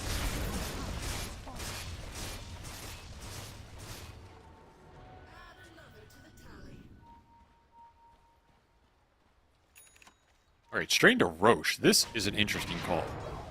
Still don't have the gyro BKB, but they feel it doesn't matter. They can do it fast enough. Can you do it fast enough before Liquid has the read? Because Liquid do not have anything on cooldown right now. Oh, this is close. They get the Aegis. Can they get out, though? Caught inside the Static Storm. Palos is the only one, though. And CML behind him is trying to help out where he can. They want to keep this Aegis intact as long as they can. Sonic Wave, big hit. Glimpse back onto Palos. Palos still getting some heals from CML. Nisha, Tino, they're all covering this gyrocopter, and it's working pretty well. He still has to be able to contend with Ace, though, with the chains holding him back. And now Ace, after getting the kill on the Rubik, has now surrounded them. He's running him down. Somebody killed this gyro, right on top of Palos. Palos is finally going to die. It took forever, and they've got Omni Slash. He doesn't use it on the gyrocopter. Use it on the Mars instead.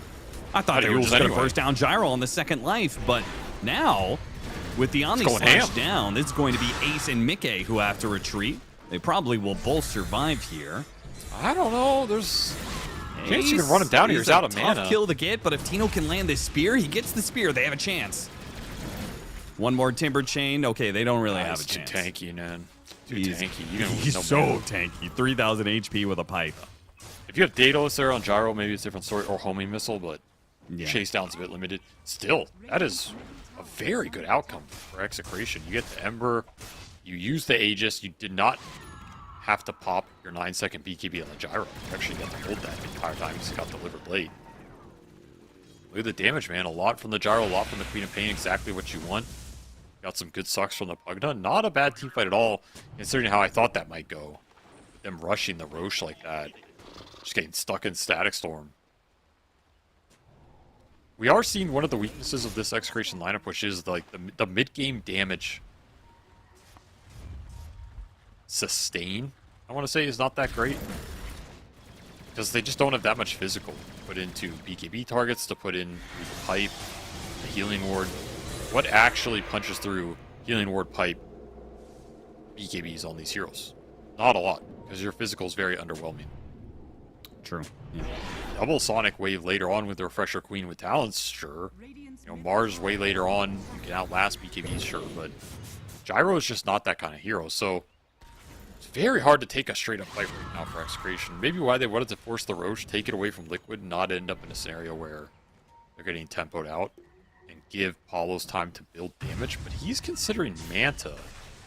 I do not know about Manta on Gyro this game. I do not think that's a big enough damage source to justify it. DML, how'd you get here? What happened? Well, he's dead. Yeah, he was in deep, and he did not have an observer ward. So I'm gonna guess he was gonna go block out the ancients with the sentry or something. He was just scouting, man. He's just doing some recon. Well,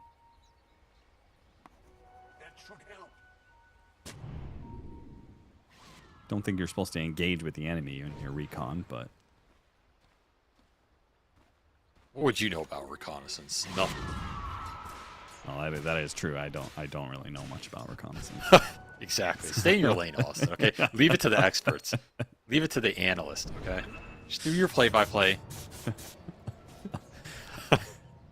Can't go to Yemen. I'm an analyst. What are you talking about? 4-man smoke up CML. Now that he is back alive, has made the call. Now that he's performed the reconnaissance, got the information on Team Liquid, he says, boys, I know exactly where we need to smoke. We need to smoke to right where here. I died. They were right here, guys, I swear. If you guys were here 90 seconds ago, you guys would have had a free What fight. if this works? What if this works out? No. I mean, that was their dataless on the gyro, so they had the physical punch they were lacking earlier, and that's why they had the confidence to go for this. And just swing at this top tower, man. This is not bad either. Take advantage of the fact Liquid are afraid of you right now.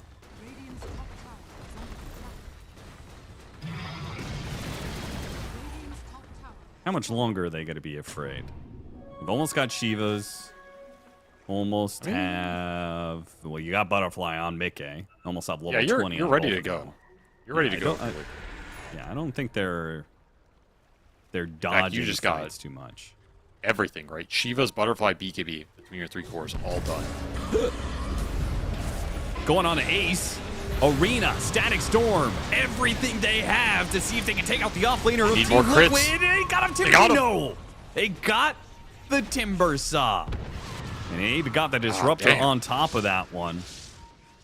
I was not certain that was the play, that was the go right there, but they played it to the absolute margins. They do manage to get that kill, and once the Timber Saw falls, fight seems a whole lot more straightforward. Okay, I mean that play works because they're a little faster than Liquid. We saw Liquid basically planning to assemble there with their item timing. Ace shows 5 seconds ahead of when the rest of the team could have been there, and that is Execration jumping, striking, getting the crits in with the Daedalus on the gyro. That's enough to bring him down. Huge win for them in this game. Try and turn the tide, give more time for Paulus to scale up here.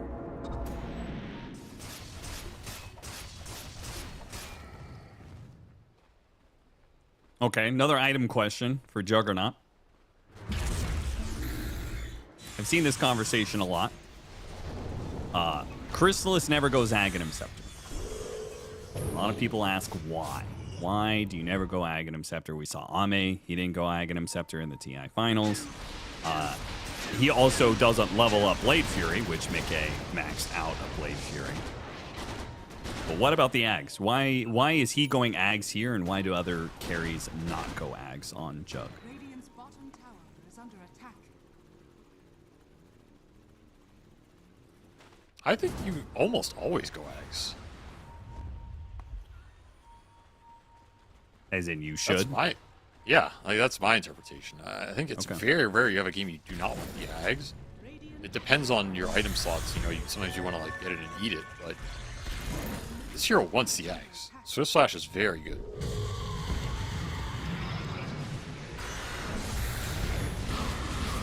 Bob forced to use an early BKB. This is not going to be the same initiation on Ace that they had before. They got a pin on Nisha, but he gets off his BKB still at half HP, and he's going to try and run down CML. There goes that Omni Slash on Palos. Perfect target for the Juggernaut, and on revive, he'll go after the Mars Nisha, who did run down CML.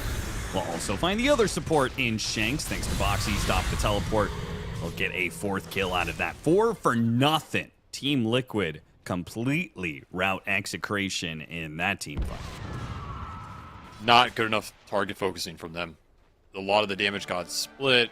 The pin on the Ember happened when the gyro couldn't hit him, so you're missing a lot of the burst damage that we saw focus the Timber down in the last arena engagement. They could take advantage of it, and they land a great Omni Slash on an isolated gyro. Every slash went into him. Can't ask for anything better there. This Jug is really a scary hero for Execration to play against late game here. They do not have a lot for midday. Bob, you, oh, yeah, actually, I was surprised. I thought Ace was just going to take that fight.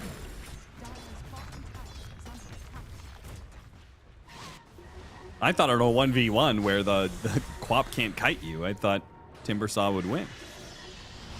But Ace didn't feel like it was worth the effort there. Nice pin. Underneath the tier 2 tower, CML will still die. Telekinesis pushing Boxy back underneath the tier 2 tower, but they just can't quite finish him off. Static Storm goes out, but a TP away. Now Ace is here. He's going after Tino. Tino does not have BKB to protect him. The magic damage cores of both Nisha and Ace run him down. Now kiting back against Palos. Ace Timber Chain outside of the tier 2. Good chains for good chakram. Bit of chip damage here. And they can go back in again soon. BKB has to be used by Palos, otherwise another slight change was coming in his way. And Mickey, well, he could blink after him. He didn't have Omni Slash back up. He got the vision, got the glimpse back onto Palos. That's what he was going for there, but he dies for it. 666 damage, a crit from the Gyrocopter on top of a Sonic Wave. The Juggernaut got bursted. Nice terrorize on 2 there with the Bedlam. They actually have a chance here to kill Bob. It's close. Oh, not enough. Spirit Vessel will not take him out. Nisha too low to really help with the commitment there. Boxy dies instead.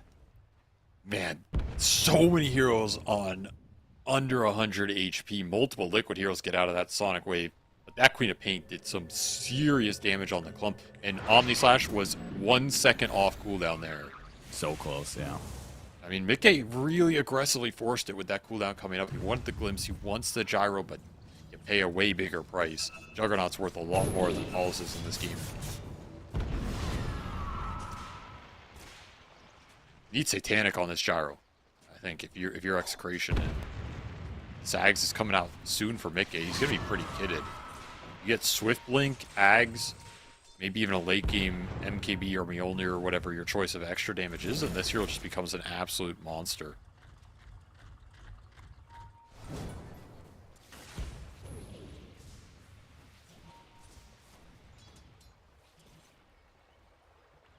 Gonna have an Ags on the Ember soon too. And Liquid are really scaling up here. Yeah. I mean, so if they can get, they've got 20 on Quap, with Shiva's coming in soon. I think you're right about the Satanic for the Gyrocopters. The Gyrocopter is not going to be contributing much more damage for the foreseeable future. MKB and is... the supports don't really add that either. No, the Stolen Chakram did some work, but it's about the best you can hope for.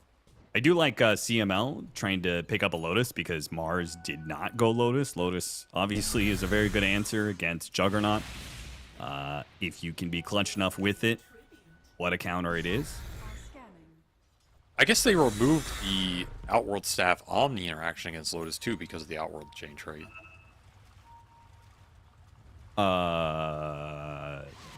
What? No? What do you mean? Because you used to be able to Omni Slash a Lotus or target, and then if you had Outworld Staff and you used it during the Omni, it would reset the Omni, and then it would just go through the Lotus.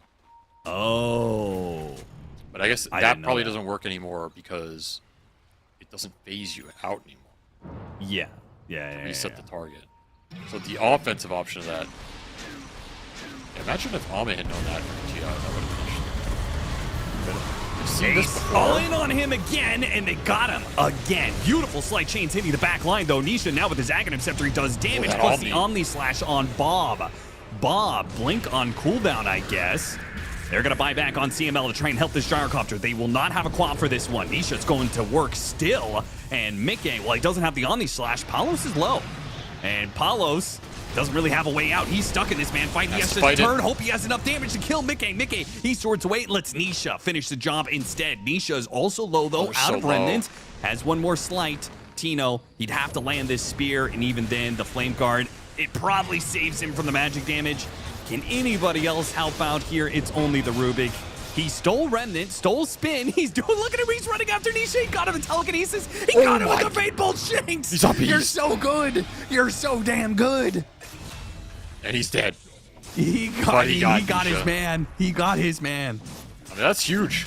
But once again, it's Liquid surviving on such low HP. If you had a little more damage, a little more life, as Execration, you win that fight. That is with the Timbersaw going down 100%. You didn't get anything off in that engagement. Basically 0 damage. But Nisha dealt almost 9k. Just ridiculous amount of remnants coming out from this Ag's Ember. 6 activate remnants, 4 slights, 4 chains. Dire's bottom tower has fallen. Crazy Yeah, damage. may have been a bad lane for him and a rough early game. But the overall game seems pretty good in that they don't have the best lockdown for him, and he can go and just attack the two backline heroes that they really need to, right? You want to make sure this Pugna can't just sit there, life drain, and decrepify at the right time for Omni Slash.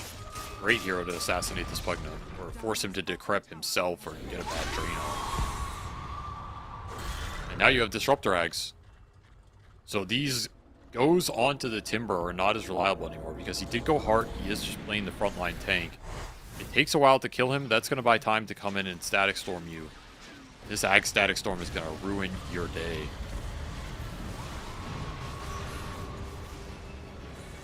How's a 4-man chains there? Just remedy on top of everybody. Up can't get out, man. 1 chains. No blink. You're done. Yeah, the only reason he doesn't kill Shanks on top of that is because Shanks with the clutch remnant steal. Oh, he even dodged away from some of the Omni Slash. I mean, Shanks really did a lot of work here. Oh, he beasted it up. He was absolutely beasting it up. If you can somehow kill Mickey there, that would have been a game changer. Bob goes down again, caught in the Static Storm. There it is. Can't PKB. They're starting to take this game, take control. Execration need answers. They need more survivability. They need Lotus Orbs for the Omni, and they need the Satanic on the Gyro. That is the biggest thing. Satanic on Palos would go a massive way in these fights. If you can avoid the Omni and he could just sit there, imagine getting healed up in these engagements. You take him for sure. Is it going to be too little too late now? That's another question, but His net worth stalled a lot. Ace is actually higher than him in net worth as a result of these last few minutes and the Gyrocopter not being able to farm. And Ace now has a heart. I can't believe I've seen 2 hearts today. I still think this item's not that good. Oh, double pin. It's pretty good. Mickey at half. Into Mickey the at a quarter. Mickey almost dead. Glimmer Cape, he's okay. Kips the Aegis for now. Now an Omni Slash, Swift Slash rather, onto Palos. Not enough to finish him off. Is enough to send him back to the fountain with BKB being used. Now, okay, Tino tried to get the spear on the revive. Nice telekinesis, though. Got him outside the Static Storm. Terrorize on 2, though. Boxy pushing forward. Got both the supports low, but now the arena's going to catch all these heroes inside, except for Nisha, who hits that back line with his remnants. Takes out CML. Can't quite finish up Shanks. Again, Shanks will get away. Bounces back, though, and the Gyrocopter is dead.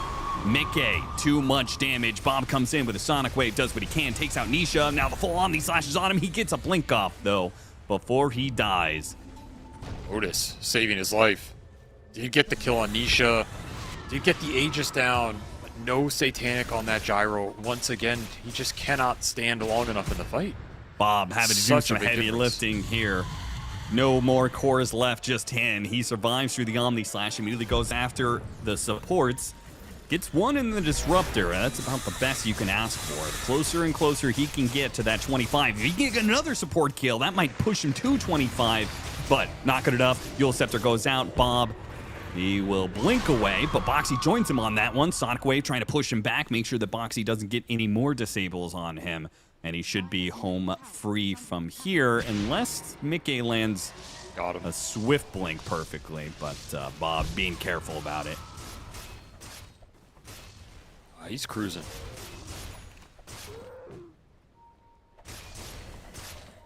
Some really chaotic fights. This game is like... I feel this entire game has just been, what if Gyro had Satanic? And I'm not saying item order-wise he went anything wrong. It's just if he were richer.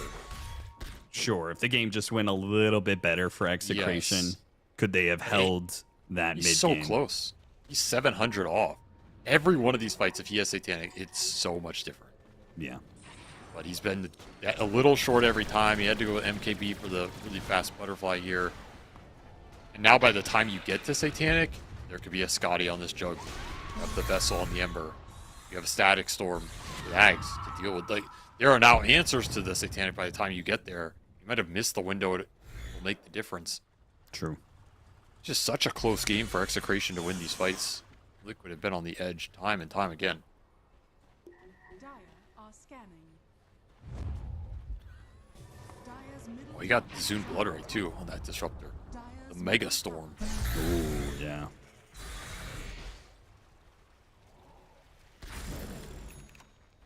Do have the Rubik save though. We saw that last fight. You can toss the guy out of the Field Storm. So that's something Shanks can look for. Very reliable answer to the Sag Static Storm, which normally you don't have. They do have it in this game. And there's your Satanic for the Gyro. So it's good as it gets to try and turn this game around. Do you want to jump Ace for the 4th time in a row? They say no. I don't think you can afford to anymore. Frankly, I think you have to get a pin on Disruptor or Juggernaut, and they got him. He gets off the Static Storm kinetic field, but BKB is already out from Palace. Now Sonic Wave, bit of focus on Ace. He's got a Wind Waker, though. He can reset if focused. Bob chasing forward. Got to be careful, though. Mickey. He's right there. Well executed, though. Bob is almost there at 25. So that gives them more options to burst down the Timbersaw or other heroes. That's huge. This 25 talent with Refresher is enough damage to kill anything in Dota. are scanning. The last component Execration would probably need is more control. You need a Hex somewhere in this lineup. The Timber is too tanky to get bursted without some sort of extra lockdown. Same with the Ember. And Liquid know it. So that's why these Liquid cores are just frontlining. They're playing really aggressive. They know it's impossible for them to die with Wind Waker plus Healing Ward plus, you know, Terrorize Bailout or whatever. Almost 25 on the Gyro as well. It's another nice little Black Cannon talent. Wants it. Deceptive rune of invisibility. No way. Is Ace actually going to buy his shard? What else are you gonna buy? Aghanim Scepter. Nah. What do you mean, nah? Nah. BKB. Nah. He's got Pyrrhic, and he wants to take the damage. Well, he can do that with Aghanim Scepter. You don't take damage strikes.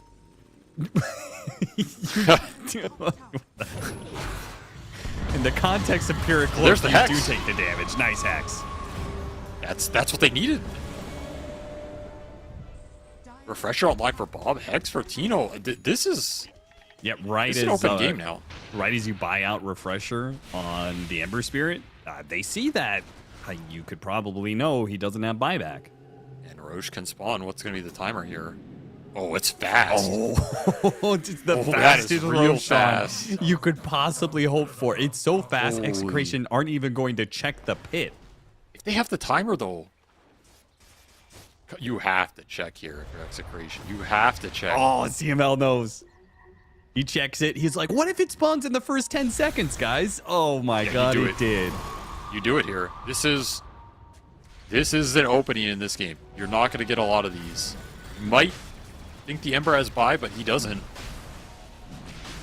You're strong. It's still going to be dangerous, even 4 versus 5. You're It's all about clumping that up a Omni. lot for a potential Static Storm. Potential Omni Slash. Spotted on the ward, and Bob's just going to go for it. He wants to make sure they do not get the initiation first. Whatever it takes, he refreshes, re-BKBs, throw it out of Sonic Wave. Nice Wind He's going Waker. to re-BKB and blink away if necessary, but he got what he came for. It was a distraction to ensure they get everything out of the Roshan pit. I do not mind that play at all. You could sit there and say, well, now he's got Refresher on cooldown for 2 minutes, but to guarantee you don't get Static Storm to the pit, something weird happens. You now have Aegis on Gyro. You took it away from Liquid. That's the bigger component here. Got Yeah, a you Refresher also- shard as well. Yeah, Huge yeah, you performance. gave up a refresher, cooldown 2 minutes to gain a refresher. Double Sync, double Arena for Tino for this next fight. Massive. massive. All you have to do is just Absolutely wait. massive. Yeah, exactly. And you have plenty of time to work with on Sages, so I think that was the smart play. It was the conservative play, and I think that's a fine one to take in this position. We're trying to poke here, force a reaction. There's a Swiss Holy slash. cow, that's a lot of burst. The Got him on Decrypto. the site, though. He couldn't quite finish off Palos.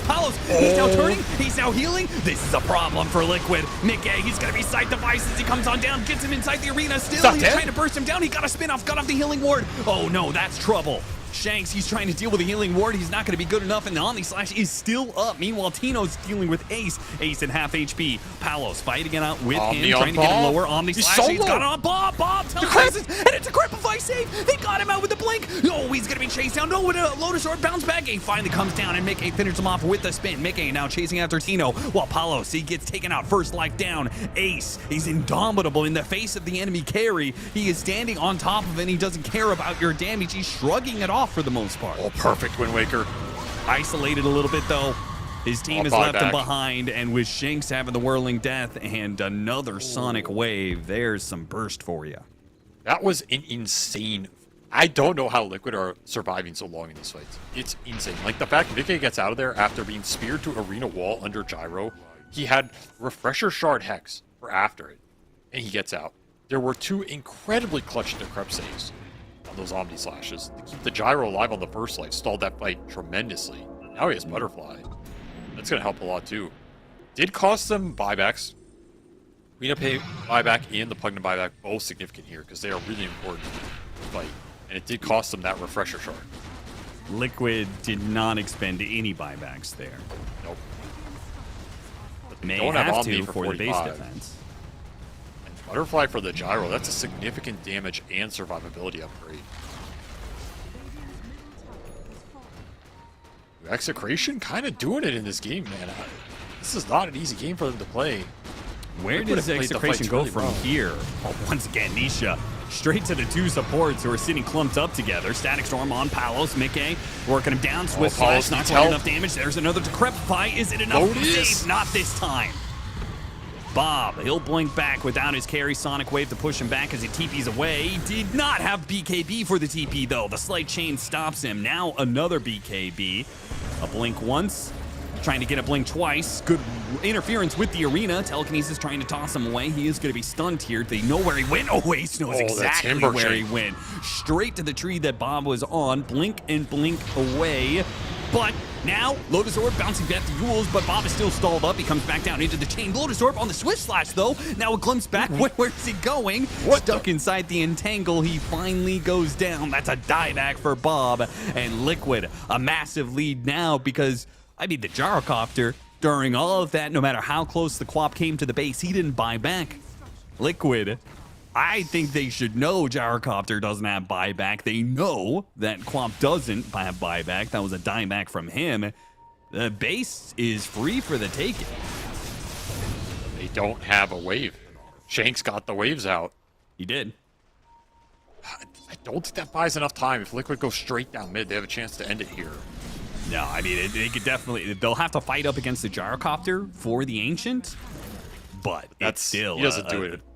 Yeah, it's a 2 versus 5. Yeah, without the queen, it's just no way. You don't have buyback on the Rubik either.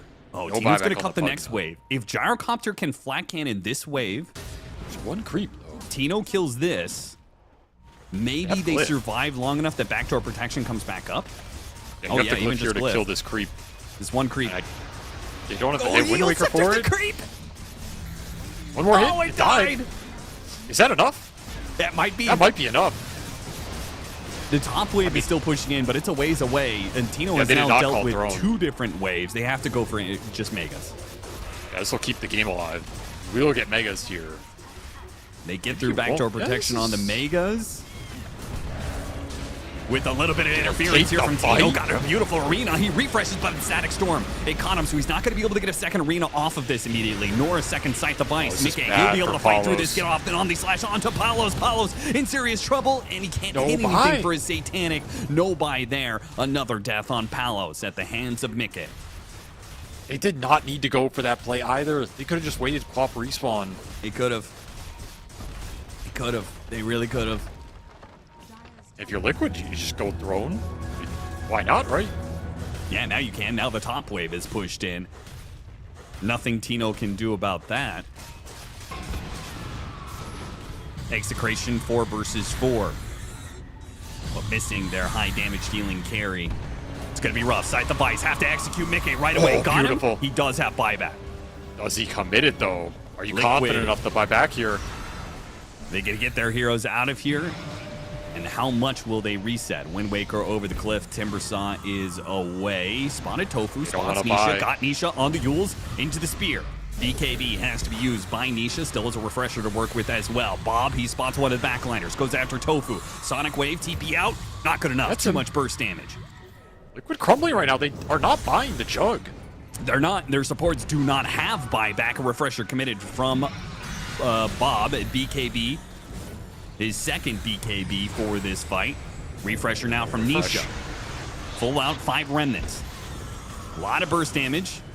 Can they kill somebody alongside Ace? Can they whittle down some of these numbers long enough for their team to come back in peace? The chase just don't stop. Pulled back in. Bob, Sonic Wave, 1 second. Long Timber Chain gets Ace pretty far out there, though. Bob struggling to get in front of him. Will not be able to make it. Nisha, he's got 2 more remnants. This shouldn't be a problem. Should just play it safe. What is happening right now? Should just be playing it safe. Still got caught. Shanks almost got him with the telekinesis. He's taking out. The dagger. He's got a flame guard, a slate, a dodge, a Shiva's. It spots and they got the kill. How does he die? He just got chased across the entire map. He had 2 remnants stop to hit some ancients. Dude, how is he the one who dies? The most mobile unkillable here in this game just got chased across the entire map over 10 remnants. That was absurd. That was quite literally absurd. They did lose a tier 4 during all of that. They did. They had to go back to deal with the Megas. Gyrocopter can only deal with 1 or 2 lanes at a time. I will say, if it's another instant Roche spawn with an amp damage in the river and a Divine Rapier picked up by Palos. I mean, this is, I don't know, somewhere Divine on the deck. Divine on the deck, Palos. You got to make sure you have a slot for your Divine Rapier. Oh, there's an amp damage in the river, brother. It's not an instant Roche. It's a fast Roche, but it's not instant. Oh, did he saw the amp damage? He didn't see it. I think he's waiting.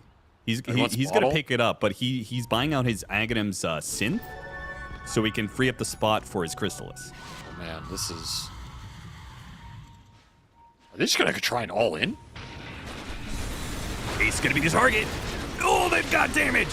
They have damage for sure. Is it enough damage? Wind Waker to get him out. Timber Chain chasing after him. Shanks trying to catch him. Shanks doing everything he can to stop the retreat of Team Liquid. Time and time again with a stolen Timber Chain and stolen Chakram slows him down where he can. Ace jumps back in with his heart full HP. There's the initiation from Teemo. Managed to get him with a side device, a spear, a refresh, another sight. No, covered by the Static Storm. Tofu, he protects Mickey. Mickey gets off the BKB, and now here comes the Omni Slash bouncing around. Oh, Heal Scepter on 1. Palos getting low. Palos, he needs a 4-staff, and he gets away. Sonic Wave trying to push away these heroes. Mickey gets onto him, but a Satanic is activated from Palos. Palos is good for now. Healed up the full. Nisha, low, not dead. Meanwhile, Ace chasing after some of these heroes. They've expended a lot on Palos. He no longer has that Satanic. Do they have a second round of burst damage to handle him? Batman's going forward. He doesn't care. Ace chasing after the supports, trying to go after CML, but he has to stay away from this gyrocopter. Meanwhile, Tino, he's got his next round of initiation. He hits the spear, blows up Boxy. Got 1 down on the side of Liquid. Palos surrounded by 3, though. Tino He needs to be able to help him out. Powell's Another activating the Satanic. Satanic. That'll buy a little bit of time. Shanks and Tino playing the wings. CML had to go back to deal with the Ancient as the Megas are inbound, hitting the throne right now. It's going to be the Mars. He gets diced up real quickly. Paolo's now in trouble. Paolo's bursted down. They couldn't save him. They did everything they had. Even the Huel's trying to be used to help him out, but GG will be called. Execration. Push comes to shove. The Divine Rapier and amp damage, none of it is enough to finish off Liquid in the end. Nisha's Ember is just so hard to beat in these Ultra Late. It's so chaotic, so much backline jumps, so much goddamn damage. It's like everything's just a distraction for him to kill everybody. This Timber soaked so much damage. I cannot believe that Ace got out of there versus Divine Rapier double damage Apollos just hitting him. Yep. I almost think sacrificing the Daedalus hurt because you needed the extra crit burst. Divine's a damage upgrade, but you almost would have gambled on more crits, or if you could have had both, maybe you kill him there. Yeah. 100,000 damage out of this Gyro. It is not enough to carry that game, as the Timbersaw received 260,000. That is an absolutely disgusting damage received number. The next closest was 120. So 260 in this game it's literally almost more than the entire rest of Liquid combined, basically. So Yeah, just a ridiculous tank job. I mean, you talk about the sustain that the healing ward gives you. The fact that Timber saw 260,000 damage received, 117,000 on Nisha with the Flame Guard shenanigans and such. Mickey himself taking 122,000. I mean, the So much damage sustain. was there from Execration. They had a gyrocopter with Divine. They had Quap late game with a refresher, level 25 talent. They hit them Sonic Waves. And as you said so many times, they got through 200 HP, 300 HP. You know, like how many times did they get away off of a Glimmer Cape on that Juggernaut inside the arena, or the Static Storm stopping the combo from Tino? The Wind Waker was massive. Ace had some huge Wind Wakers in that game. He had some clutch saves on Tofu to keep the Static Storm alive. In that last fight, he had a very clutch Wind Waker on Mickey, who got arena'd, speared into Hex. There was refresh. Second arena got dropped, you're gonna spear re-hex him, and he got Wind Waker to that exact moment. Static Storm gets dropped. You can't do anything on him when he comes down from that Wind Waker, and he's able to get all the spells off. So Ace was on point with the Wind Waker usage, and you can't take the Wind Waker out of the fight because this guy just doesn't die. He's just so tanky with heart. Like, apparently he's invincible. So, man, a brutal game for Execration. It felt like if they were 5% more farmed for so many points in that game, they win those fights. But Liquid were just a little bit ahead, and some life from Liquid. I think this is what people wanted to see from this squad, coming together in some clutch moments. Yeah. And, well, that was a very exciting game. We got to move on to our next one. We just keep it rolling. Draft lobby is already up for Heroic versus MOUZ. A rematch of the Fisher Grand Finals will be underway in this upcoming Best of One. Quick break, and we'll be back.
Welcome back. This time around, it is MOUZ versus Heroic, which again is the repeat of the Fisher Grand Finals, which Heroic did walk away with the victory. Avery, did you watch that series by chance? Did you watch that tournament at all? A little bit. Rough time zone, you know, being in North true. America, but I did get to catch some of the games, and I'm not sure many people would have expected that as the finals, right? Yeah. Both MOUZ and Heroic surprised some people. I think Heroic looked a lot better faster than people would have expected. There's this kind of question with the whole, you know, Devi Lama coming back versus Parker when they kicked him versus whole who was right, who was left shenanigans. Yeah, but I think Devi Lama's proven himself. That guy has improved so much over the years, and he, you know, at this point obviously has some good natural synergy with that group of players. So I think that team's gonna be strong. Like they're just good. It's still a fine patch for them. It's not really an aura push meta that I think is the weakest for them. So the fact there's still a lot of fighting going on, a lot of skirmishing, a lot of high damage cores in the meta, a lot of playmaking cores is very good for them. Well, when it comes to Heroic, they need to pump those numbers up. Actually, they already did. They got a win this morning. Apparently, who did they play on stream A? Oh, they beat Falcons. All right. A big win there. Go. That will push them to 2-2. So one of these teams is going to be 3-2 at the end of it. Let's get into the draft for the one and only game between these two teams in the group stage. It is going to be a first pick Chen for Heroic. And you know, they beat Falcons, Chen. They actually gave it to them earlier, and that's the game they won. So they have some confidence going against this hero. That's Heroic. So they just beat it against the best team in the world. So what they did in that game, they ended up with Divine Rapier Gyrocopter. That always helps. But they had Sand King and Primal. A lot of AoE, a lot of lane shove, a lot of kind of robust front line. Just punch through it. Of course, Falcons were playing Pudge, so I didn't help. But, you know, everybody's got to pick Pudge every once in a while. Yeah. You know, that now means that Tundra will take number 1 in the groups for now. They are 4-0. They beat BB Team, Heroic, Na'Vi, and Liquid. Good squad, man. Good squad. There's that Pudge. I told you everybody's got to pick it. Like, you just can't resist. MOUZ will go back for the Yamich Pudge. True classic.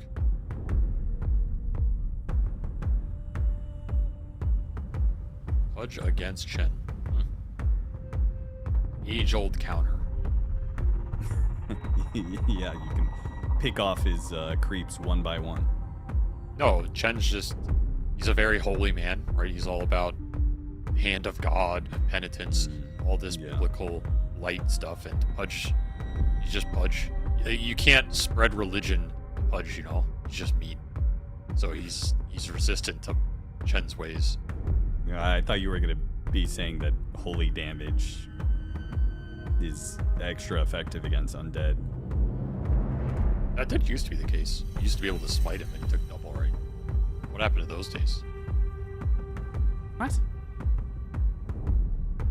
Yeah, I'm talking like back in Warcraft 3. Isn't that what that spell was called? The Paladin Smite? Holy Smite or whatever? Yeah. Or was it called something else? Was it called... It wasn't called Purifying Light, was it? That was the Purification, I think. It was Purifying Light. I think the first spell iteration was called, like, Holy Smite, right? It might have been. I feel like I don't recognize that name, but you might be right. Oh, it was Holy Light. Okay, so I got there eventually, but There you go. yeah, because you cast Holy Light on an undead target. Yeah, I remember that. Or no, it didn't deal double, it just dealt to the Yeah, instead of healing, it did damage to undead. Yeah. Well, When you say smite, I was thinking of like a hammer hitting spell, and I was just like, I don't remember a melee spell that did double damage, like D&D terms in that regard. But Holy Light, yeah, I remember that actually. Bristleback.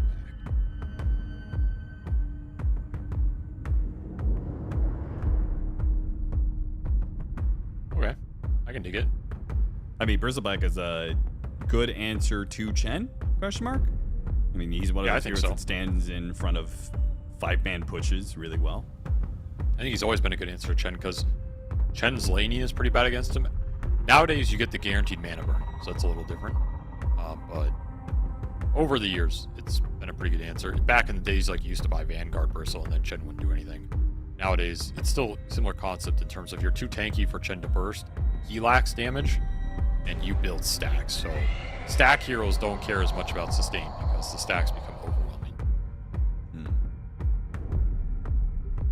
But there's a stack removal. Heroic do love their Abaddon, man. They really like this hero.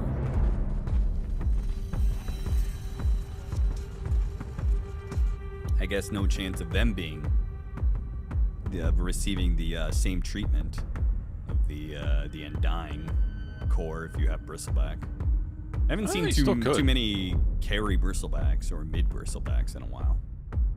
Mid one will play that mid for sure. Crystals play it too, so you do have the core Undying option. It's banned though, so you don't have the core Undying option. Okay, well, there you go. That's probably why they banned it. They do have the break now for the Bristle. It's pretty nice. I think you want another stunner here for sure if you're Heroic or Devi, which you're probably eyeing up Mars or Beastmaster. Both are good stuns against the Bristle. There's a Brood. Mars got a lot better now too. Brood Mother. Well. Have MOUZ been playing this carry Brood? We saw Satanic playing it, or no, sorry, was it Satanic or Utor? No, it was Satanic. I think this is Offlane Brood. I think this is a Boom Brood. Versus what they assume is the carry of bad. I don't think Wallace plays this here. Never seen him play. Okay. I mean, mid one will play, but didn't play anything. But I think this is a Boom Brood. A Boom Mother, some might say. It is a good answer to Chen Abaddon. Like, they have no AoE clear for Spiderlings. They have very little to force him off the lane, because Chen's a bit of a passive laner. Keeper of the Light, that's your Bristleback pair. So I think this is just like Bristle, Coddle, safe lane. Brood, Pudge off lane. They're gonna last pick the mid hero. I think it's pretty telegraphed here. And if you're Heroic, you have an option to swap things up by putting Abaddon in the off lane against Bristle, Coddle, remove some of the stacks, and then you just pick another carry here. Troll, Sven. So, Chrysalis may not be a Broodmother player, but I think he should become one. I'm not saying for this game, but I feel like for this season, that would be one of the heroes that would be. Because I feel like it kind of fits his archetype, right? Of like these lane dominating side lane carries that are kind of weird and obnoxious. Bloodseeker, Viper, Razor, you know. Yeah, I could see it. Don't think it'll ever happen, but I can see it. Or maybe this is the game for it. If Satanic and Utoro are going to be playing it, I almost guarantee every other carry is going to be like, shit, I got to play some Broodmother. What if this is the safe lane shaker? That'd be pretty awesome. Remember that when Miracle was playing it? Bad chest. I remember Miracle. Oh. I remember him too. Yeah.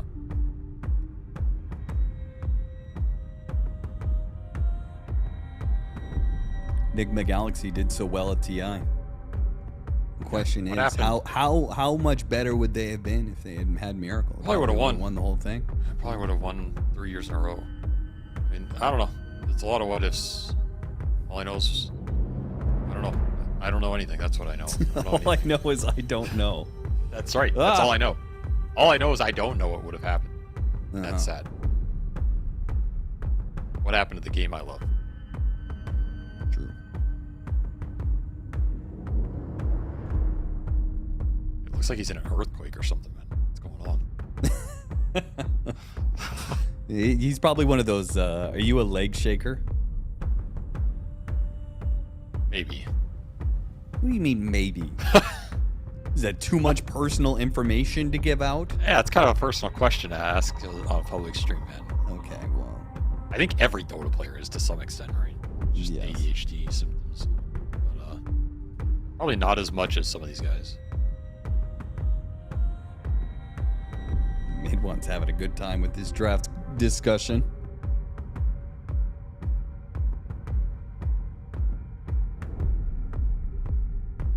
So they think it is a mid bristle. What? They think it's a carry breed uh, mother. Mid bristle and off lane is still open. Yeah, I guess they think it is mid-brood, but I think that's the less likely. I don't know about banning offlaners here. I think that's a waste. Maybe that's why mid one was having a giggle. Said they don't even know. Last year. Yeah, maybe.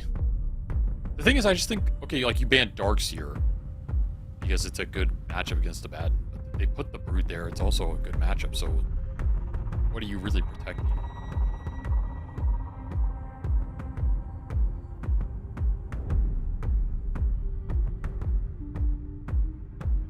Well, way more straightforward lanes for Heroic. Safe lane, Abaddon, mid, Earthshaker, off lane, Mars, and it is a mid Leshrac for mid one. This lineup's weird, man. I'm just gonna say I don't think MOUZ can win this game unless they just cheese the lanes. If they cheese the lanes and they get to a point where Heroic just can't interact with Bristleback or with Brood because Brood's doing Brood things, they can win. But otherwise, I think there's zero hope. Having no reliable stuns is a choice for sure. They have Their best Hook? stun is Meat Hook. Yeah, they have Hook, Dismember, Split Earth is the entirety of their stuns. I don't believe in this lineup. This lineup is way too funky. This Heroic lineup is crazy strong. You have Shaker Mars, so much AoE lockdown, so much stun. You just go in here, dunk this Brood, dunk this Lesh. There's a sharp shot that comes through. You have a bad Chen for sustain heals, stack removal. You have everything here. Right? As long as you don't get cheesed on the lanes, I think you're golden. I think this is a very clear draft win for Heroic. You just cannot get run over in the first 10 or 15 by some shenanigans. You know, dying to Quill stacks with Chakra Magic over and over, or this Lesh gets Blink and just runs around and kills 6 people in a row. As long as you avoid some crazy stuff like that, I think you cannot lose the fights this game. You just can't lose the game.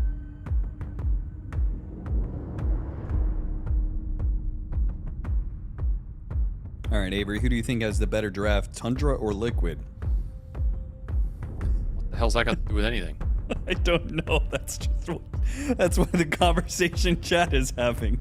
I look over, I see Tundra has better draft. Somebody responds, Liquid has better draft IMO. I don't know. I'm not watching that draft. I'll say Tundra. Watching the same game, man. I'm gonna say Tundra won that draft. Okay. Maybe they won this draft too. I don't know. That's possible.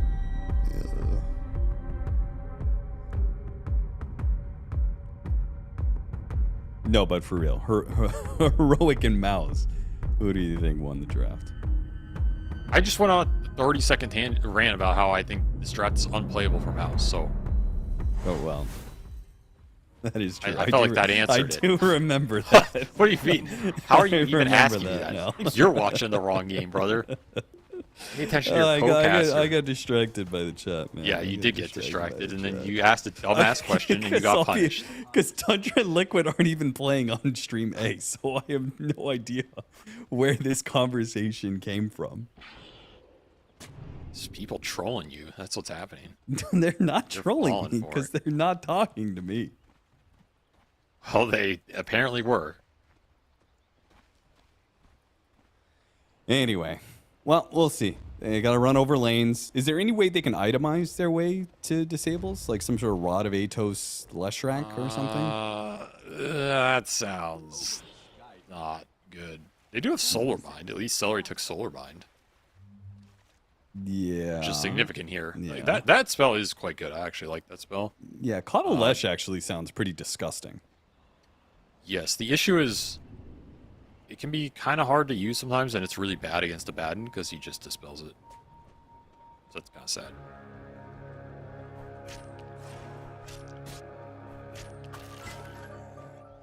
A free creep, that's what we're talking about right there. The Pudge one-shotting Chen's army. What a counter. And they will Yeah, pick up instead of- 3 bounty runes. Instead of the creep mana burning you, you just mana burn yourself by using half your mana to hook and kill the creep. Yeah, get 30 gold out of it, though.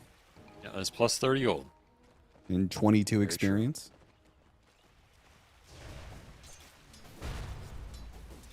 All right, let's see how well MOUZ can do on these lanes. I think they need a lane win here. I mean, particularly this mid lane, because you could have taken so many other heroes that provided you disables, but you chose Leshrac, and I assume part of it is the matchup against the Earthshaker and for sure. winning that lane. I mean, there's some Coddle synergies that I'm sure they're playing for that are nice, but Yeah, but there's It's a not a billion hero that different brought mid you. heroes with coddle synergies, Yes. you know? it's not a hero that brings your whole lineup together, so you need it to do well. That's what I'm saying. Like, these lanes just have to go well for MOUZ. Just how the lineup's going to function.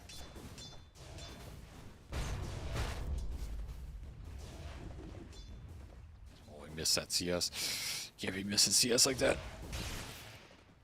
Oh, yeah, the lightning now. This is not going. This is not going too well.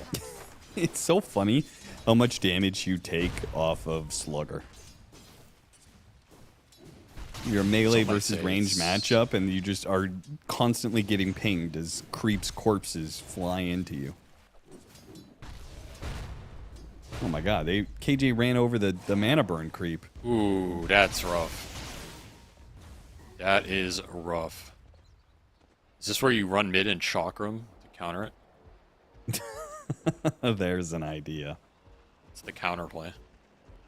You drain my mid's mana, I give my mid mana. Is he dead? Blocked in a little bit. One more mana burn. Oh, he might actually be dead. Yeah, not fast he has enough. 10 movement speed more than the Earthshaker, so. That would have been a really bad death. But if Right Schofield, before Bottle came out.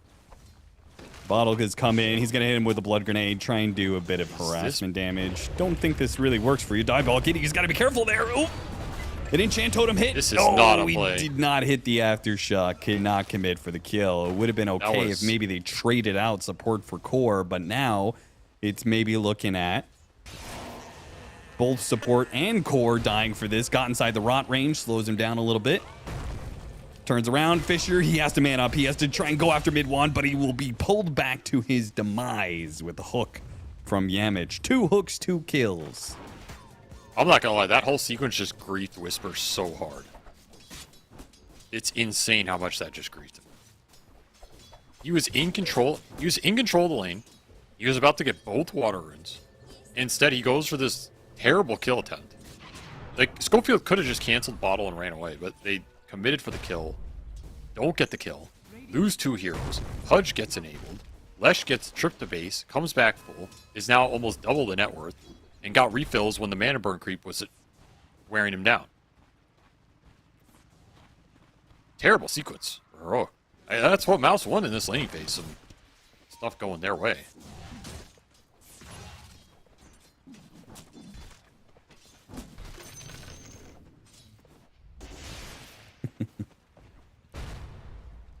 Whisper tipping mid one, saying not only is your team trying to help you out, my team's trying to help you out too.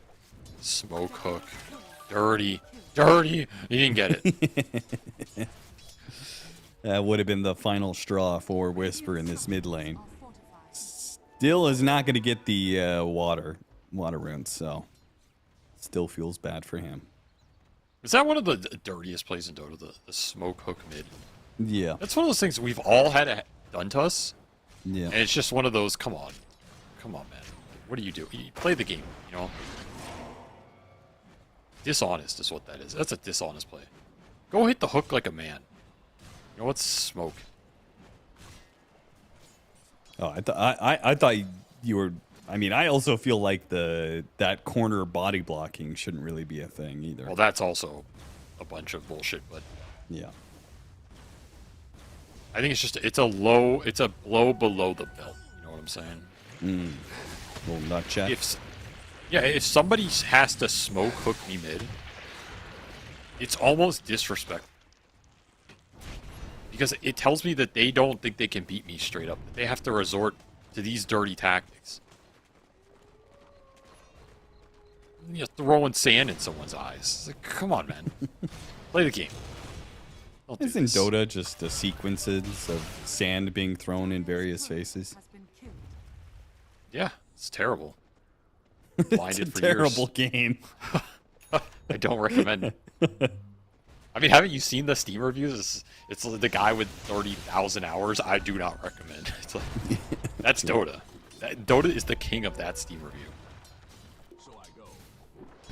30 See, that was an seconds till honest- the first power runes are about to spawn, and Yamich just will not leave the mid lane alone. Guess he's not really needed in this Broodmother matchup. Yeah, if anything, you So steal he's that just key. going to repeat throw hooks at mid lane, hope something I mean, lands. At this point, he's just stealing farm from mid one. He's just stealing every range creep. He really is. And KJ's stealing all his mana. It's a very awkward mid lane. It is going MOUZ.CEST's way. They do get the rune. The supports on the side of Heroic are not getting a lot done in this laning phase. Their cores are losing the isolated one-on-ones. There's another whiff. Might just go fight the Wisdom Shard with this Arcane. We're looking for some stack steal. Reno. Dire are scanning. Stack steal, maybe some life steal. Ooh, okay, there goes that echo, but the slugger hits don't really hit too much on the side of Yeah. MOUZ, so they just run down both the heroes. You may have gotten to the CS, but they got the kills. I almost wonder if part of the Lesh pick was also they wanted the ability to contest the stacks, right? If I win the lane and I get in there, I can take away stacks from the Shaker Echo farm. And then he's really debilitated. Really good idea here from MOUZ, and they executed it pretty well. And Heroic just crumbling, man. They're not getting anything going for them. And this is where they can lose this game. If this early game is weird, if they lose the lanes, they fall behind. Their cores do not interact well on a one-on-one basis with the enemy cores. The Abaddon can't really fight the Brood. The Mars doesn't fight the Bristle. The Shaker doesn't fight the Lesh until you have more items and you can win those team fights. This is the one window where I can see MOUZ just running away with this game. Yeah, both supports being level 3 for Heroic at 7.5 minutes in. That's going to feel pretty rough. That is really rough. And an offlane tower that's doomed to die here. Maybe they can get the kill on Chrysalis in return, but Bristleback, a bit too tanky for that. Bracer, Power Treads, Magic Wand, and one level of Bristleback as he's running away. Just no chance. Tower is under attack. That's a lane win for MOUZ. Now they gotta transfer that lane win into Networth Lead map control runes. Yamich, nice little shield rune for him. Nice arena, catching the 3 of them. They can burst down this Leshrac. They've got a real chance to get the rest out of this. Leshrac now gone. There goes all the damage threat. A pullback there from Yamich actually gets the kill onto Yuma before he in turn falls. So a 1-for-3 exchange. Still very good for Heroic. Yuma, the only reason he dies there, he makes that rotation pre-level 6. Has abandoned his lane, and boom, has completely taken that over. Another tower that falls. Both the side lane tier 1 towers dead. Taken by MOUZ before the 9-minute mark. Benefit of the counter core matchups they have. Just can't stand on these lanes, so you gotta make plays elsewhere. I think that's a smart play from Yuma, though. You sacrifice yourself a little, but you pull your team back in this game by a large margin. Really nice for the Shaker, really nice for the supports. You just have to win the fights. You're always going to be behind on these lanes a little bit. But if you win the fights and you get your big blink daggers up and you can make more plays, that's what's going to win you this game. The Abaddon can always recover.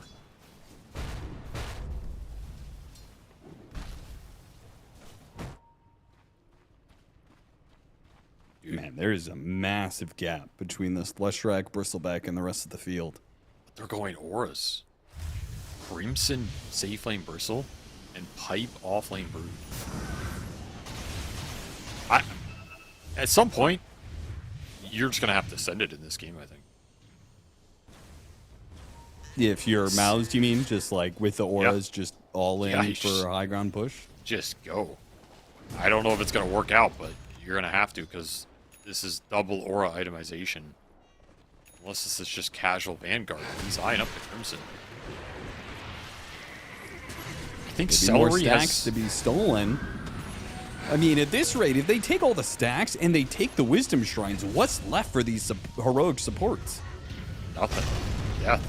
Whisper, run down, has to Echo Slam defensively. Chrysalis is there on the other side, gets hit by a Fissure. Couldn't quite finish him off yet. A little bit more diving on the tier 2, and he gets him. Yuma could not save everybody here with his Aphotic Shield. Helps out KJ a little bit. Nice stun.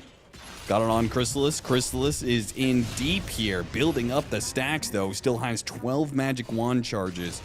So he's not going to go down easy despite his low HP right now. Yuma has to back out. No ultimate to play with. And it's up to Schofield to get the catch on Chrysalis here. And then hope Divine Llama can combo off of that with a spear. Miss the God's Rebuke. Misses the spear. Chrysalis is fine. Maybe some more stacks dealing if you're bold enough to stick around. I mean, this is hard to do with Chrysalis being so low. But if Midwan just keeps smoking Schofield out of the fight, it's a whole lot easier with the numbers advantage. They'll take most of the Ancients, if not all of them. Hoodwink cannot get experience in this game. Not possible. Oh, a hook on mid. Big grab. A hook into Diabolic Edict isolation. I mean, Lashrak has to be one of the scariest heroes right now when it comes to the snowballing. If you have a way to be able to isolate somebody, Diabolic Edict it kills anybody in the game. Oh, yeah. Blink Lesh is scary in this game when you're this far behind. It absolutely just cheese this game out completely. Blink already done for Yamich. This is why people do not give him his punch. This guy finds faster blinks than anybody else. And he's just a massive threat on this hero. Divine Llama surrounded by spiders. We haven't talked about the Broodmother too much. They get that kill there, while KJ will also die to the support duo of Celery and Yamich. It's getting out of control. It is. You lost lanes, you're losing the fights. You don't have a Hoodwink ult yet. You don't have a Chen ult. You have your Shaker Blink, but it's a Brown Boots Blink Shaker. At this rate, Schofield, the game might be over before he gets his ultimate. Yeah, it really might. This is brutal.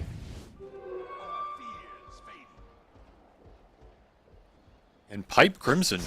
The Pipe Crimson are going to negate your teamfight comeback.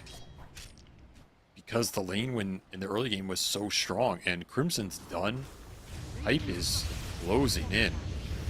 Are we witnessing the birth of Game & Gladiators 2.0? Austin Walsh? It might be. All right, they punish Midwan. Finally, they stop this guy from rampaging all over the map. It's beginning to look like a classic Leshrac pub. He just is isolating heroes all over the place, kill after kill. Echo Slam on Chrysalis underneath the tier 2 tower, and they'll finish him off as well. Does not die. Whisper stays up. Now, fortunately, Boom, he's got his spiderwebs to play with, so he'll be the one core to survive that jump.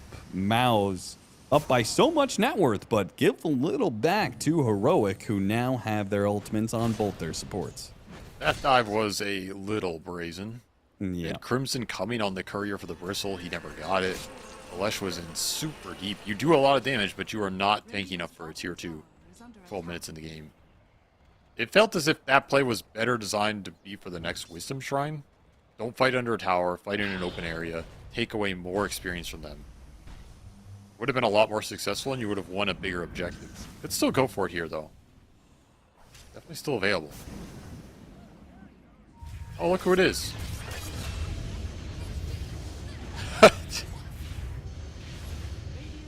Dude, how many of those flesh sheaves are this squirrel? It's a lot. At this point in time, the Pudge is building himself a little squirrel fur coat. Yeah, this is not the classic abomination of lore. It's just all squirrel flesh. You know, it's supposed to be a bunch of different flesh combined into this one Pudge. It's just all squirrel. He's like 80% squirrel. He's out there looking like Davy Crockett, you know? He's just becoming a larger squirrel. Oh, KJ with the big steal. I mean, that'll give some much needed experience to these supports. You know that, oh! The plays. The plays. You know that new Centaur cosmetic that they've put in the voting deal, which will definitely go in. Chrysalis is very tanky, good lord. They just cast a lot of spells on him, and his HP bar barely budged. Crimson, Pipe, that'll do it. The auras are online for MOUZ. Is it time to go high ground? No Roche. The Roche damage is not great. You gotta just keep killing here. Keep fighting, keep killing. Don't get jumped with some big Echo Slam. Dire are scanning. Heroic are not as far behind as they look. This is their team fight power. I mean, is there anything wrong with MOUZ just scaling up with these auras? Not Like- inherently, but Like, all three of You their wanna cores use them. scale really well. yeah. But if you go Crimson on Safe Flame Bristle, that I feel like you have to do something with that. Dire's middle tower is under attack.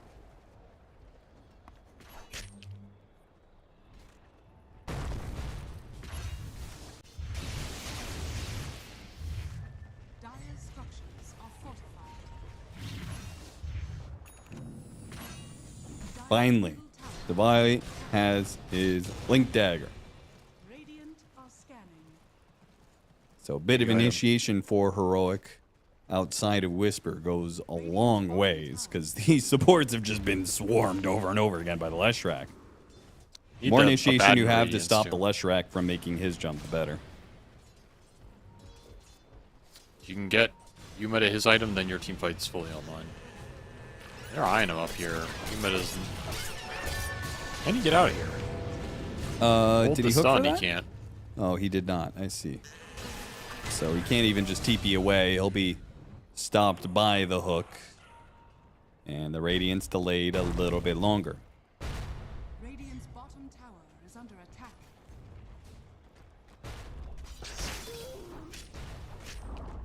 Radiant's bottom tower has been denied. All I'm thinking about watching this game is that, you know, Celery, he got removed from Game and Gladiators. He had some No. time to think about, how do I build the ultimate Dota team? And I think all he took away was what made Gaming great. It was the auras. It was Ace building auras. What if I have a team with two aces that both build auras? We will be Okay. 2 times as strong. Dire's top tower And is under a attack. 2 times as strong Gaming sounds unbeatable. Is it possible to have too much of a good thing? No. It's the evolution of Dota, Austin. We're witnessing it. Okay. 2 offlaners, 2 aura builders, 1 mid one. I was about to say, you just need any mid guy, any mid one will No, do. Any mid one. Because there's only one.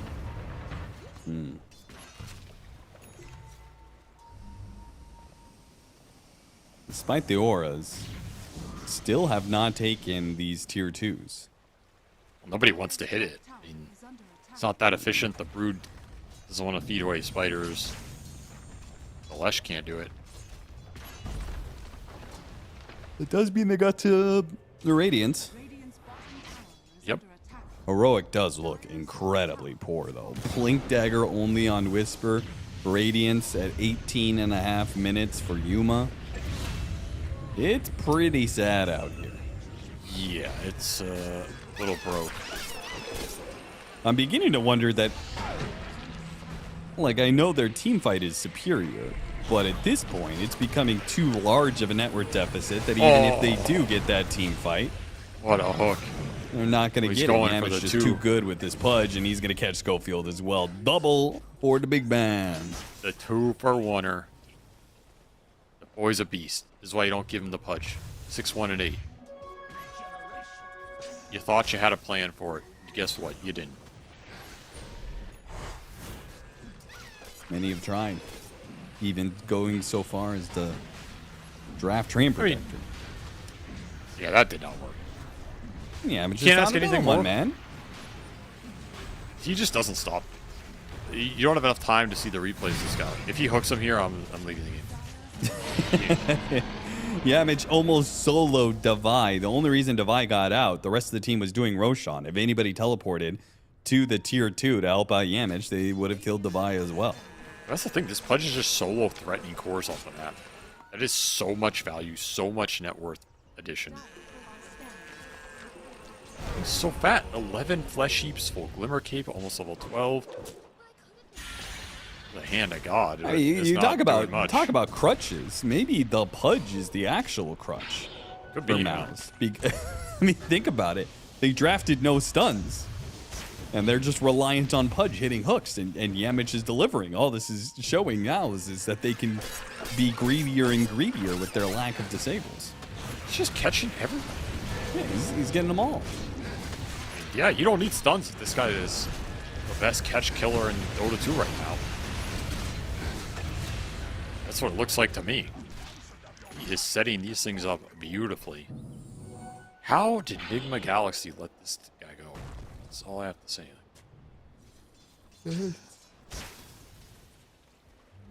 You think he was asking for Pudge? He was playing with him, and Kuro was like, no. And now he's unleashed. Yeah, Kuro was going back to his days on Na'Vi, Dendi. He was like, no, brother. Never going back. Dire's bottom tower is under attack.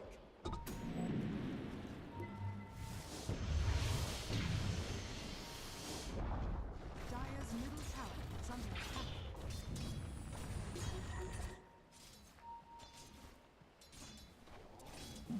Kill squad's coming. Dire's middle I'm tower in top. is under Looking for you.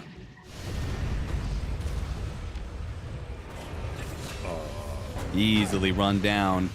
They're just gonna 2v4 him. They kind of are. Mid one, Just threatened ran out enough of at his mana. BKB as it expires and running out of mana that he will give up on the chase with these two supports, at least for the time being, until reinforcements are here. Crystallis is here. Crystallis, who has his Crimson Guard and a Shard alongside a Sange, soon to be SNY, and Aegis. This guy is tanked up right now, man. He's almost as tanky as the Pudge, who's got 23 bonus armor, or strength rather.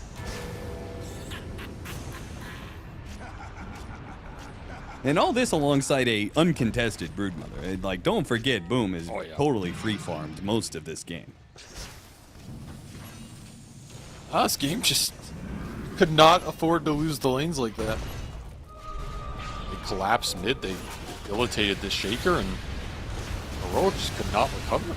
Just getting mowed down. Yeah, MOUZ literally just walking over them. This is what gaming used to do, man. This is Celery's MO. I'm telling you. Just drilled it into these boys. Aureus run them down, hook them in. Yamich. This guy's out of control.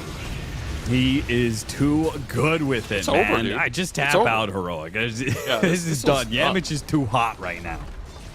You gave the man Pudge, you thought you had a plan. You had no plan. No plan at all. The big man with the hot hand, Yamich, not bothering to disassemble his Tranquil Boots one bit. Puts all of his mental effort into hitting hooks and is landed, I think, almost every single one of them. Like, he missed some when he was, you know, he missed camping mid. Yeah, I missed the first two around mid. But Yeah. since then, since he started doing it the honest way, man, True. But that he has BKB. Dire's top barrel. He is higher level and more farmed than basically everybody on Heroic. Yeah, I mean, he is literally more farmed than Whisper, who is rocking a Blink Kaya. That is just depressing. And they're jamming it like you requested. Oh yeah. There's one more for the books, you know. Mid one had to How many solo deaths kill does Schofield. have? 11 deaths, 24 minutes. Gracious me. And I don't even know if spearing back anybody on this team helps. They want to be on top of you at this point. It doesn't matter if it's the Pudge, the Leshrank, the Broodmother, the Bristleback. They're all fine with it. If anything, that's what you need. You need spears away. You need to try and push them out of your base. You're gonna need 5 the seconds on the greatest Aegis. Echo Slam of all time. That's what you need. Whisper is waiting for it. With Fishers and Enchant Totems, they're clumped. BKBs, though, pose a problem. He's got to wait out the BKBs. Now thinking, can he go in? He can't. Not yet. Maybe another opportunity presents itself, but they're running out of heroes to throw in the fire. Now he goes for it, hits the Broodmother with it. Also hits Chrysalis, but Chrysalis is more than taking enough to survive. Mid one comes back on through, and this game is over, man. MOUZ stomp Heroic in a revenge match. Losing the grand finals of Fisher against this team, but they bounce back at Blast.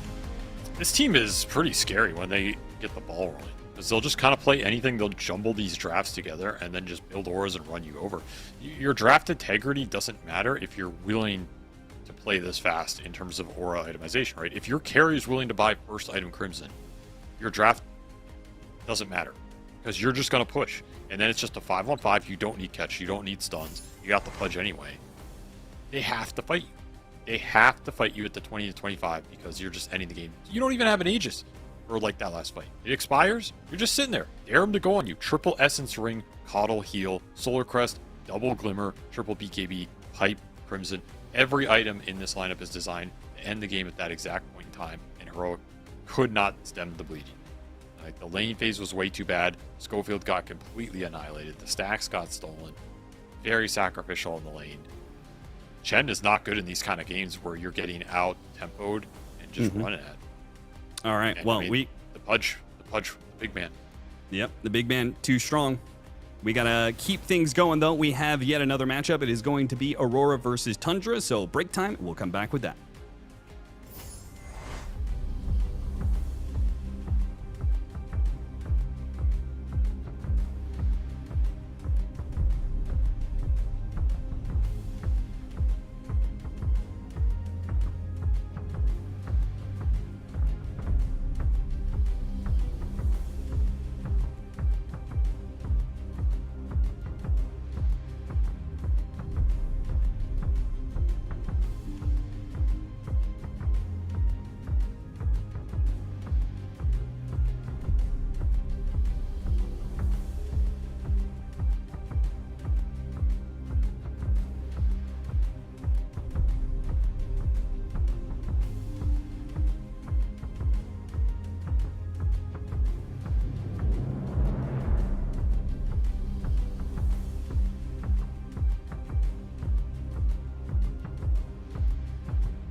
All right, yet another game of Dota 2. This time it's going to be Tundra versus Aurora. Tundra, who are undefeated right now at Blast Slam 4. Unsurprising, Avery, that a 33 roster is heading out to a hot start. I feel like they never really have the same bumps that like Liquid does, for example, whenever they have their roster change. The boy's a beast. He's one of the goats, so just plug anybody next to this guy and the team's always going to be good because this guy rarely loses lane. His hero pool is almost never bad, and he will always play the team fights well. He'll always itemize well, so you always have that reliable rock in that off lane. Just plug and play, man. I mean, I'm telling you, you could probably put me and you in there. We might get top 8 somewhere. You never know. Put him in the backpack.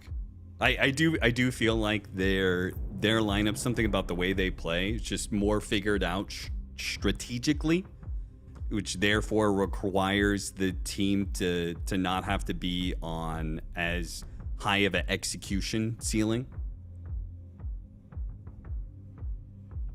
You're talking about Tundra? Yes, Tundra. You're saying the rest of the team coming in for what 33 wants to do? Yeah.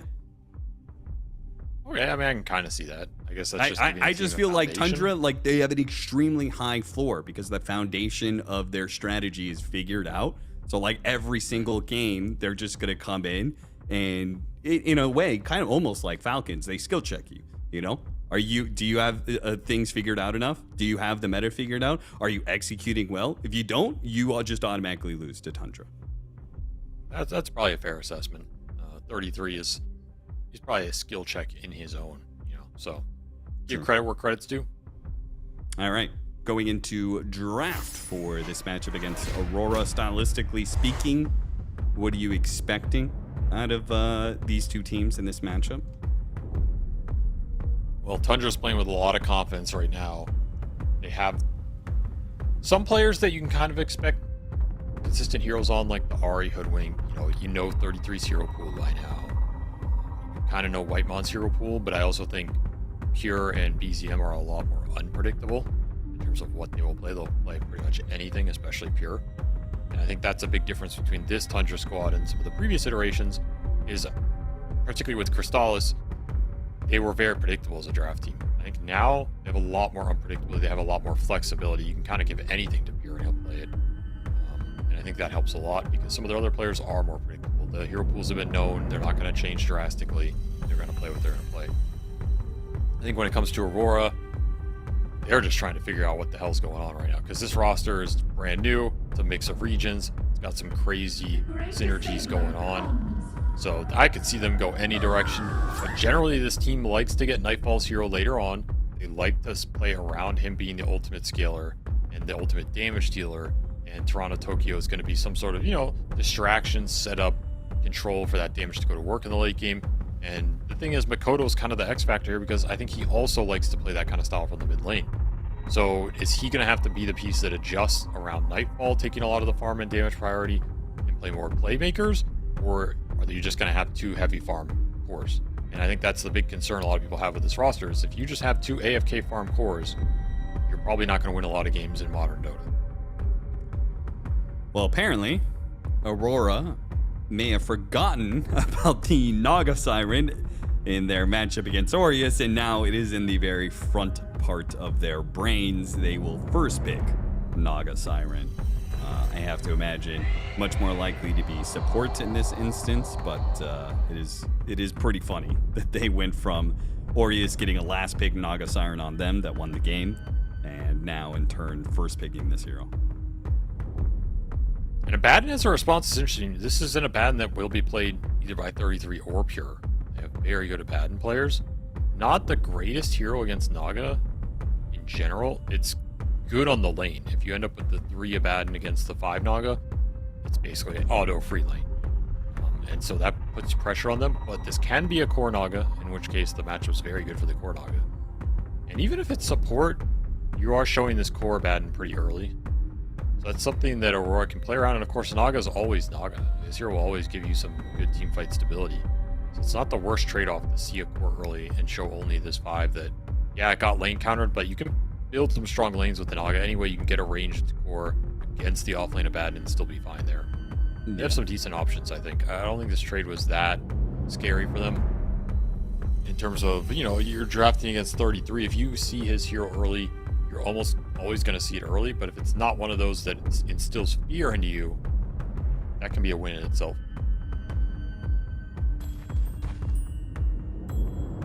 Okay, that is some aggression right there. I mean, to me, this is all... You're kind of playing to counter the support Naga, but if this ends up being core Naga, these heroes are really bad against it. Yeah. Really bad. Sure. So you cannot just full send anti-support Naga here. How does Bounty Hunter beat support Naga Siren? Well, it's just a free lane for Bounty. That's how I think about it. So you can just do whatever, and then you can just leave the offlaner alone. You can roam around, right? Naga's not pressuring any or putting any kill threat on the offlane of Baden here, so the Bounty has free roam, which is kind of what he wants. He doesn't want to sit in that lane forever. You want to pull a couple waves, get level 2 or 3, and then gank safe lane, gank mid, run around, kill some couriers. Those are generally the best Bounty games. So it's not that he is affecting the Naga, it's that the Naga is not stopping the Bounty from playing his game. Okay.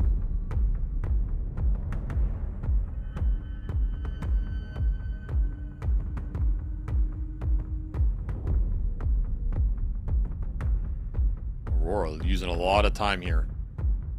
Yeah, they did not expect this twist and turn of the draft. Pango. Big team fight option. I was thinking you maybe just take Storm there, because they have no stuns, and you're going to have to take your mid blind in this draft no matter what anyway. I think Storm is pretty reliable. They went for the Pango. Kind of similar idea. No control for him. Gives you some mana burn. Yeah, you get to see hero two for more Bounty to heroes gank. this way, right? And you have the flex, so maybe a safer pick in that sense. Yeah. Tough hero for Bounty to play into. You're a melee hero, you have to get in there. You show up on him, he just shield crashes you. Pretty sad.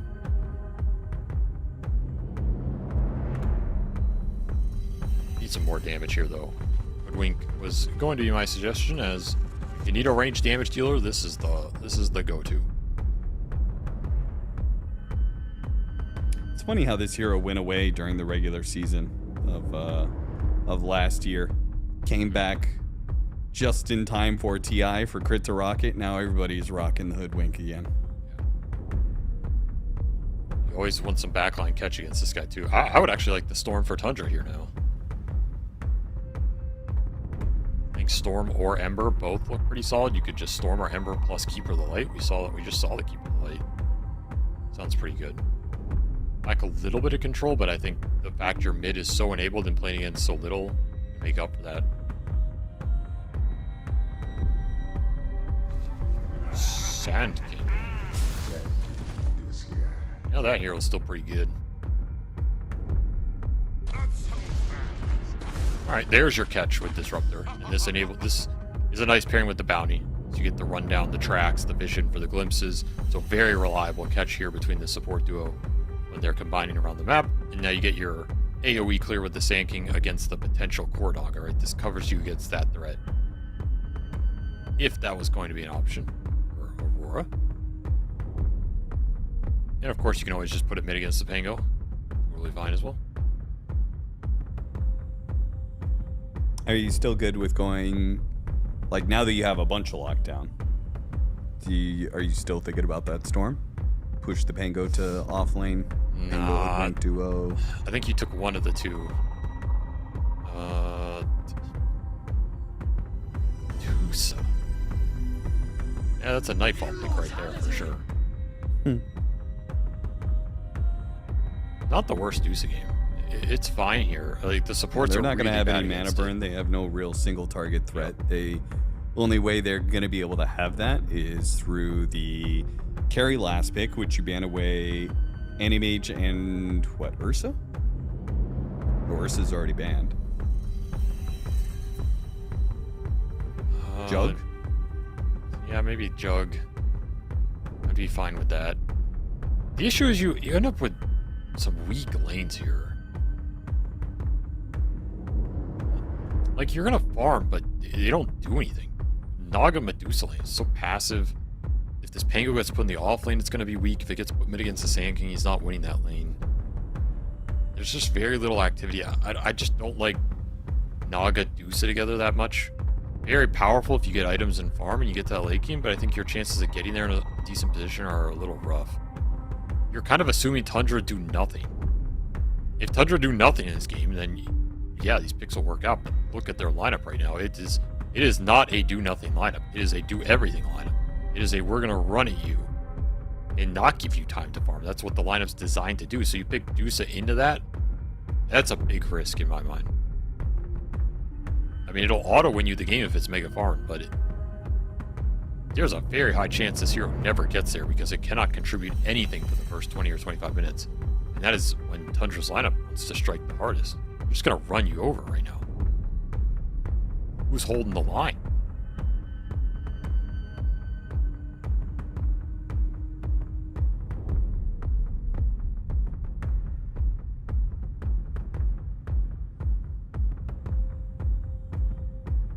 I mean, I guess if Dusa is able to stand up to tower pushes, it's hard to go on her with Tundra's heroes.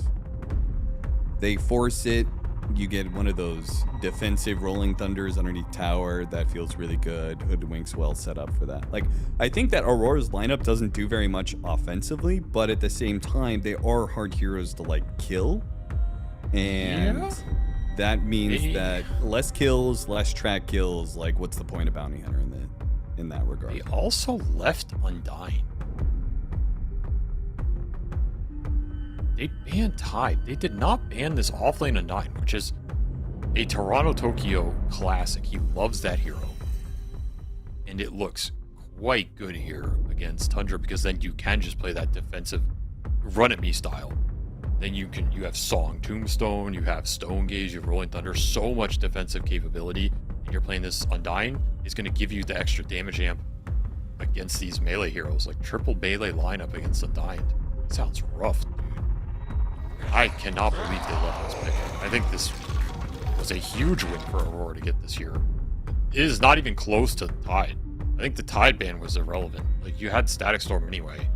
You can counterpick that hero a lot easier. I don't think there's a carry that shuts down what Undying's going to provide Aurora in this game, and the combos, the synergy it has with how they want to play the style.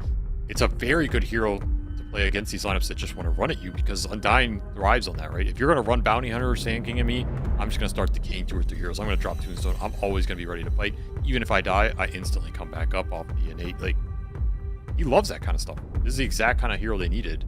They don't need extreme catch because they're going to play to scale and defend anyway.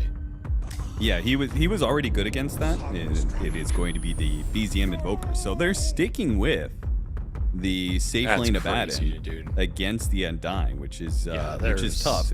It does mean that they will have more options when it comes to bursting down the Medusa, as I assume that, well, I guess even if you go Exor, you could still Tornado EMP, but I thought maybe he would go the Wex facet. I can't remember what that one's called, but with the EMP that pulls you in.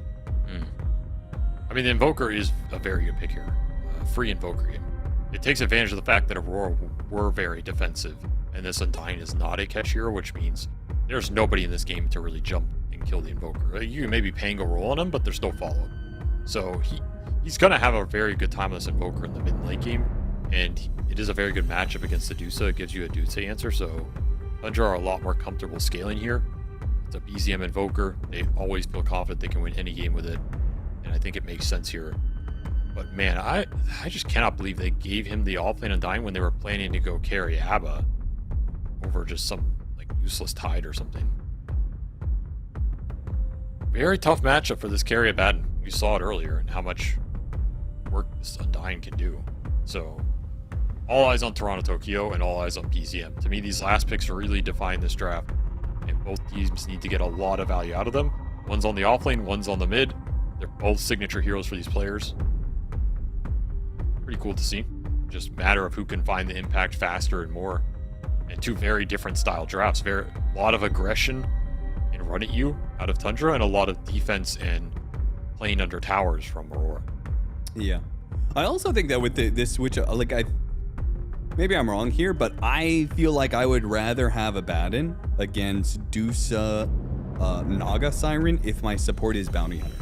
If I have a support that's not helping me in lane, then I want that Aphotic Shield against the combo of Ensnare into Gorgon's Grasp. But the Sand King actually can be caught by that combo. They can potentially punish 33 being kind of left alone with the Bounty Hunter doing whatever the hell he's going to do.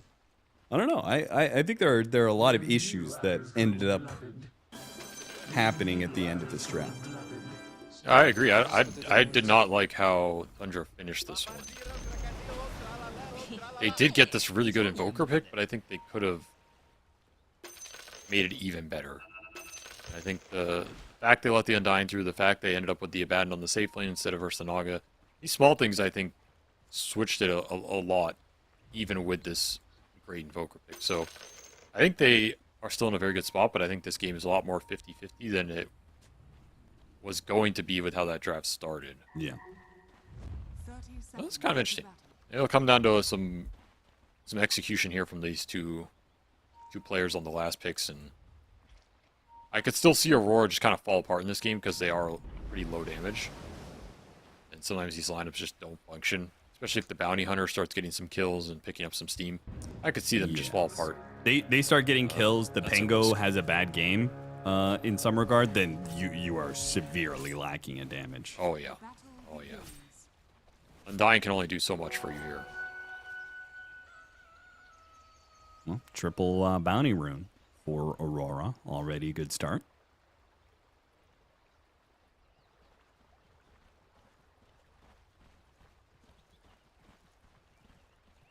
That's one way to help you win the lanes. Get off to a little quicker of a start here.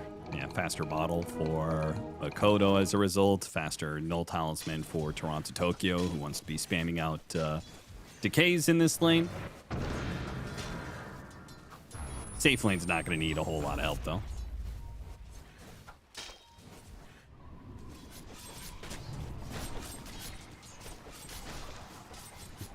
The battle over the centuries. Tundra will win the initial battle because if both centuries are gone, that's a win for 33 in his Sandstorm. You'll never win this battle if you're Aurora. You can't. Oh, they lose. Okay, well that helps. Nice little defensive sentry on that camp from Ollie. Oh yeah, preemptively placing it on the right side is pretty cool. Yep. Not something they expected. As Mira getting the rundown, but he's chilling. Just important for Aurora that their cores can stand on the lanes. Their supports don't need a lot in this game to function. If anything, Tundra want way more early experience on the Bounty Disruptor than Aurora need on this Naga Hoodwink. Not as influential for their lineup. So they just want the cores to be able to stand on the lanes, get some kills, drop that tombstone, go to work. Oh, one more hit. Get the kill on Whitemon, but an Aphotic Shield goes out. Still, it's not like they really committed too much for that. Good attempt, drop Tombstone for it, but a Tombstone isn't required to win this lane in the passive setup. Tombstone Blood Grenade should be a guaranteed kill there. And that's a first blood kill. You want this extra gold in the Undying, part of the strength of this hero in that offlane. Tokyo, a little sad to not get the boon. The lanes are going pretty well for Aurora early on. Yeah, they are. They're farming, they're keeping their cores high resources. This is what's important. And you're not giving up Sunstrike kills. That's another thing. If you start giving up some Sunstrike kills in this game, not that there's the greatest setup for it, but if you get heroes low, you run them down. You can just throw that Sunstrike out. And of course, the pause. Because BZM says, guys, where are my Sunstrike kills? That is true. He's losing the lane pretty hard to Makoto right now. Not only is it a matchup against Invoker, so he's never going to get as much as CS as some of these other more proficient mid laners, but also it's a double jump Pango. So as he tries to use the Forge Spirits, Makoto just keeps on double jumping on the Forge Spirit, hits it once or twice, swashbuckle. That's an extra CS he's getting, extra bit of golden experience out of lane. And any harassment the Invoker done is just easily ignored with the shield. I mean, he's also just CSing really well right now. 14-7 against 7-1. Makoto putting on a mid lane clinic right now. He's just better. Mid diff, Austin. And mid diff for now. See how long that endures. Gorgon's Grasp hits onto 33. Low enough. Sunstrike. Ollie doesn't get hit by it. And Nightfall does not feel good about his chances 2v1 here. In fact, he is almost dead. Burrow strikes up at a second. They've got plenty of magic wand charges. They can kill him. That's first blood. Goes to 33. And Ollie runs right back into him with a drive-by deluge. Doesn't die. How was that? Almost, though. That was crazy. If they win Lotus there, they win that exchange. In fact, Tundra got there first. Get the Lotus on the bounty. Glimpse Take back it away in, from but the Medusa. a great tombstone drop. Nice turnaround. They're going to get both kills off of this. Mira, will he die to Thunderstrike? He does not die to Thunderstrike. So they get 2 kills and nothing in response. That is also a lane pushing in. So that's going to be a creep wave missed out on as well. Aurora, massive win in the off lane as they lose their safe lane and then lose the first blood, but at least they get that double. He hung around. There's a glimpse here. Yeah, he does have a bunch of magic wand charges. Will that be enough with the decay? He actually has to teleport back to the tower with the creep wave pushing in under tower. Sunstrike, ooh, doesn't land. BZM missing another one. That could have been a kill, especially with Pure ready to dive like that. Another Burrow Strike. This time the kill on Ollie is open for the take in 33. Claims that life as well. And Nightfall is a little bit low on mana as well. Not the healthiest.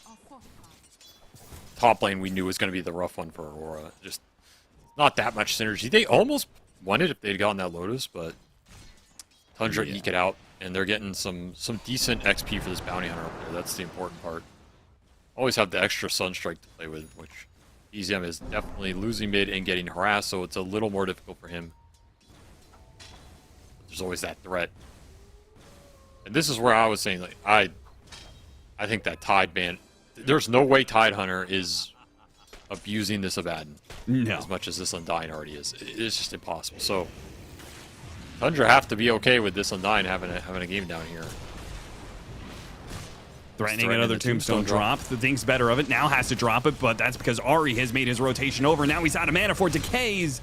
This time it'll be an Undying and maybe a bit more. Ollie comes in from behind, though. It's a 3-on-3 with a tombstone that was out for a while. It did good damage. Ari may have finished off the tombstone, but it's a 2-for-2 rather, with the tombstone going into Ari's pocket as well.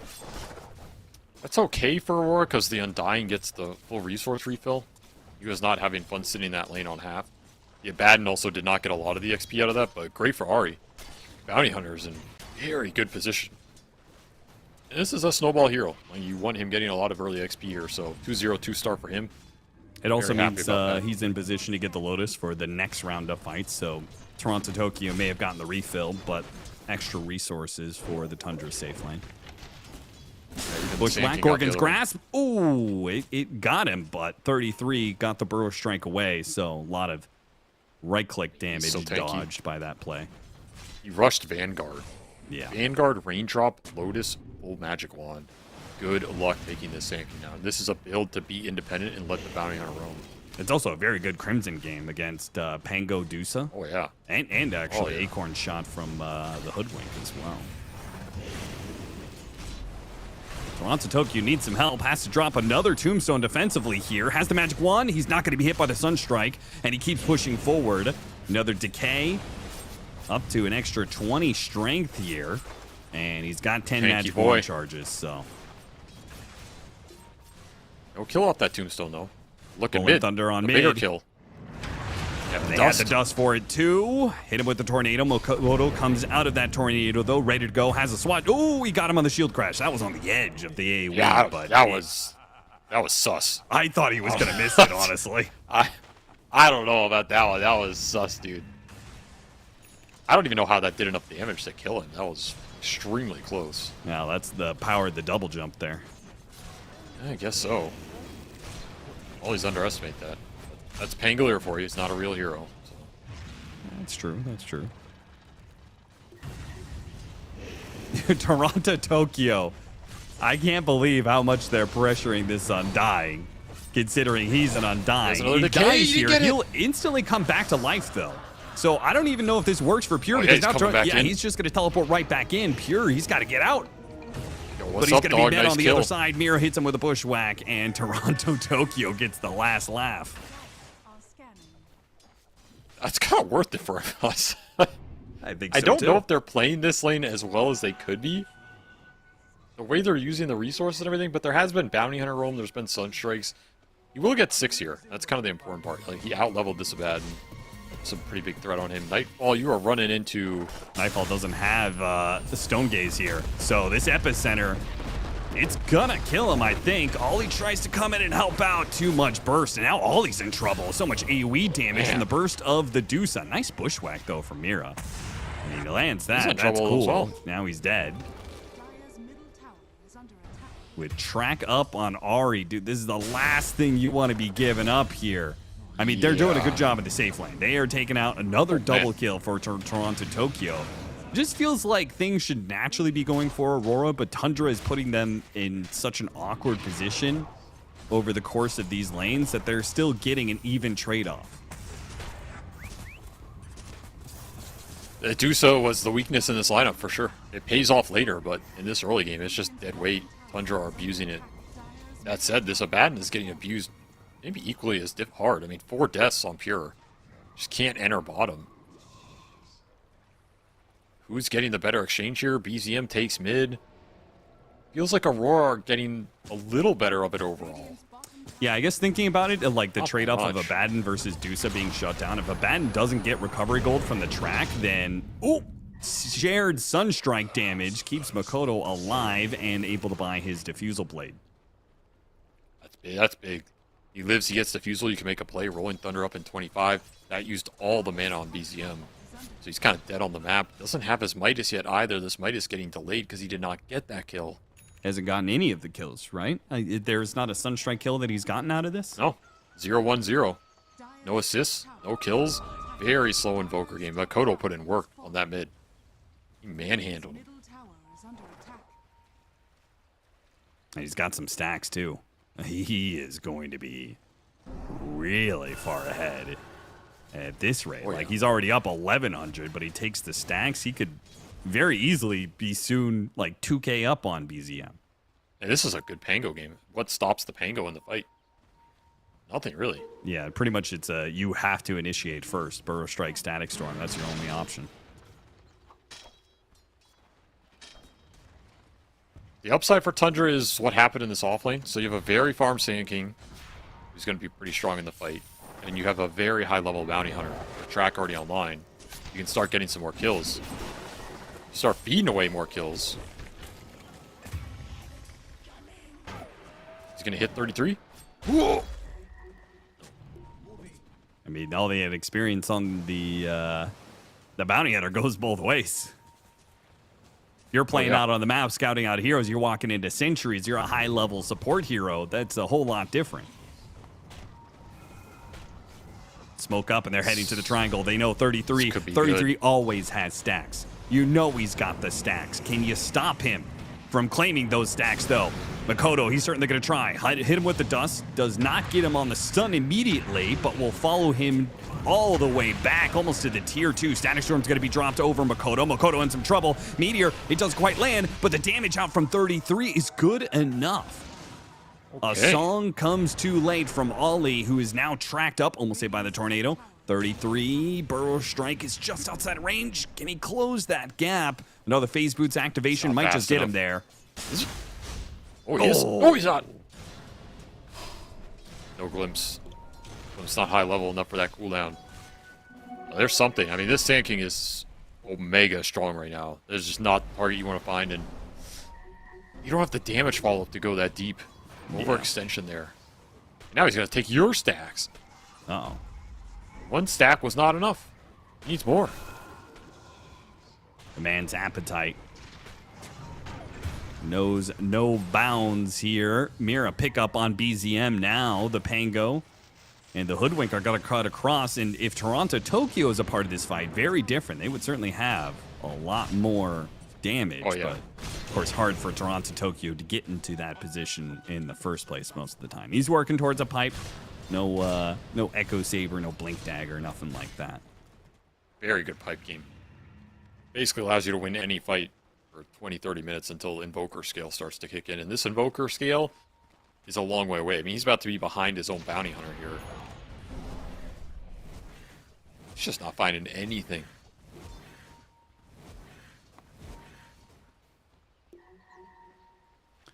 Pure working on his recovery. He's actually done pretty well. I don't know where his net worth has come from, but Helmet picked up Dominator. he picked up his Helmet Dom, and now he's speeding along to his Radiance. He is neck and neck with the Undying now. You know, this is this thing in Dota where kills on enemy carry are meaningless, in my opinion. For the enemy carry. They're good for you, but Yeah. it never seems to slow their net worth Dire unless you just completely roll the game. It accelerates your offlaner, but it never slows the carry down. You just cannot stop carries getting farmed in this patch. Too many camps for them to farm. Helmet Dom also helps. Yeah, it's, you know, like this guy has he had 4 deaths on a bad in lane. He's just the same net worth as everybody else. It just doesn't even matter.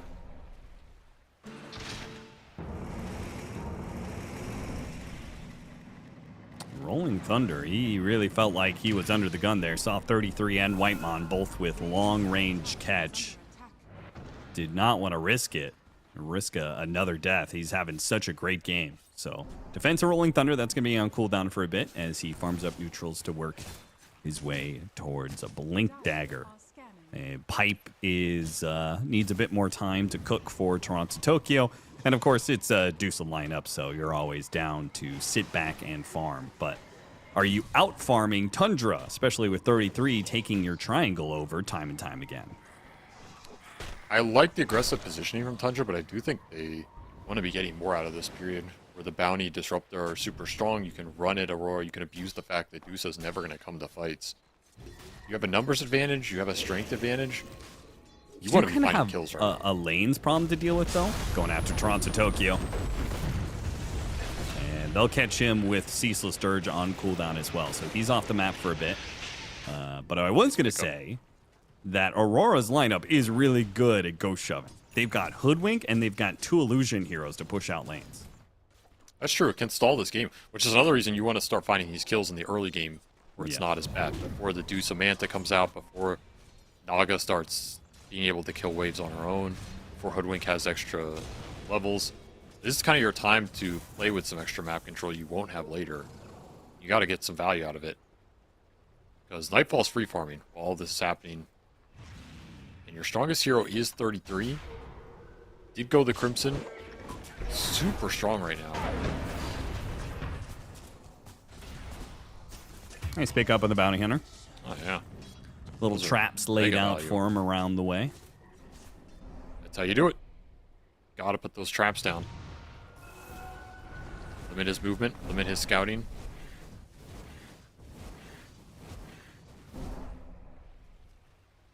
I mean, there is no doubt that Tundra has gotten more off of the neutrals with the way that they farmed ancient stacks on both sides of the equation. And yet, Aurora still has kept this game even. Only a 1,000 net worth lead for Tundra. Really not that big of a deal, considering the looming late-game Dusa threat that is growing.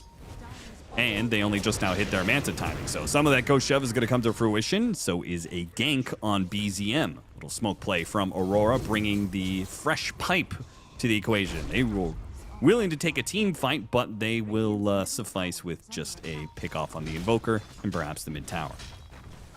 You have to be careful when you push these towers about giving 33 really big openings. Just clumping and showing like this. You know, they have Song, they have Pipe. Maybe you survive it, but even if you survive it, you get out, someone gets glimpsed, it can still be a bad situation. Try and blow up Makoto. And Ollie, he's not ready to get the Song off fast enough. Damage is already done, I think. Pipe, wait, no, a little bit of heal. Pipe Song! And he got him off the Sunstrike. That's what I'm talking about. Like, you can survive the first hit, but now Nice you're in dodge this... at the glimpse there from Ollie with the mirror image. Tornado, a blink forward from 33. They can find one more kill. Perhaps Mira's into the trees. Too hard to catch that squirrel. That's just risky. You just cannot give Tundra, with this lineup, those kind of opens. The chance that they punish you is very high. Especially if Toronto Tokyo bails on the situation. If he's not there to fight, you do not want to be taking fights.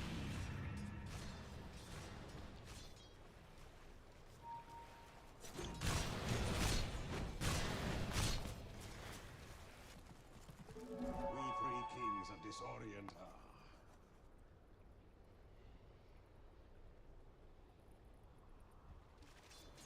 What does Makoto want to do? Does he want to keep trying to fight? It hasn't been super successful for him. He can't just sit back and farm when he has a Dusa picking up all the net worth off the map at the same time. I mean, he hasn't gotten a lot of power runes either. I think his presence is pretty awkward right now. He's even behind the Invoker at this point, who had the roughest start of everybody. Ag's online for BZM. He has access to the Cataclysm, which pretty good with their lineup. They have a decent amount to hold people in place. Yeah, I need these Burrow Strike and then Kinetic Field follow-ups. Or extra deadly. Ollie just has to be in kind of the perfect position, and even then... Yeah, I don't think it bails you out. Damage of the Cat is epicenter, gonna kill damage of you. the Cataclysm is still going to come through.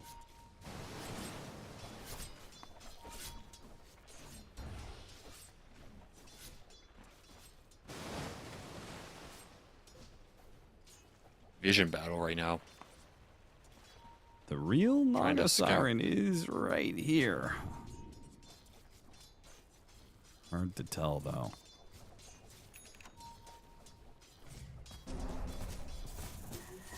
They're getting Nightfall's items. I mean, that's what's happening right now.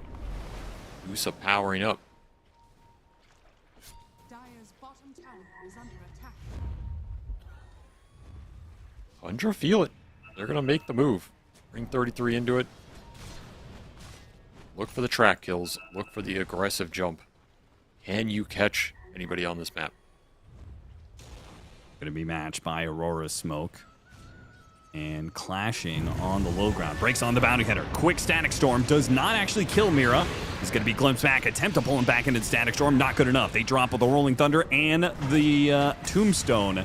This is not a fight that Tundra can afford to take. They just give up the bounty hunter kill. Aurora hoping to get even more off of it. 33's not afraid, though. With the Meteor coming in on Toronto Tokyo's head, a good force staff gets him out of the Burrow Strike. Does not get stunned Super up. nice. Now 33 is way too far forward. Stunned up, Gorgon's Grass on top of his head, and the EMP tries to dissuade Aurora, but they push on. Get the kill on 33, and now they'll claim a Tormentor. Mira outplaying him twice in that fight with the Force Staff. Yeah. The first Force Staff was great to escape that initial area, forces a bunch of extra spells, baits the bounty hunter in. Then another perfect one on Toronto Tokyo. Very good Force Staff game. You can dodge a lot of the Invoker damage, and Tundra are really reliant on this Invoker damage. So great early pickup for him, already paying dividends. That was just a bold turn for Tundra. I don't think you have damage to commit and take down this Undyne without paying a big price anyway. Yeah, agreed. I mean, if he already dropped Tombstone, he already popped Flesh Golem. I totally agree with that. It's like, he already kind of got off his important spells. Flesh Golem makes it so you're going to have to commit more than you want to kill him. He also lost the bounty hunter early. You want these track kills. You don't just want random pick off or random kill. It's pure dead here. Has to level up his ultimate for the first time in this game. Sunstrike on point Oh my. for the kill on Mira. But it is a silver lining to a very dark and stormy cloud. Losing Pure. Losing the carry like that once again. And a Baden that doesn't have the best lane against an Undying. Gets stalled out. Doesn't get the fastest Radiance. And now feels a bit impotent. His trouble is trying to scale in this game too. The matchup against the Pango is pretty bad. The matchup against the Undying's terrible. And the matchup against the Dusa is also pretty bad. So this was a first pick Abaddon. It got really counterpicked, and then they put it on carry. They just said, Pure, do what you can. If the Invoker is not going to carry this game, it's definitely not the Abaddon who will carry it. So BCM will have to continue to step up his game here. He's not had the smoothest run, but he can absolutely do some work here as this game goes later and later. But Aurora in a very solid position. Nightfall's ahead. And this is some classic Medusa gameplay. Love it or hate it. This is what peak carry performance looks like. Nightfall or the Medusa? Medusa. Some might say Nightfall Medusa. I was about to say, some people have said Nightfall is peak carry. That's true. Next time they have a go at this Undying, he's going to have a BKB.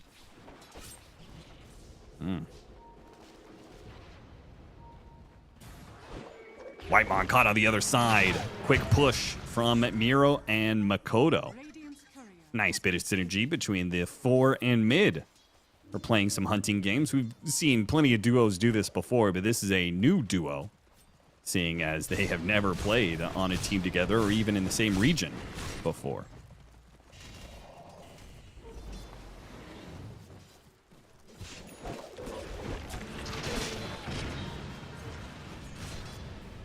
I like these little pokes. I mean, one, you're taking a lot of resources off the map that this Abaddon cannot get back super easily, because he's not a very high regen hero in terms of his mana pool.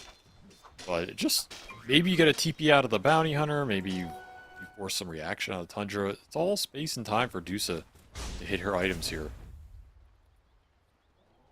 33 thinking about going in, but that is a tanky beast to try and bring down with just AoE magic damage. Yeah, especially next to a tower. Instead, he goes for that tower. Got caught in the bushwhack, though. Tower not dead yet. Half HP.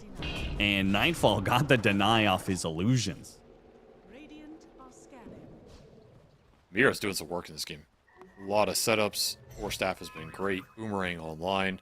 Oh, and they missed Giving him that extra Makoto. damage. Makoto clears out the wave top and blinks to the trees. TP's out the Cataclysm to try and find him. He's already home. There's Ags done. Aurora getting away with their items here. Supports are also farming a lot.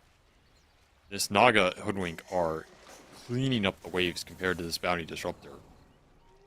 That's concerning. This is where Naga just ruins your game, because she slows the game down, she gives her team a lot of vision to find farm. You can pick and choose your fights with Song, and then she just gets so much extra net worth that turns into heal, utility, shards, force staff, glimmers. Toxic hero.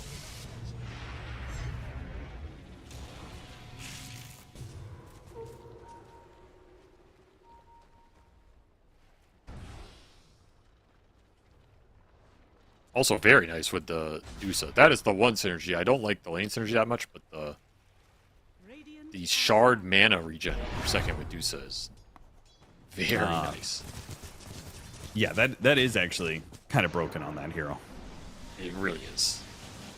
I thought you were just going to say, like, Dusa is a hard enough hero to all in as is, that if you ever try, it's like guaranteed that Song can be used to bail her out.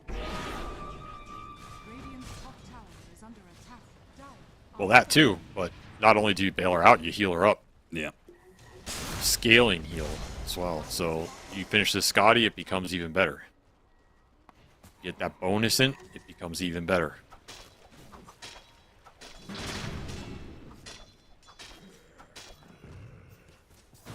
Song is just going to be good this game, no matter what, because it's just one of the worst spells for Sand King to play into.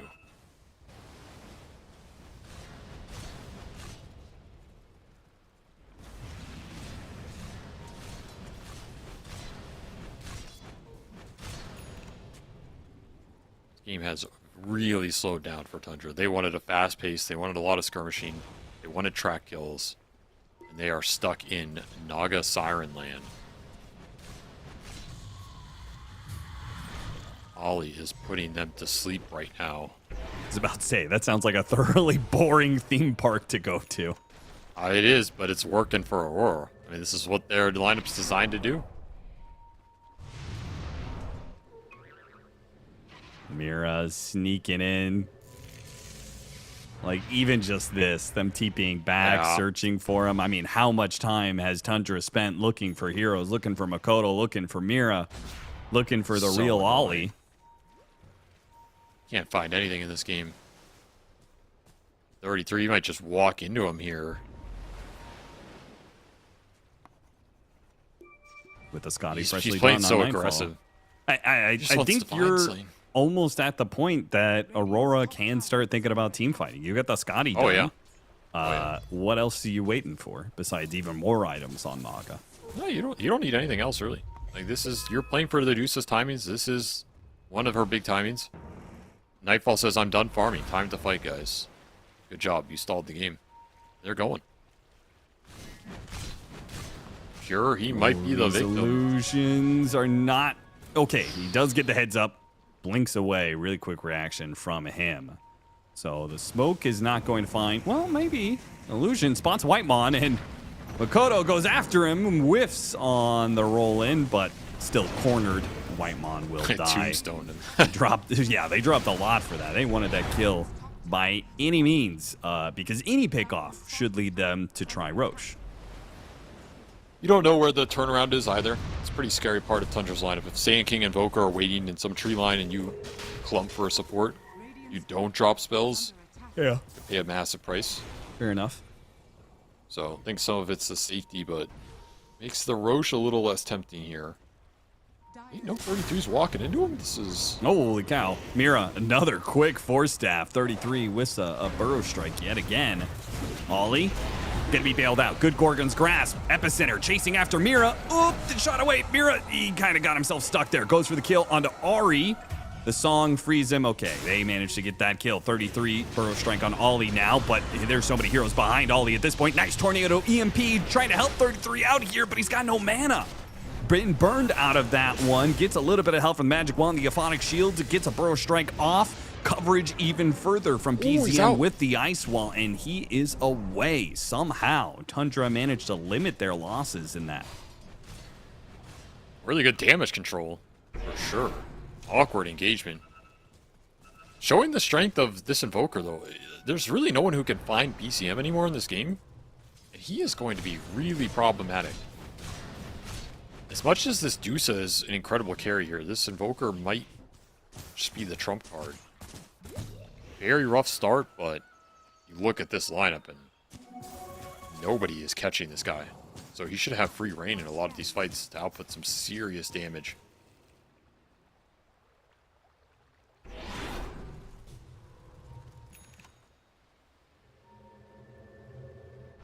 Glimpse into Static Storm. No way out of this one for Ollie. Makoto's still thinking about whether or not he wants to make an initiation. If Ari shows, though, makes it a whole lot easier for them. Good Euphonic Shield helping him out. Chasing after the squirrel now. Force staff up to the high ground, over the high ground, into the trees. Away to the base. Mira goes. Cannot catch that man. Ari survives the soul rip. I do kind of feel like Aurora is being picked apart a little bit. The strength of their 5-man team fight is beginning to wane as they fail to get the initiations they're looking for. And Tundra is taking the timings away from them here. Flesh Golem on cooldown. No Rolling Thunder at some point. They make a jump. Makoto roll up. And now Rolling Thunder. The Epicenter has to now go the rest of the damage onto the Dusa. Can they kill this 33 Sand King? Once again, he's burned out of mana. And once again, BZM and Pure are trying to create space for him. A shot from the Hoodwink. Good damage, but he got enough mana for a burrow strike. On out of there. Makoto chases down Ari in the end. MKB is the next progression of items for Nightfall, and he's got that done. He's got his level 20. They say that pickoff, now it's enough to try Roshan. Are they correct that it is enough? You have to here. You're getting dragged around this map. The fights are starting to become very difficult for you to catch heroes in. You need to abuse the Medusa's timings. MKB gives you a lot more damage. She was hitting like a wet noodle before. Now he'll hit like a dry noodle. That's at least something. He's gonna be grabbed. Oh, 33! He almost made the initiation at the right time, but will now pay for it with his life as he's bushwhacked bursted. BZM. That was close. It was. He almost hit the timing perfectly. Like literally half a second earlier, the Aegis is still on the ground and he can grab it there.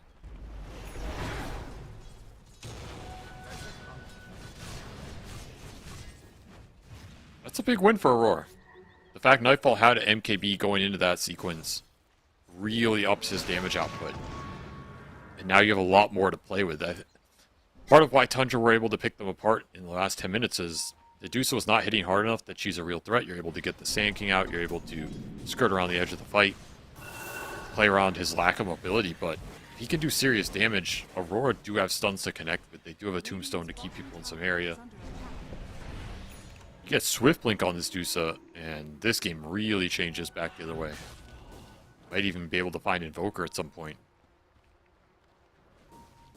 Dire's top tower is under attack.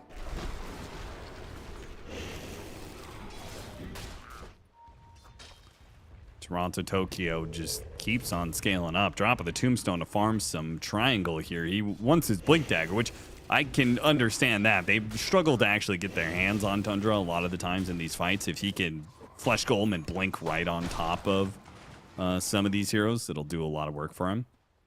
Just need more catch. That's the one thing their lineup lacks. Lockdown, catch, control, put heroes in a spot where Nightfall can hit them. That's what matters most. The Blink Dagger there and the Basher on Makoto. The catch is amping up for Aurora.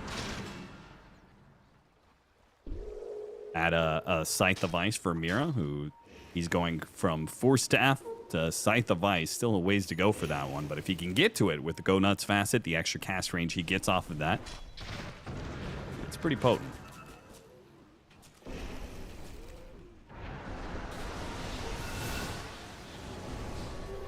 Dust, seeing if he can catch BZM. Boomerang on out.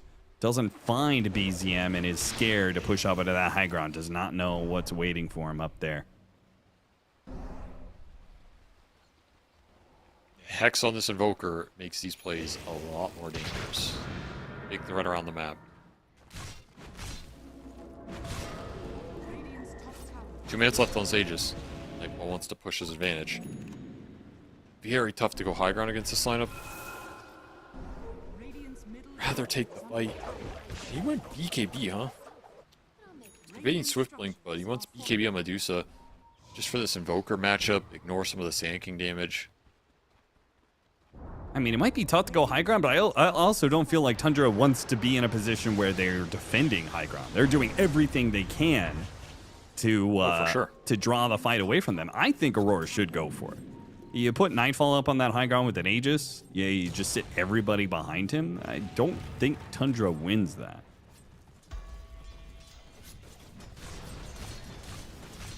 They outspam it, though. This is a concern. They won't take the fight, right? They will just throw Invoker spells into you and whittle you down and slow you down while other people are out on the map farming. And then does that become an efficient play? I think you can do it. It's just not going to feel great if the Invoker comes back. If the Invoker doesn't want to come back, then it's free damage. He does not.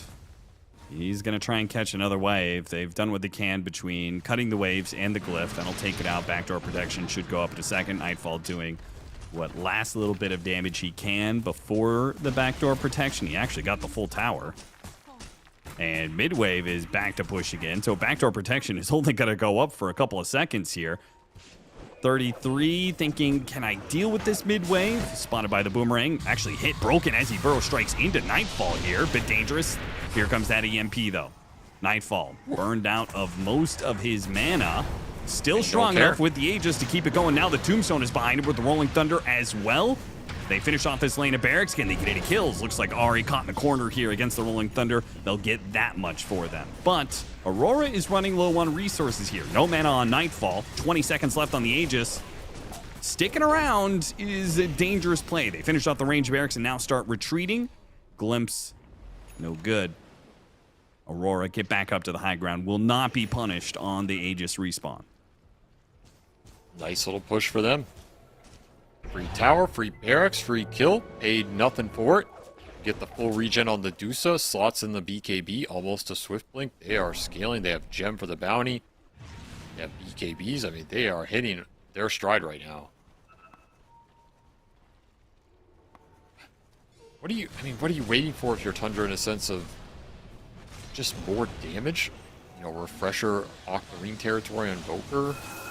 Ags refresher territory on Sand King. That's your I was going to say damage Ags Disruptor might be what they that need is also to an fight. option. That could also change the game a lot.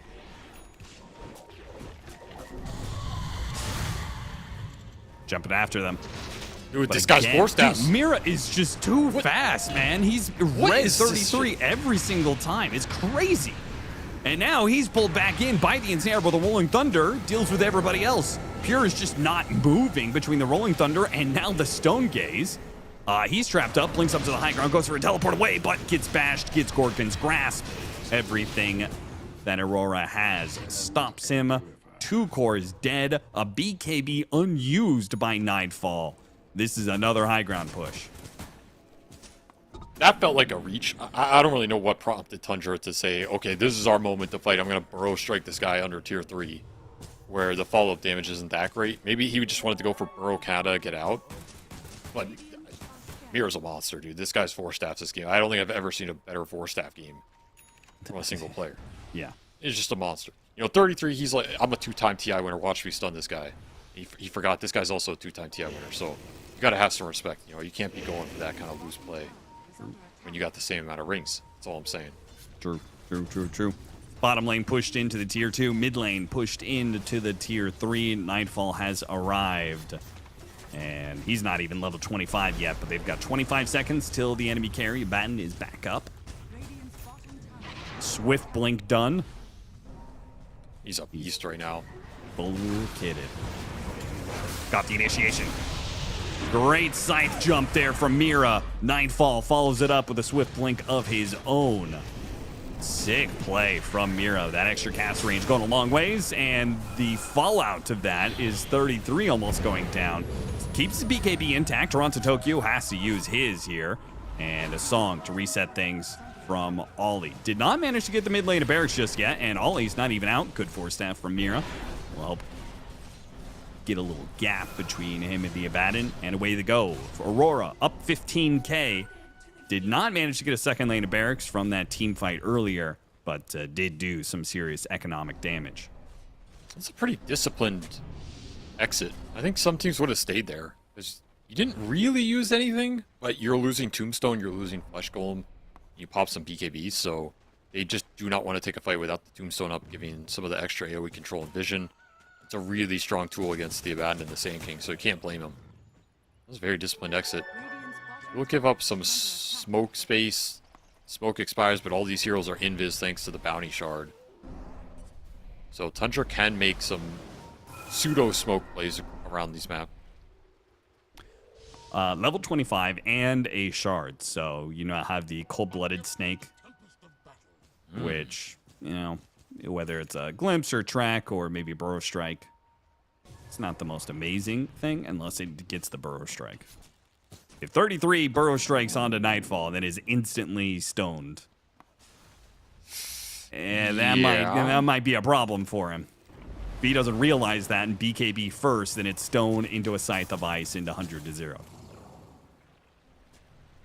I mean, the intelligence here from 25 is also super relevant with the regen mechanics they have. Yeah. It's just a good talent, no matter what. And now you're kind of just hoping to get this Ag Static Storm up on Whitemon, who's honestly still a decent... Oh, no, he has the Ogre Clip, so he's only 300 off. He might get it here if he doesn't get ganked and die. And Aurora are pinging it out, so they know he's going to be close. He can sell Wand. He'll have it. That's a big upgrade for Tundra. But I pose the question, is it changing the setup of the fight? If the fight is just Dusa on the front line, do you want to just Static Storm Dusa? I don't think that's good enough, because Song's going to come out. You can just Song Blink in. And I think he lives through that. Yeah, probably. I mean, if they're all inning with Epicenter, EMP, he doesn't get out BKB, I think there's a chance, but instead it's going to be Aurora making the initiation first. Gets the jump on Ari, the Rolling Thunder is already out, and one hero is already dead. Now a bash on a BZM. He popped his BKB, but got bashed immediately by Makoto. Boy. A second death. Ari has buyback, but BZM does not. The only upside for Tundra out of this one is the fact that Roshan is not up yet. He ended up so deep in that fight. Felt like he was immortal or something. You are not immortal if you go that far in. Your immortality comes from spacing the fight out, keeping your distance. You are very far out, my friend. It looks like Ari will tank it instead, but that is still a dieback. The squirrel is putting in work this game, man. It is something else. This game is in Aurora's control now. I mean, they just have such a large advantage off these couple teamfight wins, the Rax top. If they get Roshan here, put an Aegis on this Dusa, that is the game ender right there. And refresher for Nightfall. His back pocket there. Why not? Gonna get bashed by Roche? Radiant's bottom tower is under attack. So Nightfall TP'd from Roche to mid to run back to Roche. It's very efficient. He's covering his boys. He's got to ferry out a teleport. Can you take this, Tundra? They have to try. 33 is going to get deep on their side of the map. Toronto Tokyo already popping the BKB. That's not quite what you wanted. Got to jump on Amira. The Scythe of Ice goes out, but it doesn't matter. Amira is still dead. The Rolling Thunder chase after Pure. Here comes that Epicenter. Going after Nightfall. Got off the BKB, though. And now 33 stuck inside of his own Sandstorm. No real way out. Toronto Tokyo tries to help him, and they get a little bit of slow on the Sand King. Meanwhile, refresh from Makoto. Roll up again. And another Rolling Thunder as he blinks himself away. BZM doing some work with EMP. Got an EMP burnout onto Nightfall. That'll help, but they don't have the damage to finish the job. Pure is on the run, and he doesn't have his ultimate. He needs to get this blink off, and he got the blink away before he's hit by the Rolling Thunder. Makoto keeps on up with the chase. Maybe he's gone too far, though. He's already used his refresher, no longer having any more Rolling Thunders. Toronto Tokyo tries to join him. Pure, he gets the execution on Makoto, but Pure, he dies just the same. 33 back into play, goes after Mira. Ari joining him. It's Ari and 33 chasing down the Mira hoodwink and trying to get away from Nightfall, but the Scotty will deliver in the end. It slows these heroes down enough alongside the Undying Flesh Golem hits. They will eventually catch up to heroes. They'll eventually get these kills. Mira and Ari going back and forth. Both supports low. Ari wins the battle, but he loses the war. Tundra went all in with this Sand King buy, and it's not enough to win the fight. The Dusa is just too damn strong. He gets BKB off during the brunt of that epicenter damage. That's enough to keep him alive for the rest of the fight. And some very clutch small plays from both sides. The fact Pure found the hoodwink at the start is what opens that fight up for Tundra. Just solo kills him. Forces him to come back in off a buyback of his own. This squirrel was so damn annoying. They prioritized him. But ultimately, Sinvoker gets found in the middle of that engagement as well, near the Lotus Pool. And Makoto getting the blink off here under that Static Storm was absolutely sick. Like, he baits the Static Storm out. He refreshed, rolled up, blinked. He's out of mana because of it, but he survives a lot longer. This just draws the whole fight out, draws it all the way to the right. And then the biggest thing here, you catch the Invoker. Just dies to the Dusa. He takes the mana fight, and he is nowhere near strong enough to win that. Just a complete misread from BZM. And the end result is that not Elena Barracks, but Aurora will go back for that Roshan. A third or fourth attempt on this Roshan by them. Looks like they should be able to get it, though. It's going to be a close call. 33 tries to get into the pit. Pure blinks in, but they already got the Aegis. The spoils are all taken. A song lets them get everything and get out. Power of the Naga Siren. You can always just push that escape button, especially when you got two of them. A refresher done for Holly. The refreshers are just rolling in for Aurora. Oh, yeah. They have a lot of longevity in the fight. I mean, you have it on you have 4 refresher orbs. Only the Hoodwink doesn't have one, because I don't know why you buy it on Hoodwink, but everybody else has double their kit in these fights. It's just too much for Tundra to push through. You only have these single BKB durations. Pure does hit 25, and he is getting pretty farmed in this Abaddon. Kind of surprised by how much he's gotten here. Full Disperser, Bloodthorn, Giant Small on top of it, looking towards BKB with 25 curse damage. So this Abaddon does a lot more damage. You just cannot challenge the Medusa on his own. So you have to find a way to isolate Medusa, bring him down in a Static Storm, or kill everybody else and ignore him. Which is really tough when he has this Swift Blink, he's just running around.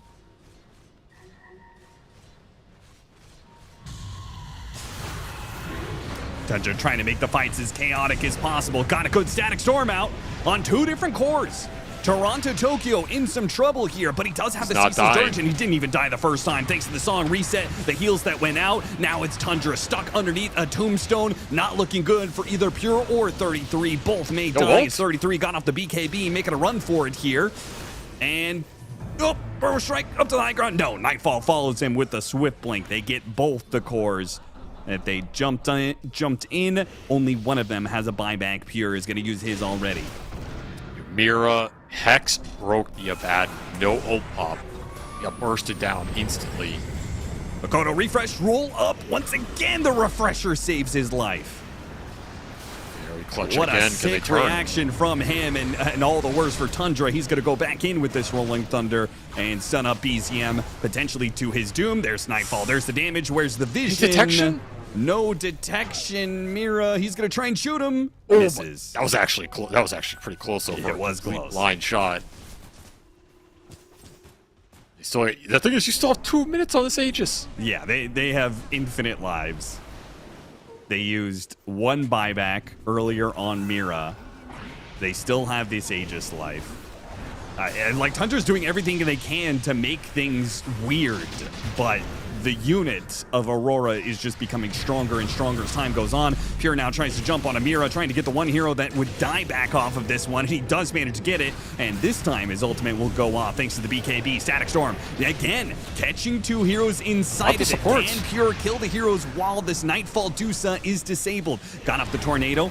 An EMP, nope, nice wall. BCM's got to be careful of the damage, though. Activates his BKB. Ghost Walk gets off the last second. 100 HP. 1 more arrow would have been the death of him. 1 Rolling Thunder hit would have killed him, but he gets away. He survives, as does Tundra for now.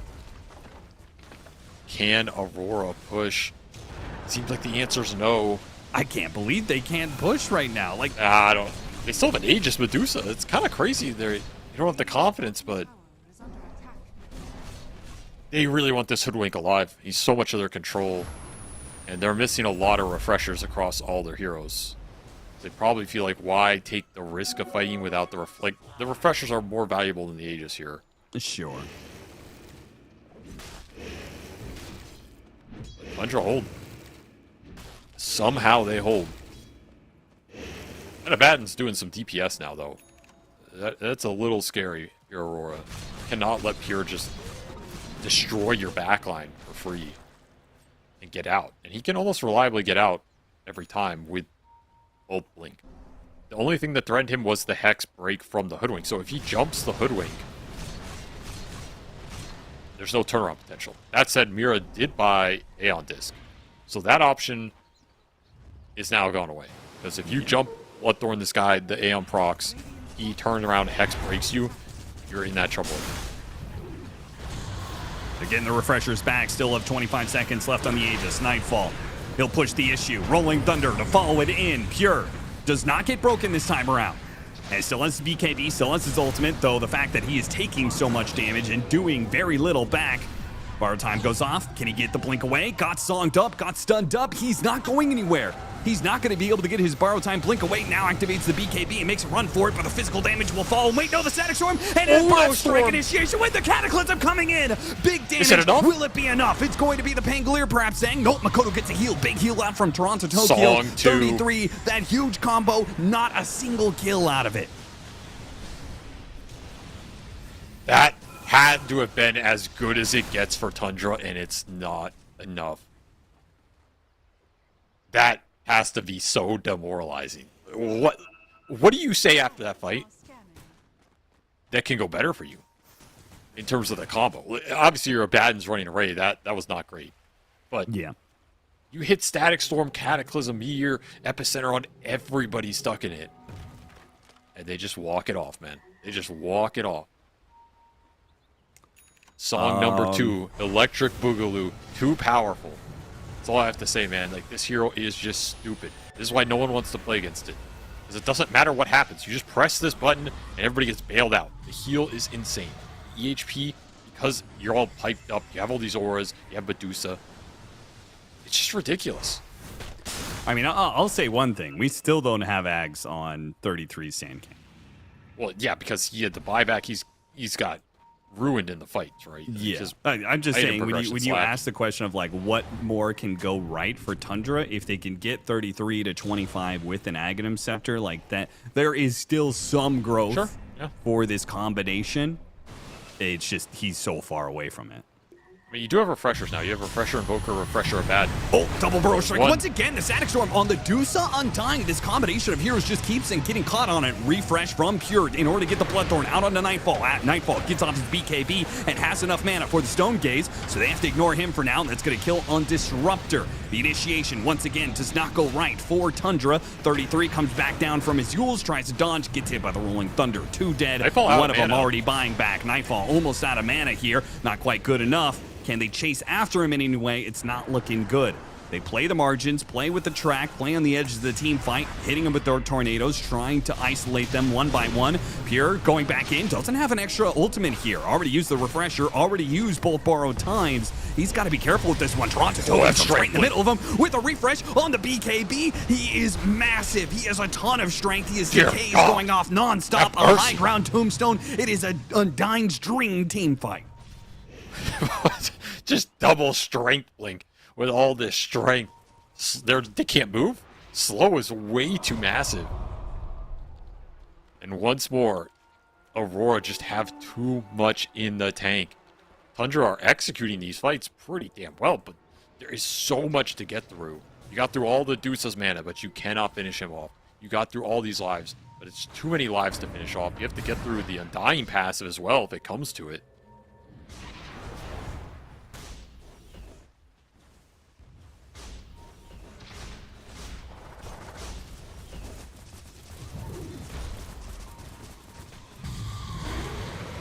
Can Aurora finish this with a high ground push? One last lane remains. They're getting some of these heroes who are on their final lives potentially. Only one buyback left, and that is the Disruptor, but they will back it up. Didn't get the Rolling Thunder pickup. They got the buyback out of BZM. Ooh, glimpse. Now trying to find a hero, trying to get some vision off of a Sunstrike. Got the glimpse back. Nope, BKB. Toronto Tokyo still had that one ready to go. So Aurora will not lose a hero. They can wait out for the Naga Siren. That'll be a solid 30 seconds. They can push up to the high ground with 5 heroes and have a numbers advantage. They know there's no Abaddon right now. You absolutely should be pushing. This is the highest damage dealer for Tundra. Without him, the fight's basically impossible. Because the Sand King does not have Ags. He's not dealing massive DPS. I cannot believe Aurora are not pushing this line. They're so defensive, man. They want to wait for another Roche. There's no way you should be afraid of a fight without Pure. He is the one carrying these late game engagements. Oh my god, Nightfall's gonna go for a Divine Rapier. No, he's not. He's not? Okay. Switched it to a Daedalus instead. He's almost level 30. Oh. I think I dropped from the I dropped from the game. It's too powerful. I guess so. It's okay. Client does not know what we're witnessing. Got the feed to work off of. 56 minutes in.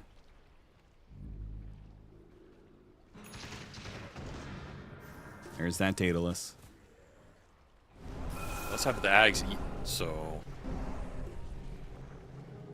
This is a strong crit. Getting pumped around. His net worth is just insane. 53,000. What is that, brother? I don't... Yeah. What is that? He's big, all right. Still doesn't even have a consumed moon shard yet.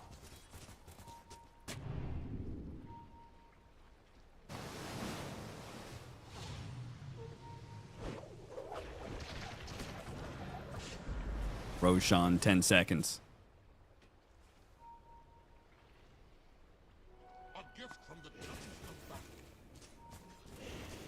Everybody's kidded, man. No one has slots for this stuff anymore.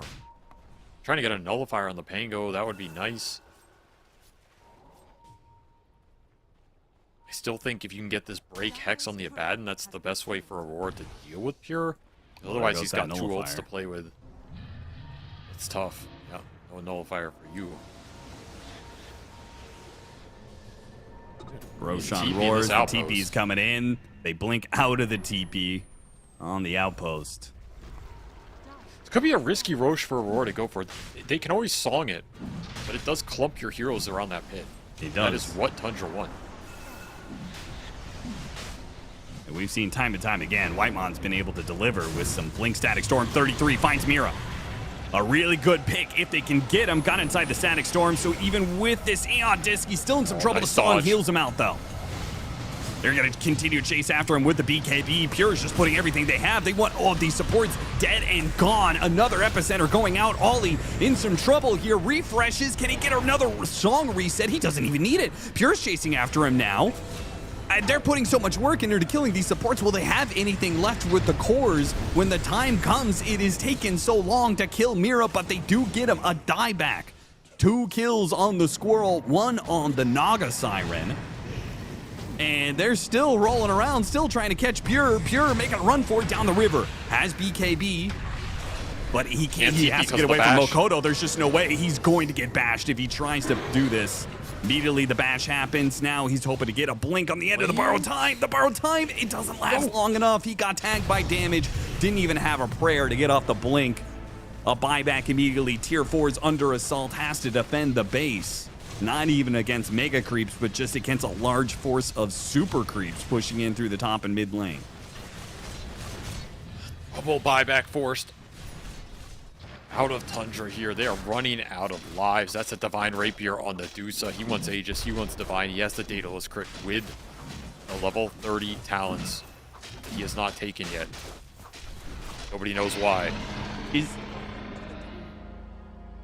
Is there any downside to the snake bounces? There's not, right? The snake, it doesn't come back as fast. I guess. Okay, sure. I can see that. But the other one, I don't know. There's no downside to the other one. But he just doesn't want him. He's Giga Chad. He doesn't care. He's going. There's Well, here not. it comes. I mean, Pure has been doing work in these fights. I will give him that. He is absolutely destroying the backline on his own, giving Tundra a chance. But at some point, you have to fight the snake. You have to take Nightfall head on. And you might just lose your Ancient before even BZM is back up. Like Pure's going for him. Pure's hitting him. But Nightfall, well, he's losing his mana fast, but he does have 2 lives, and the Ancient is almost dead. On this first life, the Ancient is almost gone, and Makoto and the rest of Aurora will finish it out before Nightfall even goes down. I will say that was a sick idea from Pure. He bought a Blade Mail, and he just blinked in ult Blade Mail, and the Dusa is just hitting him with Split Shot, right? Yep, It's yeah, auto-reflect damage. He was killing him. That was kind of sick. Not gonna lie, but not enough in the end. This Tundra team will finally drop a game, Austin. They are beatable. It is in the hands of Aurora. A perfect game, almost, from Aurora supports, in my opinion. Like, the spell casting in the team fights was immaculate. They had an Abaddon chasing them the whole time. Every song was on time. Every Force Staff from Mira was on time. So good, man. So good. They just played a tremendous game, and that's why people are afraid of giving the Naga away. That's why they're afraid of giving the Hoodwink. You compare the support impact. Just higher value spells. If you execute them well, you just make the team fight so annoying that Pure has to spend his entire life chasing you. And it just gives free reign to the course. And it's too much freedom for Aurora to play with, too much for Tundra to overcome. The Sand King just completely fell off in that mid game. Tough matchups. I go back to letting Undying through. I think it just changed this entire draft. It changed the entire game. I don't know if Aurora would get that again, but they made their heroes work in this game for sure, and some standout performances from those supports. And Makoto had a very good game as well. Like, we didn't talk about him a lot, but played this Pango really well. Had some clutch blink outs from the Static Storm, some clutch refresh roll-up re-rolls. He was a big problem. He was catching Invoker as well. Nice game from the new additions here. I think this is what this team wants the games to look like, right? Controlled, scaling with Nightfall, but then you have some of this playmaking from a support duo that, honestly, this is one of the higher skill support duos in the scene. Yeah. These guys got Ollie for a reason, right? This guy's really good. He's been really good and consistent for a long time, and Mira's, the reputation precedes him. This is a really good support duo, really stood out in this game, and that is something that could take this team to the next level. So, very cool game from them, beating the unbeatable Tundra here. The undefeated BCM Invoker. Very big win for them, and take the loss. Tundra will we'll see if they bounce back. But that is it for those 2 teams. We only have one more game To close out the B stream, we are going to go to Navi versus Yakult Brothers. So don't go anywhere. We'll be back.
Last game of the night, Na'Vi versus Yakult Brothers, two teams that I think were kind of teams that were on the rise. Na'Vi, I think, had a good regular season last year. I put them as a dark horse for TI to have a surprisingly good engagement. Did not end up that way for them, and it's not working out the best for them here at Blast Slam 4. Now, no team is completely tanked it in the groups. Everybody has gotten at least one win, and now that Tundra has received a loss at the hands of Aurora, every team has one loss as well. But Yakult Brothers coming into this, I believe, 1-2, where Na'Vi 2-2 for them.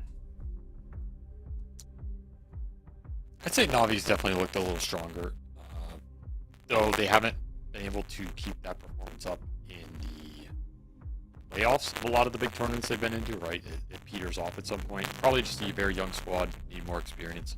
They have very good team synergy, though, very confident in their ideas. I think that's what sets them apart, and they're going to stick together, which there's a lot of value in. Sticking together means you can build on stuff, you can grow together, you can have synergy in and outside the game. That's really valuable. And Yakult Bros, they still have some work to do on that front as well, so these teams are kind of in a similar spot as you mentioned, and they should be evenly matched. All right, well, let's get into the draft for our final game of day 2. Draft-wise, we've talked about Yakult Brothers, I think, quite a bit, so let's start with Na'Vi. What do you like about Na'Vi? What is their playstyle that you think is best about them? Aggression. Raw aggression. You know, creative picks. We've seen them play Undying mid. We've seen them play some of this wacky stuff. The Monkey King across their flex is really good. Zayats has his own weird hero pool that might come out at any moment in the meta, right? The first Spirit, the Nyx Assassins, this kind of stuff. So, if they can bring some of those creative, unique picks to the table, we saw their Veg Magnus strategy really effective a while ago. That was a cool one, yeah. They have some cool little stuff like that, and then they are a very aggressive team. They can catch you off guard. They just play with confidence. I think that's where this team thrives. Confidence is the biggest factor. They need to be confident not only in their picks and what they're playing in the meta, but in their playstyle that they can beat anybody, because if you let that lack of experience and reputation or success get to you, then you will never beat anybody. So they need to level up that way and continue to play like that. And as I said, I think Yakult are in a similar position. I would view them as a more experienced for sure, but they're also equally unproven with this roster. The players have won stuff in the past, but this roster has not won a lot as a group. So they still have to prove that they have the cohesion and the team chemistry to push ahead and continue to improve, because I have not seen a lot of improvement from them as a team in the last half year.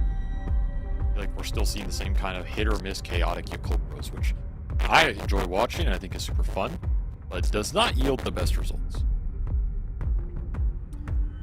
Disruptor going to be the first pick here for Na'Vi, a hero that is just outside of the top 10 for heroes that are picked to ban here at Blast Slam. The most popular heroes: Marcy, Nature's Prophet, Ursa, Puck, Tusk, Chen, Abaddon, and Lycan. Lycan actually sneaking into that top 10 area. It's kind of surprising, but there it is. Two of the more favorite supports, Disruptor and Chen. The remaining supports being the 4s that are Snapfire and Hoodwink.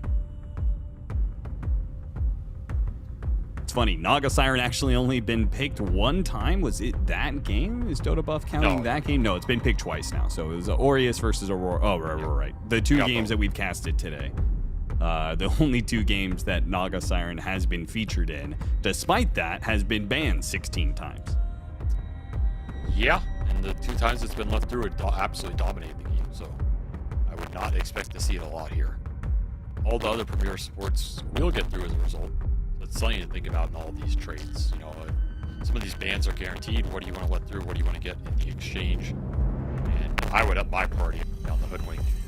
I think some of these teams are still going to really favor Chen. You just have to make the exchange. Yeah, fair enough. Second round of bans. We'll see the Beastmaster get taken out. I think see what Giants has been picking up lately, as we haven't cast the most Na'Vi games. They had their match earlier against Team Spirit, which they did not manage to get the victory there. He was playing a Bat Rider there. Riddies was rocking the Dazzle. I did see the Dazzle ban go through in one of those games. Maybe that's why. Some people definitely playing 0 on scrims or something. Because I've seen the Dazzle ban happen a couple times.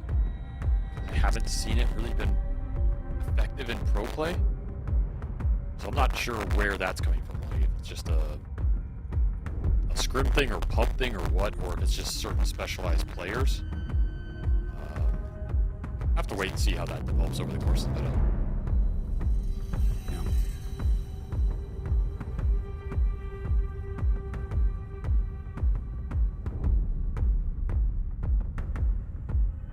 Second round here. I'm going over the standings real quick. Team Falcons and Tundra at the top of the board, 4-1. MOUZ have actually made their way back to a score of 3-2, and in fact, Aureus is 3-1 now after their win earlier. So a shout out to those guys, having only lost to MOUZ, who again, MOUZ is doing all right. Very tight groups all around. Again, nobody has walked away undefeated, and nobody is without a win. There are 4 different teams that only have 1 win. BB team being one of them is quite surprising there. And their only win is against Liquid, another team who has only gotten 1 victory under their belt. They lost to a slew of teams here, including Aurora and Tundra. It's going to be the Invoker and the response from Na'Vi, the Monkey King, which has some flex between mid-safe lane and 4 position. I think Na'Vi can play it in every role. Yes, this is their best flex hero. It's one of their more aggressive heroes. Really nice pair with a Disruptor. You get the Pudge on top of it. This is also a Zayat specialty. We've seen Yamich, how successful he's been. So you got to steal some of that Pudge away, make it work for you. But this is a hero that Zayat has played forever and has worked really well for him, and adds even more to the aggression of the table here. So Yakult have to be ready for a fight. They have to be ready for the skirmish. These are sometimes the games where Chen can suffer if he can't move around as well and react. The ganking, the skirmish power of the supports, he doesn't fight these as well. Invoker could be on an island. You really need to think about that. I mean, there's just more pressure added. Fuel to the fire here. This is a run at you lineup. That's all we're gonna do. You better fight us or you're gonna lose it.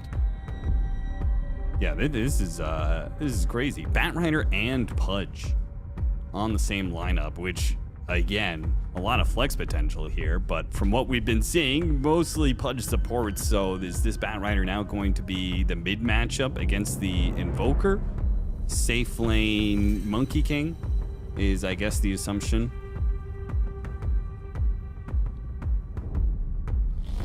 Yeah. They ran this actually in their matchup against Tundra. They did run both Monkey King, Bat Rider, and Pudge, and it was a Monkey King mid, an off-lane Bat Rider, and a 4-position Zion. So I guess that's the 3-4 duo there. Zion's going to be rocking the Pudge alongside the Bat Rider. Is Bat Rider's back as an off-laner? I don't know. I guess we'll have to find out. But it makes sense for the mid matchup anyway. Monkey King was the response to the Invoker. Now the Jakiro is going to be picked up, so that's going to be really in danger. That 3-4 that Na'Vi have picked up, one of the stronger laners in the meta right now. I think we're hoping to punish this Ursa pickup, but fighting into Jakiro is always a dangerous bargain. We saw that specifically yesterday in our match where we saw the Pudge up against the Jakiro. Hook goes out, hits the Jakiro. Jakiro just turns around and fights the Pudge. And Pudge really can't do much about that until level 3 when he finally gets his flesh with the damage block. What's that called again? Meat shield. I was thinking of fleshy. Meat shield. So he finally has the damage block against the damage over time of the Jakiro. So it's going to be kind of awkward first 1 or 2 levels. They'll at least have Bat Rider to kite around the Ursa. Final bands coming out, taking away some carries here. Your Yakult brothers got to be wary of the carry Broodmother. Also take out Troll. Whereas Na'Vi banning away the remaining offlaners. Not too many offlaners left in the pool considering some of the early bans, such as the Timbersaw and Lycan Beastmaster, so there are actually a lot of offlaners already out of the pool before they go to this final 2.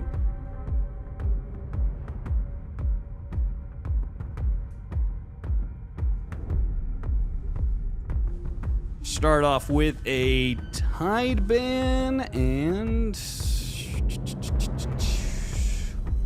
taking a look at some of these heroes here. What's left? There is still a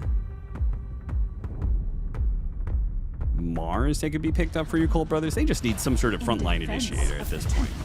Make the Invoker's life easy. Templar Assassin is going to be choice for Na'Vi as their source of carry. This will speed things up. Not only does it have that good matchup against some of these heroes, but also takes away perhaps some of that Roshan timing against an Ursula lineup if Na'Vi can get the ball rolling with all their run and shoot that they're bringing to the table. This does make the Mars a little bit better. Makes what else? With potentially Jakiro or a Chen as its duo partner. I mean, if it's Jakiro, you could go for something more offensive like Sand King.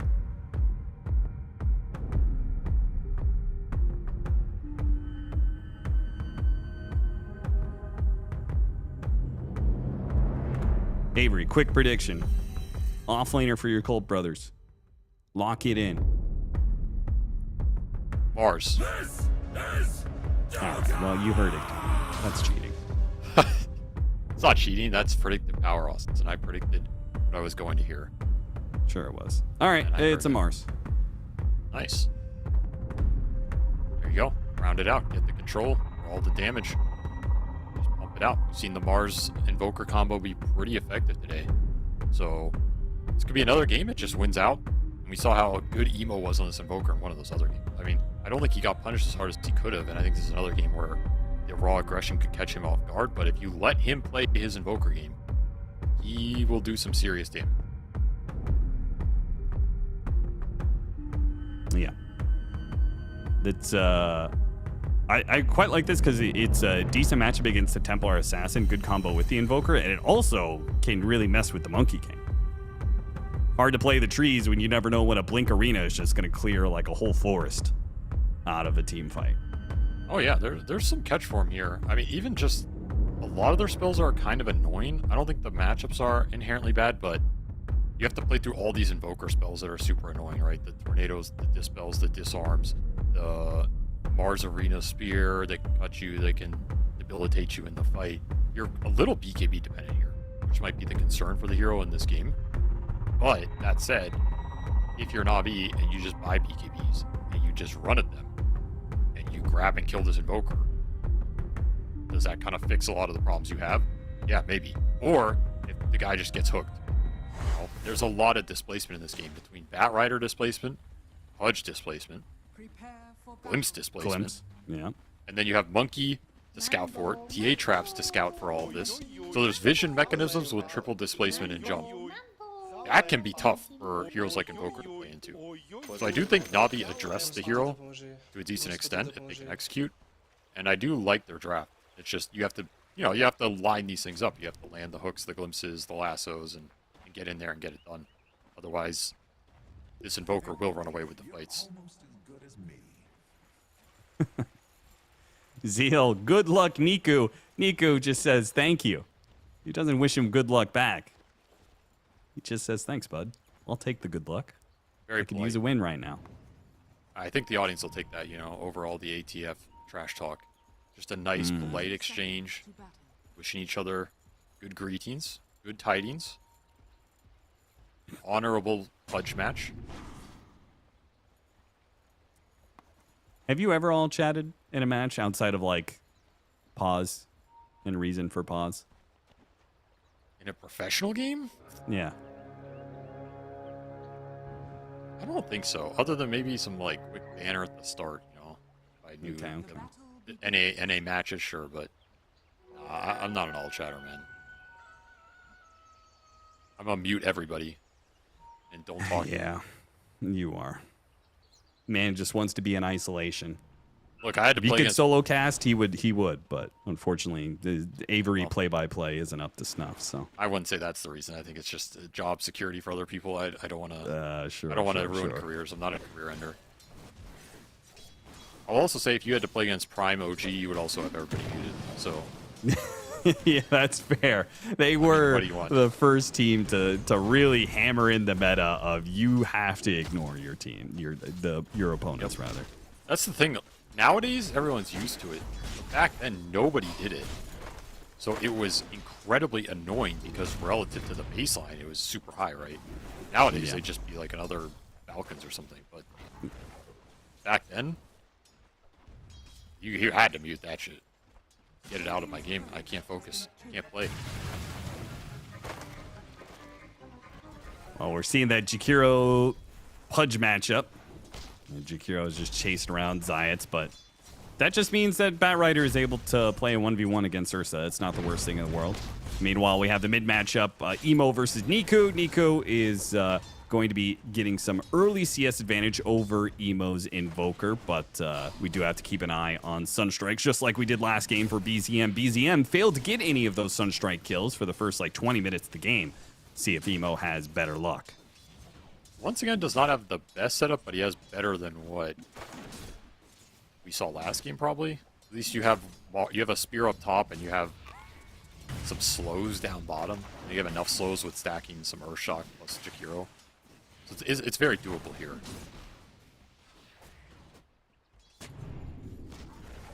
Would be a huge grab in this early game, because I think you are expecting to lose lanes here if you are Pros. You're rarely going to win an Ursa lane, and you're not going to win it against a really strong cheese counter pick. You're not going to win the Invoker lane early. Win it over time, but you're not going to dice it up early. This top lane is Chen Mars, so you can probably get the Mars farm, but you're not stopping this TA from eventually taking away this lane overall. Sure. It does feel like a triple lane win for Na'Vi if they can run away with it. It just depends. You get some extra kills on top. Can you snowball the Pudge? Can you maybe gank this Invoker once or twice? Little things like this would push it over the edge.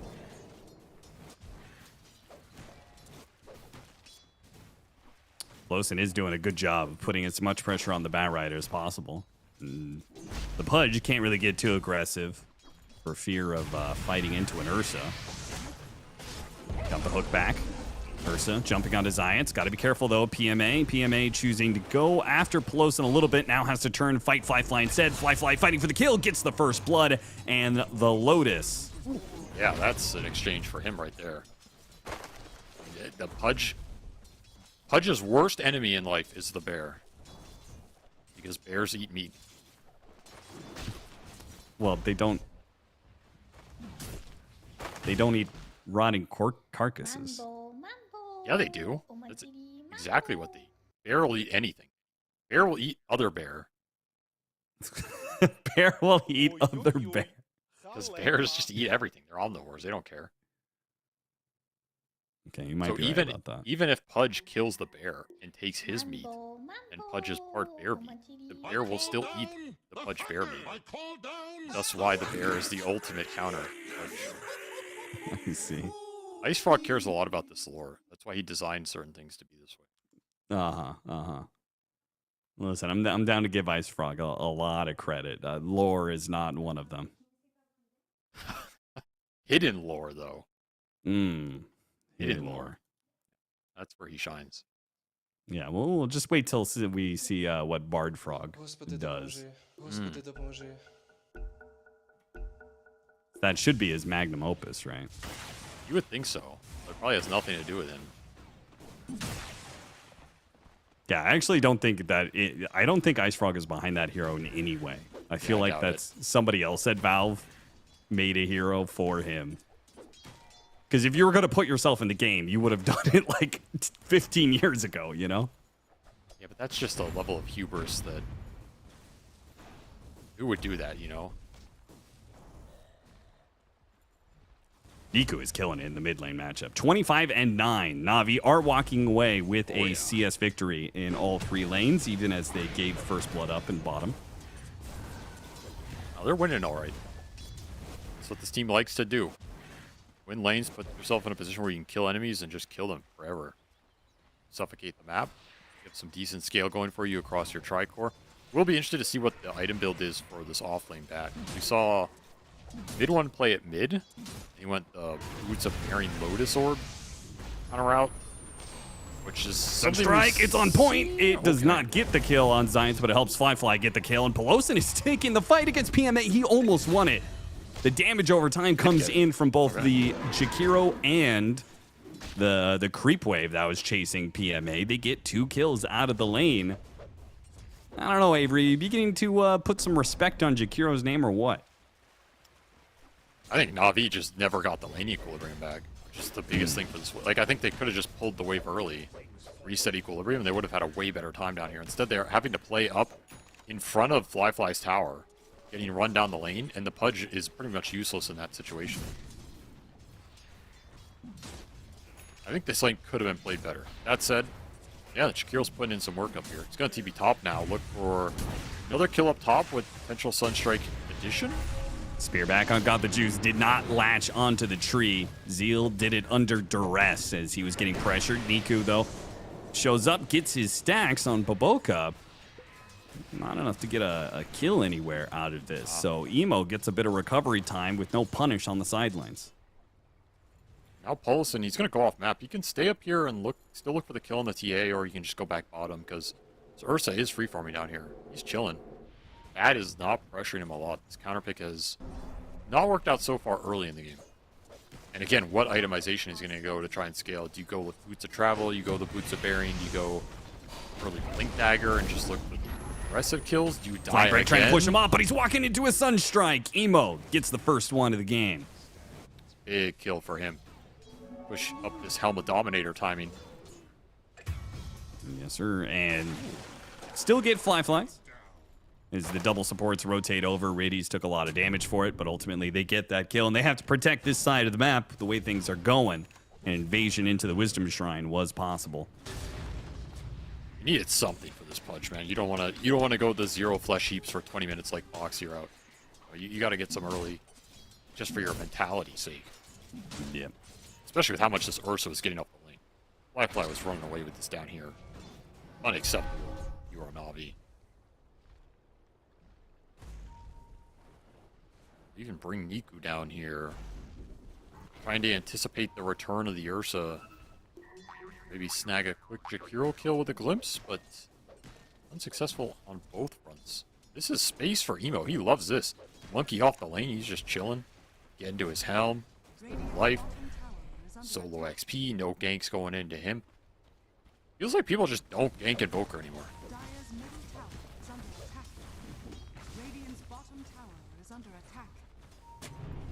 Do you have a theory why? No, I don't. I don't. It's the same thing as what happened with the Huskar.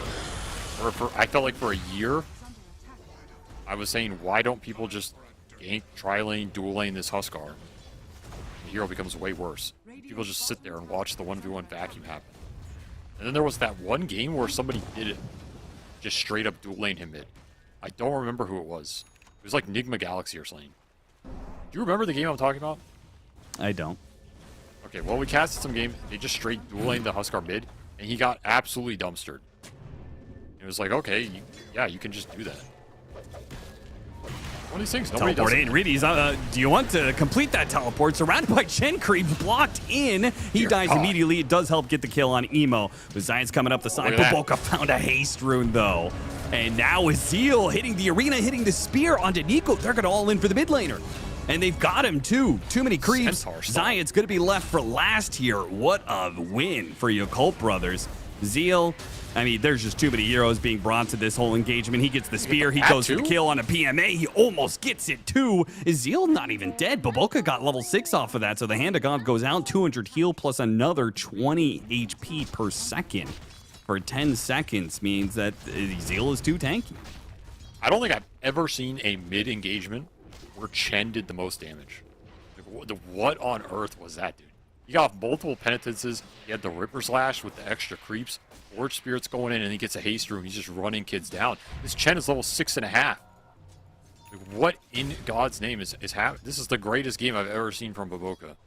I mean, Ripper's Lash is a nasty neutral item for a Chen to have. Oh, yeah. Zeal. Okay, spear back on Zayat. He's got to somehow dodge this hook and get away from the Templar Assassin at the same time. Looking kind of hard to do that. Ice Path goes out, but Zayat is able to finish the job. Still, though, Zayat gets a bit low from the Sunstrike. The support's hoping to finish the job. They do manage to get that Baboka on a killing spree. Cosmolos in his life now glimpse back. That killing spree might just be fed into Got the Juice. You can TP. Save the streak. He could have TP'd. He Not does like not this. TP, and he dies as a result. Dude, he could have saved the streak, man. He could have. The greatest game from Baboka Chen we've ever seen. Halted in its tracks. I will say, there's a lot of summons coming out from this Yakult lineup.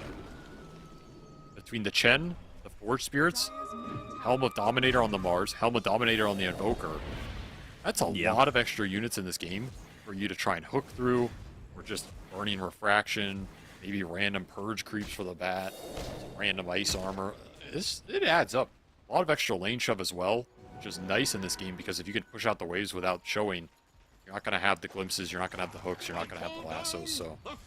Yeah, they don't really have heroes that push out waves very easily, right? It's like the best one they have is Invoker. Ursa does not want to do it. Mars is okay at it, but if he's doing it, he's showing, and it means he's not, you know, running around the map getting kills. Kind of awkward. It'll help a lot. Fixes their lineup's issues and is good against what Navi want to do, so it's a good game for it. There's that Helm of Dom. Dismembers the creep. It does mean that the Siege Wagon dies. The safe lane tower should still fall, but the fact he delays it another 30 seconds in exchange for giving away 100 gold, it's a choice.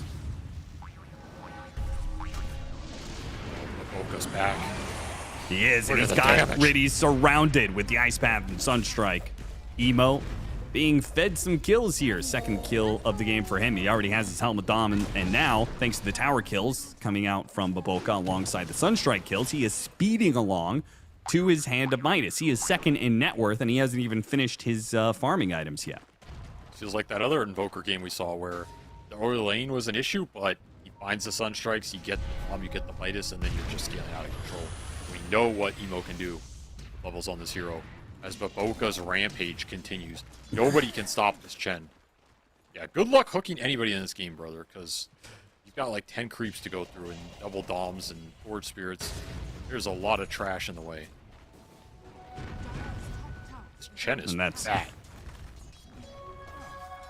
Real fat. Just wait till Walking Trash Man shows up to Dota. Oh, yeah. Walking Garbage Can is going to be one of the greatest hero reveals garbage of all time. Probably revealed next TI. They had to save it for a special occasion. Right, yeah. There's Blink for the bat. And they do not smoke with it. Instead, they smoke with everybody else. Diffusal done on the monkey. He doesn't even have a tower to TP to, so he can't even join in on this fight, They missed which the field. they will brazenly take and kind of missing out on their initiation. Still catch Seal inside the Dismember, and that's going to be good enough for now. Sunstrike almost completes a kill on Zayat, but he'll dodge some of the Macropyre damage thanks to the Mead Shield. No return kill. So the smoke does work. It was a heavy investment, but they got there in the end. That was very sketch. Not the cleanest execution there. If he gets Arena off, that could be a very different engagement. But you get the job done. And more importantly, you continue to push this TA up the chart. Got the Jews having a very good game here. Gonna have a fast Deso, and this is a pretty strong TA game.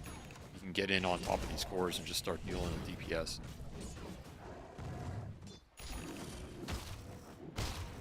Fly bottom, just supports down here for now. Yeah, I mean, Enrage is going to go off. They just bide their time. Feels like Fly popped that a bit early. I mean, this was a much easier kill than it should have been, considering no Static Storm. You would get chased down there eventually, no matter what, and that's kind of the downside of being out on this map versus lineup. They have such good chase potential. And they're just going to run around and look for everything. They're just going to keep swinging the map. They're going instantly top for Zeal again. Big time Folsom. Got a successful scan. Straight back through the gate one more time. Zayat has this aggressive lane ward. He hasn't seen any heroes. He's going to go for the Wisdom Shrine, which is there, but it just so happens Fly, who got ganked on the other side of the map, might see him. Wisdom Shrine's going to be taken by Zayat, and Fly can't stop him, so Zayat sneaks one away. Easy experience for the big man right there. It feels like an unforced error on Yakult Brothers' part. Yeah, that was not a objective to give up there, especially without a fight. Experience advantage, 4 levels for Na'Vi, in an even gold game. They haven't really won a team fight. That says a lot. Oh. Baboka couldn't get the Wisdom Shrine. He's too busy farming. Farming He's Centaur almost got warriors. his mech after Drum. Guy's building the Centaur Brigade over here, dude. He's gonna start his own clan of Centaur War Runners. They all follow him. You catch as many heroes inside the arena, and then you send in the Centaurs. I mean, this is the Chen dream, right? If you ever catch that hero and you just chain the stomps with the Penitence drum going. Yeah. We all have had that dream. It rarely comes to fruition, but let the man dream, you know? Let him start the Centaur clan. He can be the chief. Zayat was so close to finding a hook kill on Baboka. Emo lost his Rod of Atos. Second item for him did not rush the Aghanim Scepter, but with the Courier dying, his Rod of Atos is going to be significantly delayed. Yeah, as this game might be, because servers I are... see that too. It's not servers just are me having this an time. issue. I thought it was me, but for once it was not me. Earlier it was me, but this was not me. This was a, you know, you got to have some extra little breaks here in the day. Just throw it in there for good measure. Yeah. I've had enough breaks though. I could really use us keeping the action going. I could feel the fading from waking up at 5:30 a.m. It's about that time. Oh, no, can't go yet here, boys. I mean, this is a good break for Yakult Bros here. You know, slowing down Navi's momentum. They're not gonna be happy about this. That's true. This team has It one direction forwards. Gives PMA the chance to juke the upcoming spear. Wait, did he already used Arena Spear? Oh, he already used Arena Spear.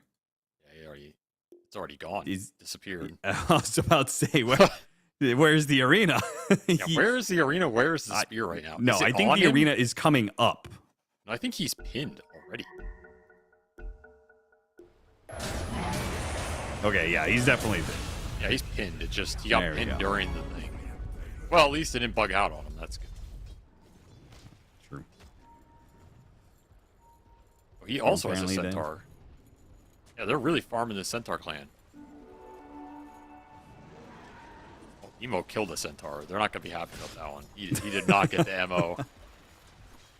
He's The not centaurs recruiting. have become enraged. Oh, Baboka, no! Dear God! It's a He massacre all out chatted here. him, dude. He's like, why? Why would you slaughter an innocent Centaur? It's like the great buffalo, North America, slowly being hunted is, to dude. extinction.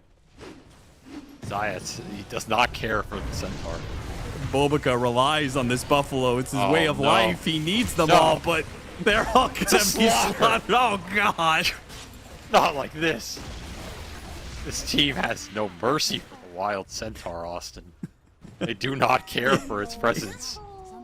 Dear You know God. when they did that campaign, you know that famous picture of all the buffalo Yeah, so skulls that was all Centaur yeah, skull? it's just a heap of centaur skulls God.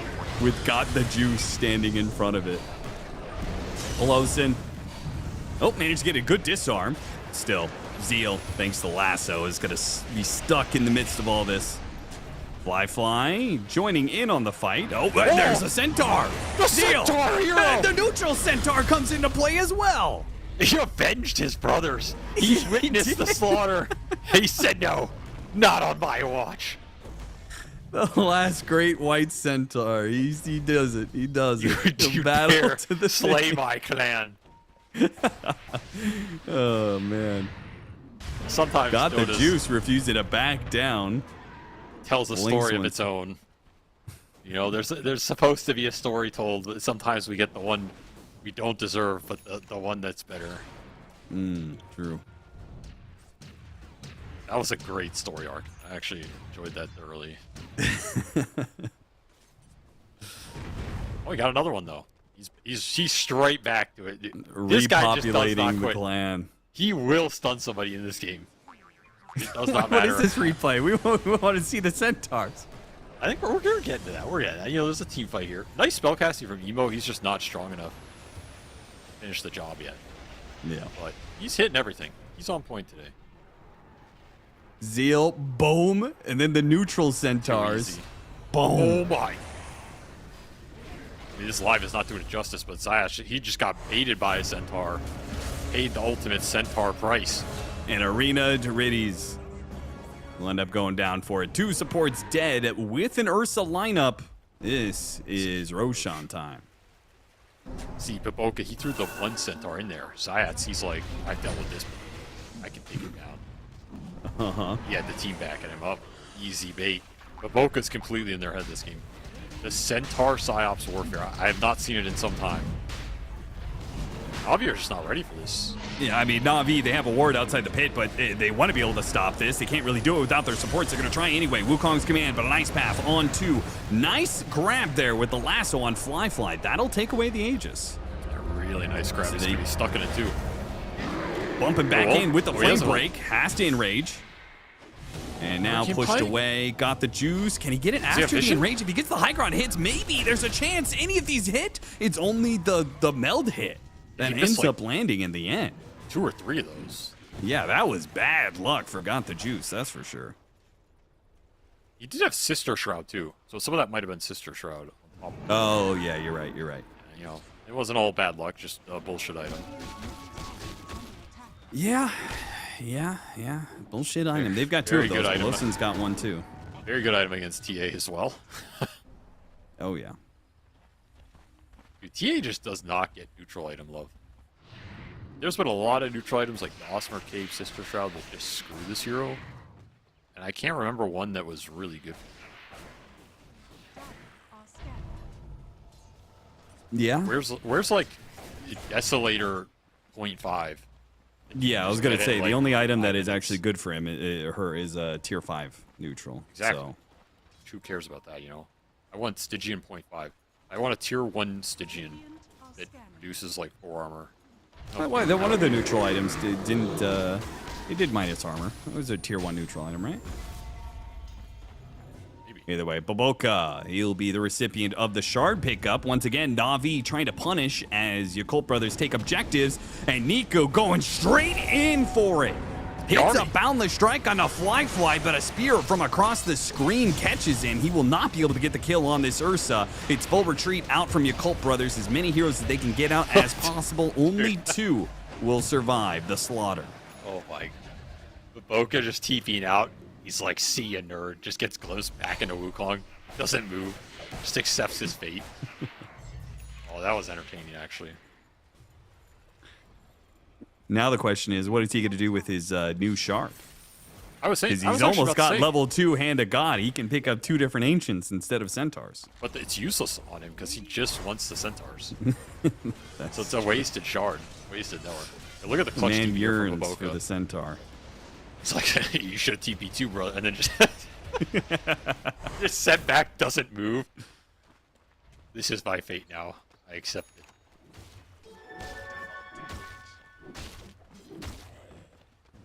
Feels like Na'Vi should be farther ahead than they are. It's just the fact that they haven't gotten any of these objectives. Like, they're hitting a timing where their team fight is strong and they can take anything to Yakult brothers for now. But soon you're going to have a BKB on the Ursa, and that's going to change things. They're not even 1,000 ahead. This game is still completely even. That's a little concerning if you're Navi, because it feels like a lot of the net worth is on this TA, and you are getting that snowball action, but how long will that last? Because this Tricore from Yakult, in theory, scales really, really well. Yeah. And you're a little worried about the Bat Rider scale here. You're maybe a little worried about the Monkey Kings, just with the Invoker matchup. Jakiro throwing in some attack speed slows. You do have ways to keep heroes in the Wukong, so the Monkey King scale does still look solid here.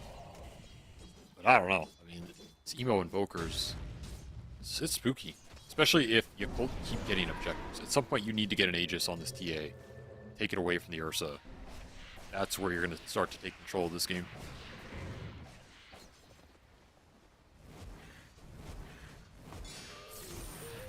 Well, Emo, he has recruited the Centaur War Runner now. These are called Conkers now. When did they change that? Was it What did they always used to be? Didn't it used to be a Centaur War Runner? No, that's the hero. No, but the unit in Warcraft used to be that. No, I don't think so. Yeah. Okay. Well, somebody will fact check that. Nobody cares about Dota lore anyway. I feel like I can just say whatever, people will believe it.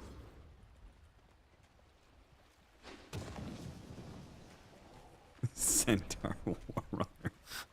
No, I'm saying the unit that it's based on from Warcraft. You know that makes me think of back in the Warcraft 3 days when the centaurs were the same between the unit and the hero. Yeah, they were all Centaur War Runners. That's where the name comes from. you Oh, could what a just- lasso fight! It was a good one. Pulled back into the static storm. He's gone. Easy pickings. And you could kill one of the centaurs and put your hero centaur there, and the enemy might not notice because they are the exact same unit. Yes, because they were all Centaur War Runner. It was one giant Centaur War Runner hive mind. Radiant's middle tower is under attack. It's like those, you know those tree colonies that are all technically one tree? Or the mushroom colonies that are all one mushroom and they span acres? Uh-huh. That is the Centaur. It's one Centaur. Radiant's middle tower is under Also, the centaur was Centaur Outrunner. Was it? Wow, I really That was messed one of the up. units was Centaur Outrunner. The Centaur hero was, I believe, based off the Centaur Khan. Dire's Really? Huh, tower alright. is under attack. Well, I don't know anything about Centaur lore, so I was very out of my depth on this one.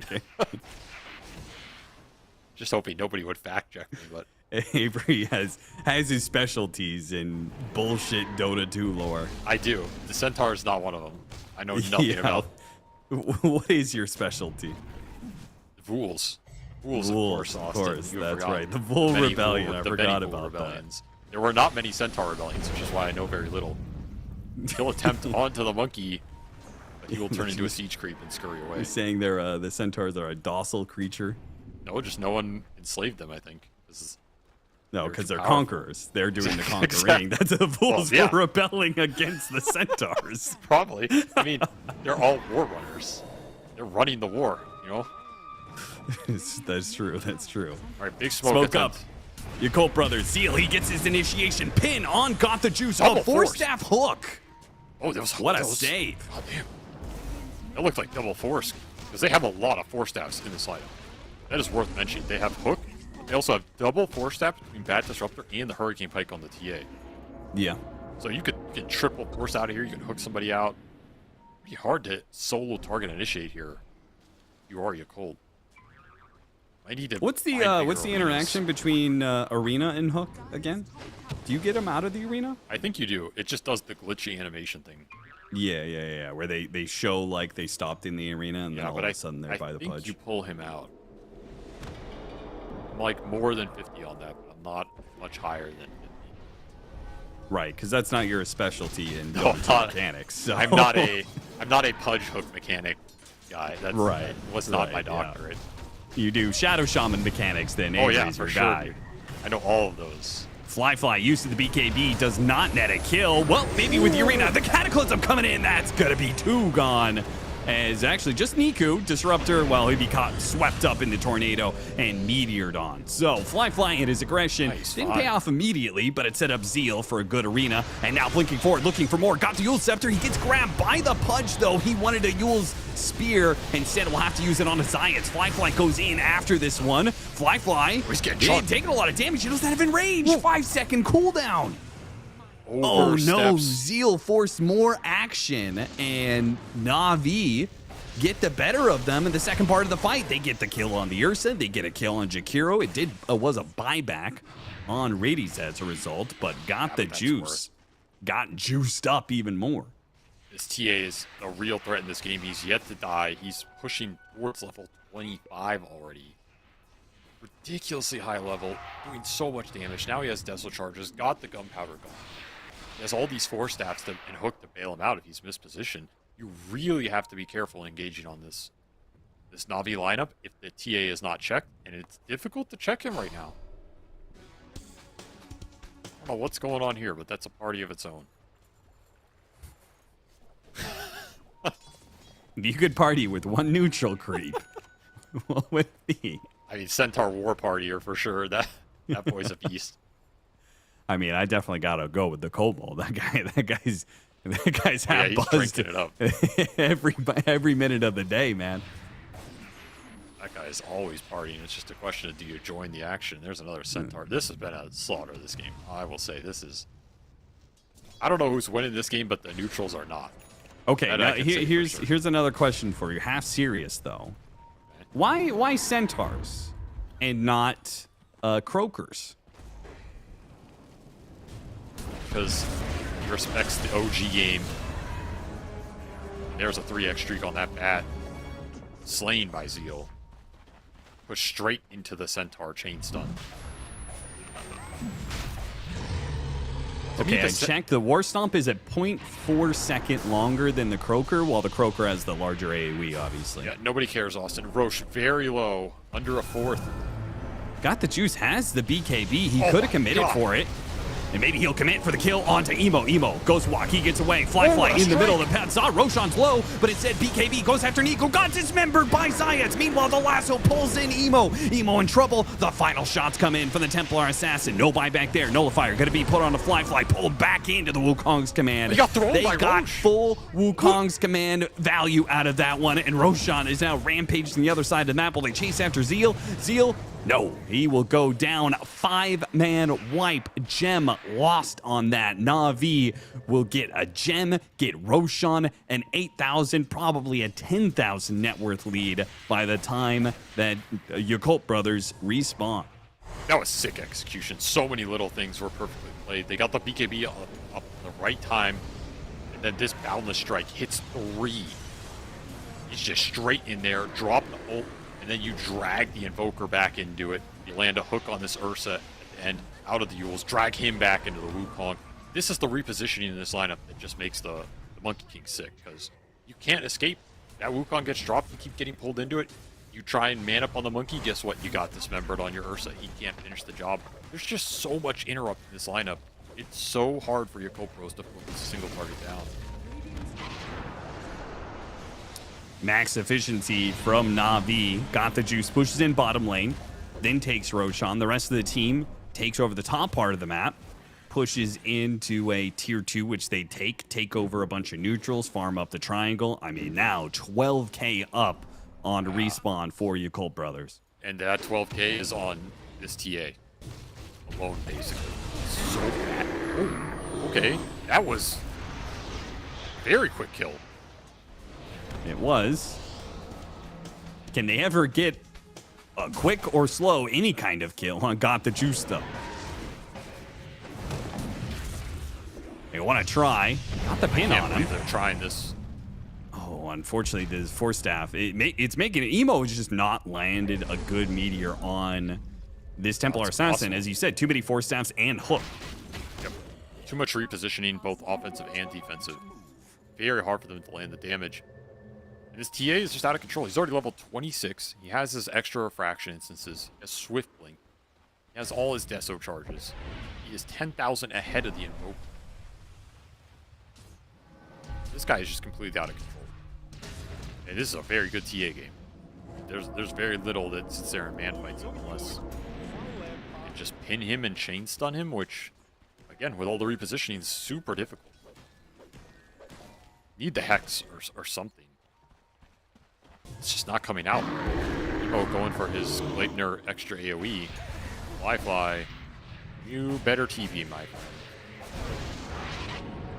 Williams not in time. Duration's long enough. Initiation on the other side, though. Niku fighting for it, does manage to get the kill on Pelosin. Can he get away? Bound the strike up in 3 seconds. With the shard, he hops into the trees. He is out. Something for Yakult Bros, but they're not really making headway here. They can kill TA once in this game. It'll change a lot. I just don't know if you're going to be able to do that. Guy seems invincible. Well, it'll help a lot if he's got the Gleipnir for the extra AoE.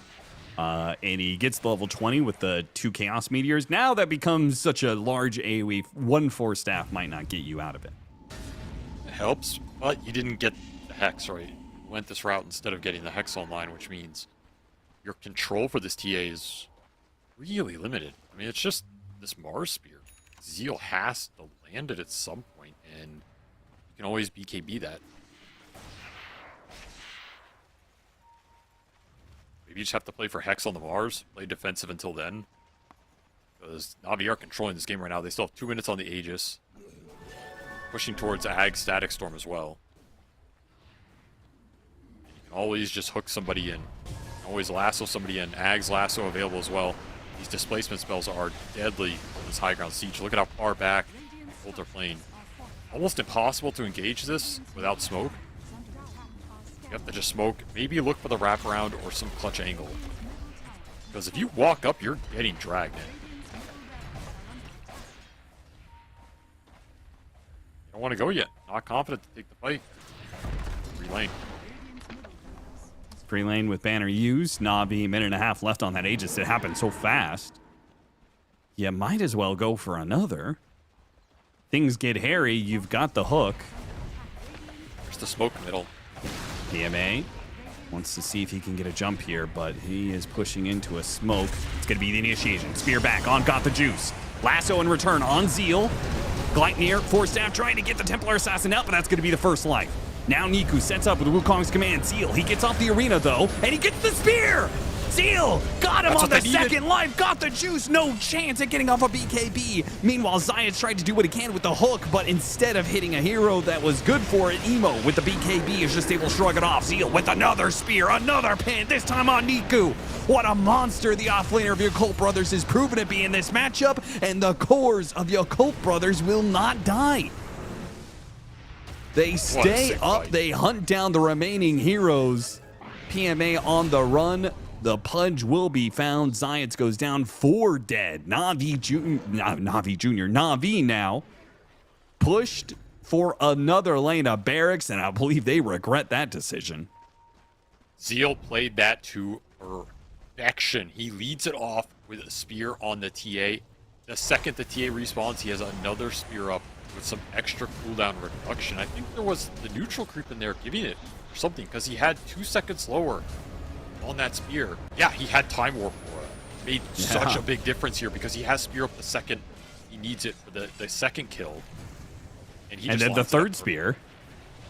It comes in at some point in time. I mean, like, that was a 6. I mean, otherwise, Fly probably dies here. Yep. And the thing is, crazy. I mean, you can argue that it's maybe a mistake. I got the juice because he could not activate BKB because that cooldown when you slot it in after the Aegis is too long for him to guarantee. So his BKB is grayed out for another 2 seconds there. He can't BKB that spear. Very different fight if the TA gets BKB off there. He really took advantage of that Aegis. I almost think he's stronger without the Aegis with the BKB slotted in. It almost backfired on him. Yeah, I'll kind of agree with that. I mean, there are options there, right? He could have just left the Swift Link in its backpack instead. But that's what I'm saying, though. This time warp for people sleep on this thing. It's a big difference. Having a 9.4 second spear instead of an 11 second makes a lot of difference in that kind of engagement. Oka making plays from the sidelines here, and he has a full Hex on this Chen, by the way. He's still mega farmed in this game. So now you have the Hex that you need. It came out from maybe the less likely source, but you got there. Abyssal on the Ursa. That was the one death on the TA that Yakult needed in this game. Now they're going to get the control they need for the TA in the late game. And this is anybody's to take right now. You're going to have to land some great executional displacement here if you're Na'Vi. You have the abilities to do it, and you have Ag Static Storm. If you can ever pull anybody in, it's a death sentence. Just have to find them. Have you even tested the new Chen Ags? What? You need to test it on what?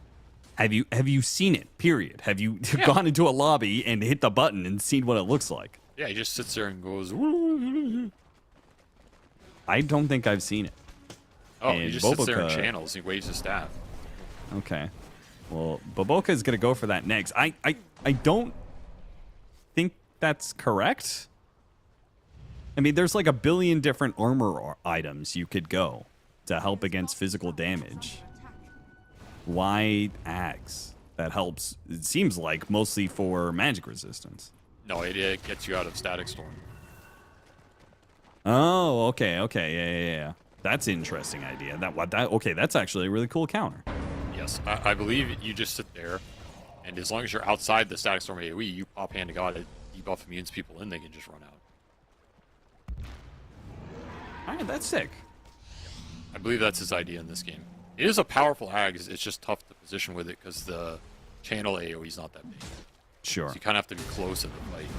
Yeah. But But in this it's a super situation where broken it's just concept. like a one answer deal, Yeah. where super good. positioning is straightforward and you don't have to hold it for 8 seconds, right? You just have to hold it long enough that people get the debuff immunity. Yeah, Does my that mean understanding is they can just They can pop use BKB. BKB, right? Yes. Even like a half a second Yes, is enough for exactly. somebody to pop BKB and then they're fine. Yes, that is how it should work. Very cool. Or let the Ursa not just BKB but get off the enrage. Makes a huge difference.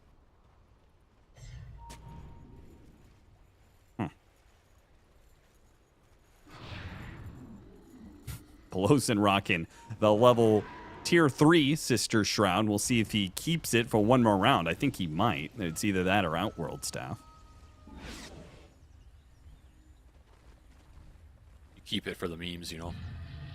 Nope. never mind. Outworld Staff it is. I mean, he was really... Because I feel like the enchantment was obvious. You got to go the cast range. So I feel like he was actually trying to decide if Sister Shroud or Outworld Staff was superior. Well, either way, they give up Roche. So that's another Aegis forgot the juice. And a Refresher Shard this time around. So double Wukong potentially. Or double Static Storm if you feel like that's more valuable. But you're probably giving it to Monkey King because double Wukong, double BKB and all that is just too juicy to turn down. He's got a cheese on top of it. Holding this high ground ward might surprise Na'Vi. They would love to jump the bat or one of these initiators. The bat is trying to search for Emo right now. He's got a gem. He sees him. He just can't quite get close enough to him. He's out. Did he not see him there? I actually think he didn't see him somehow. Look, Got he was fogged by close the enough tree for the line or gem something. range, but I guess the tree line just barely. He got fogged because if he saw him, he for sure at least goes up and break or something, right? Yeah, he at least like 4-staffs himself or Yeah. keeps running a Just straight didn't see him line. somehow. That was incredibly lucky. If that were old Bat Rider with the flying vision. What? That's true. There's another Hex. So they have Abyssal Ursa, Hex Chen, Hex Mars. Control's there. Buybacks there. That's another big factor in this game. If you have buybacks as your cold, the base can be really hard to break. And yeah, they have all the buybacks except the Ursas. This is a tough high ground for Na'Vi to push, even with the lead, even with Aegis. It's not that straightforward. As we saw earlier, a lot can go wrong.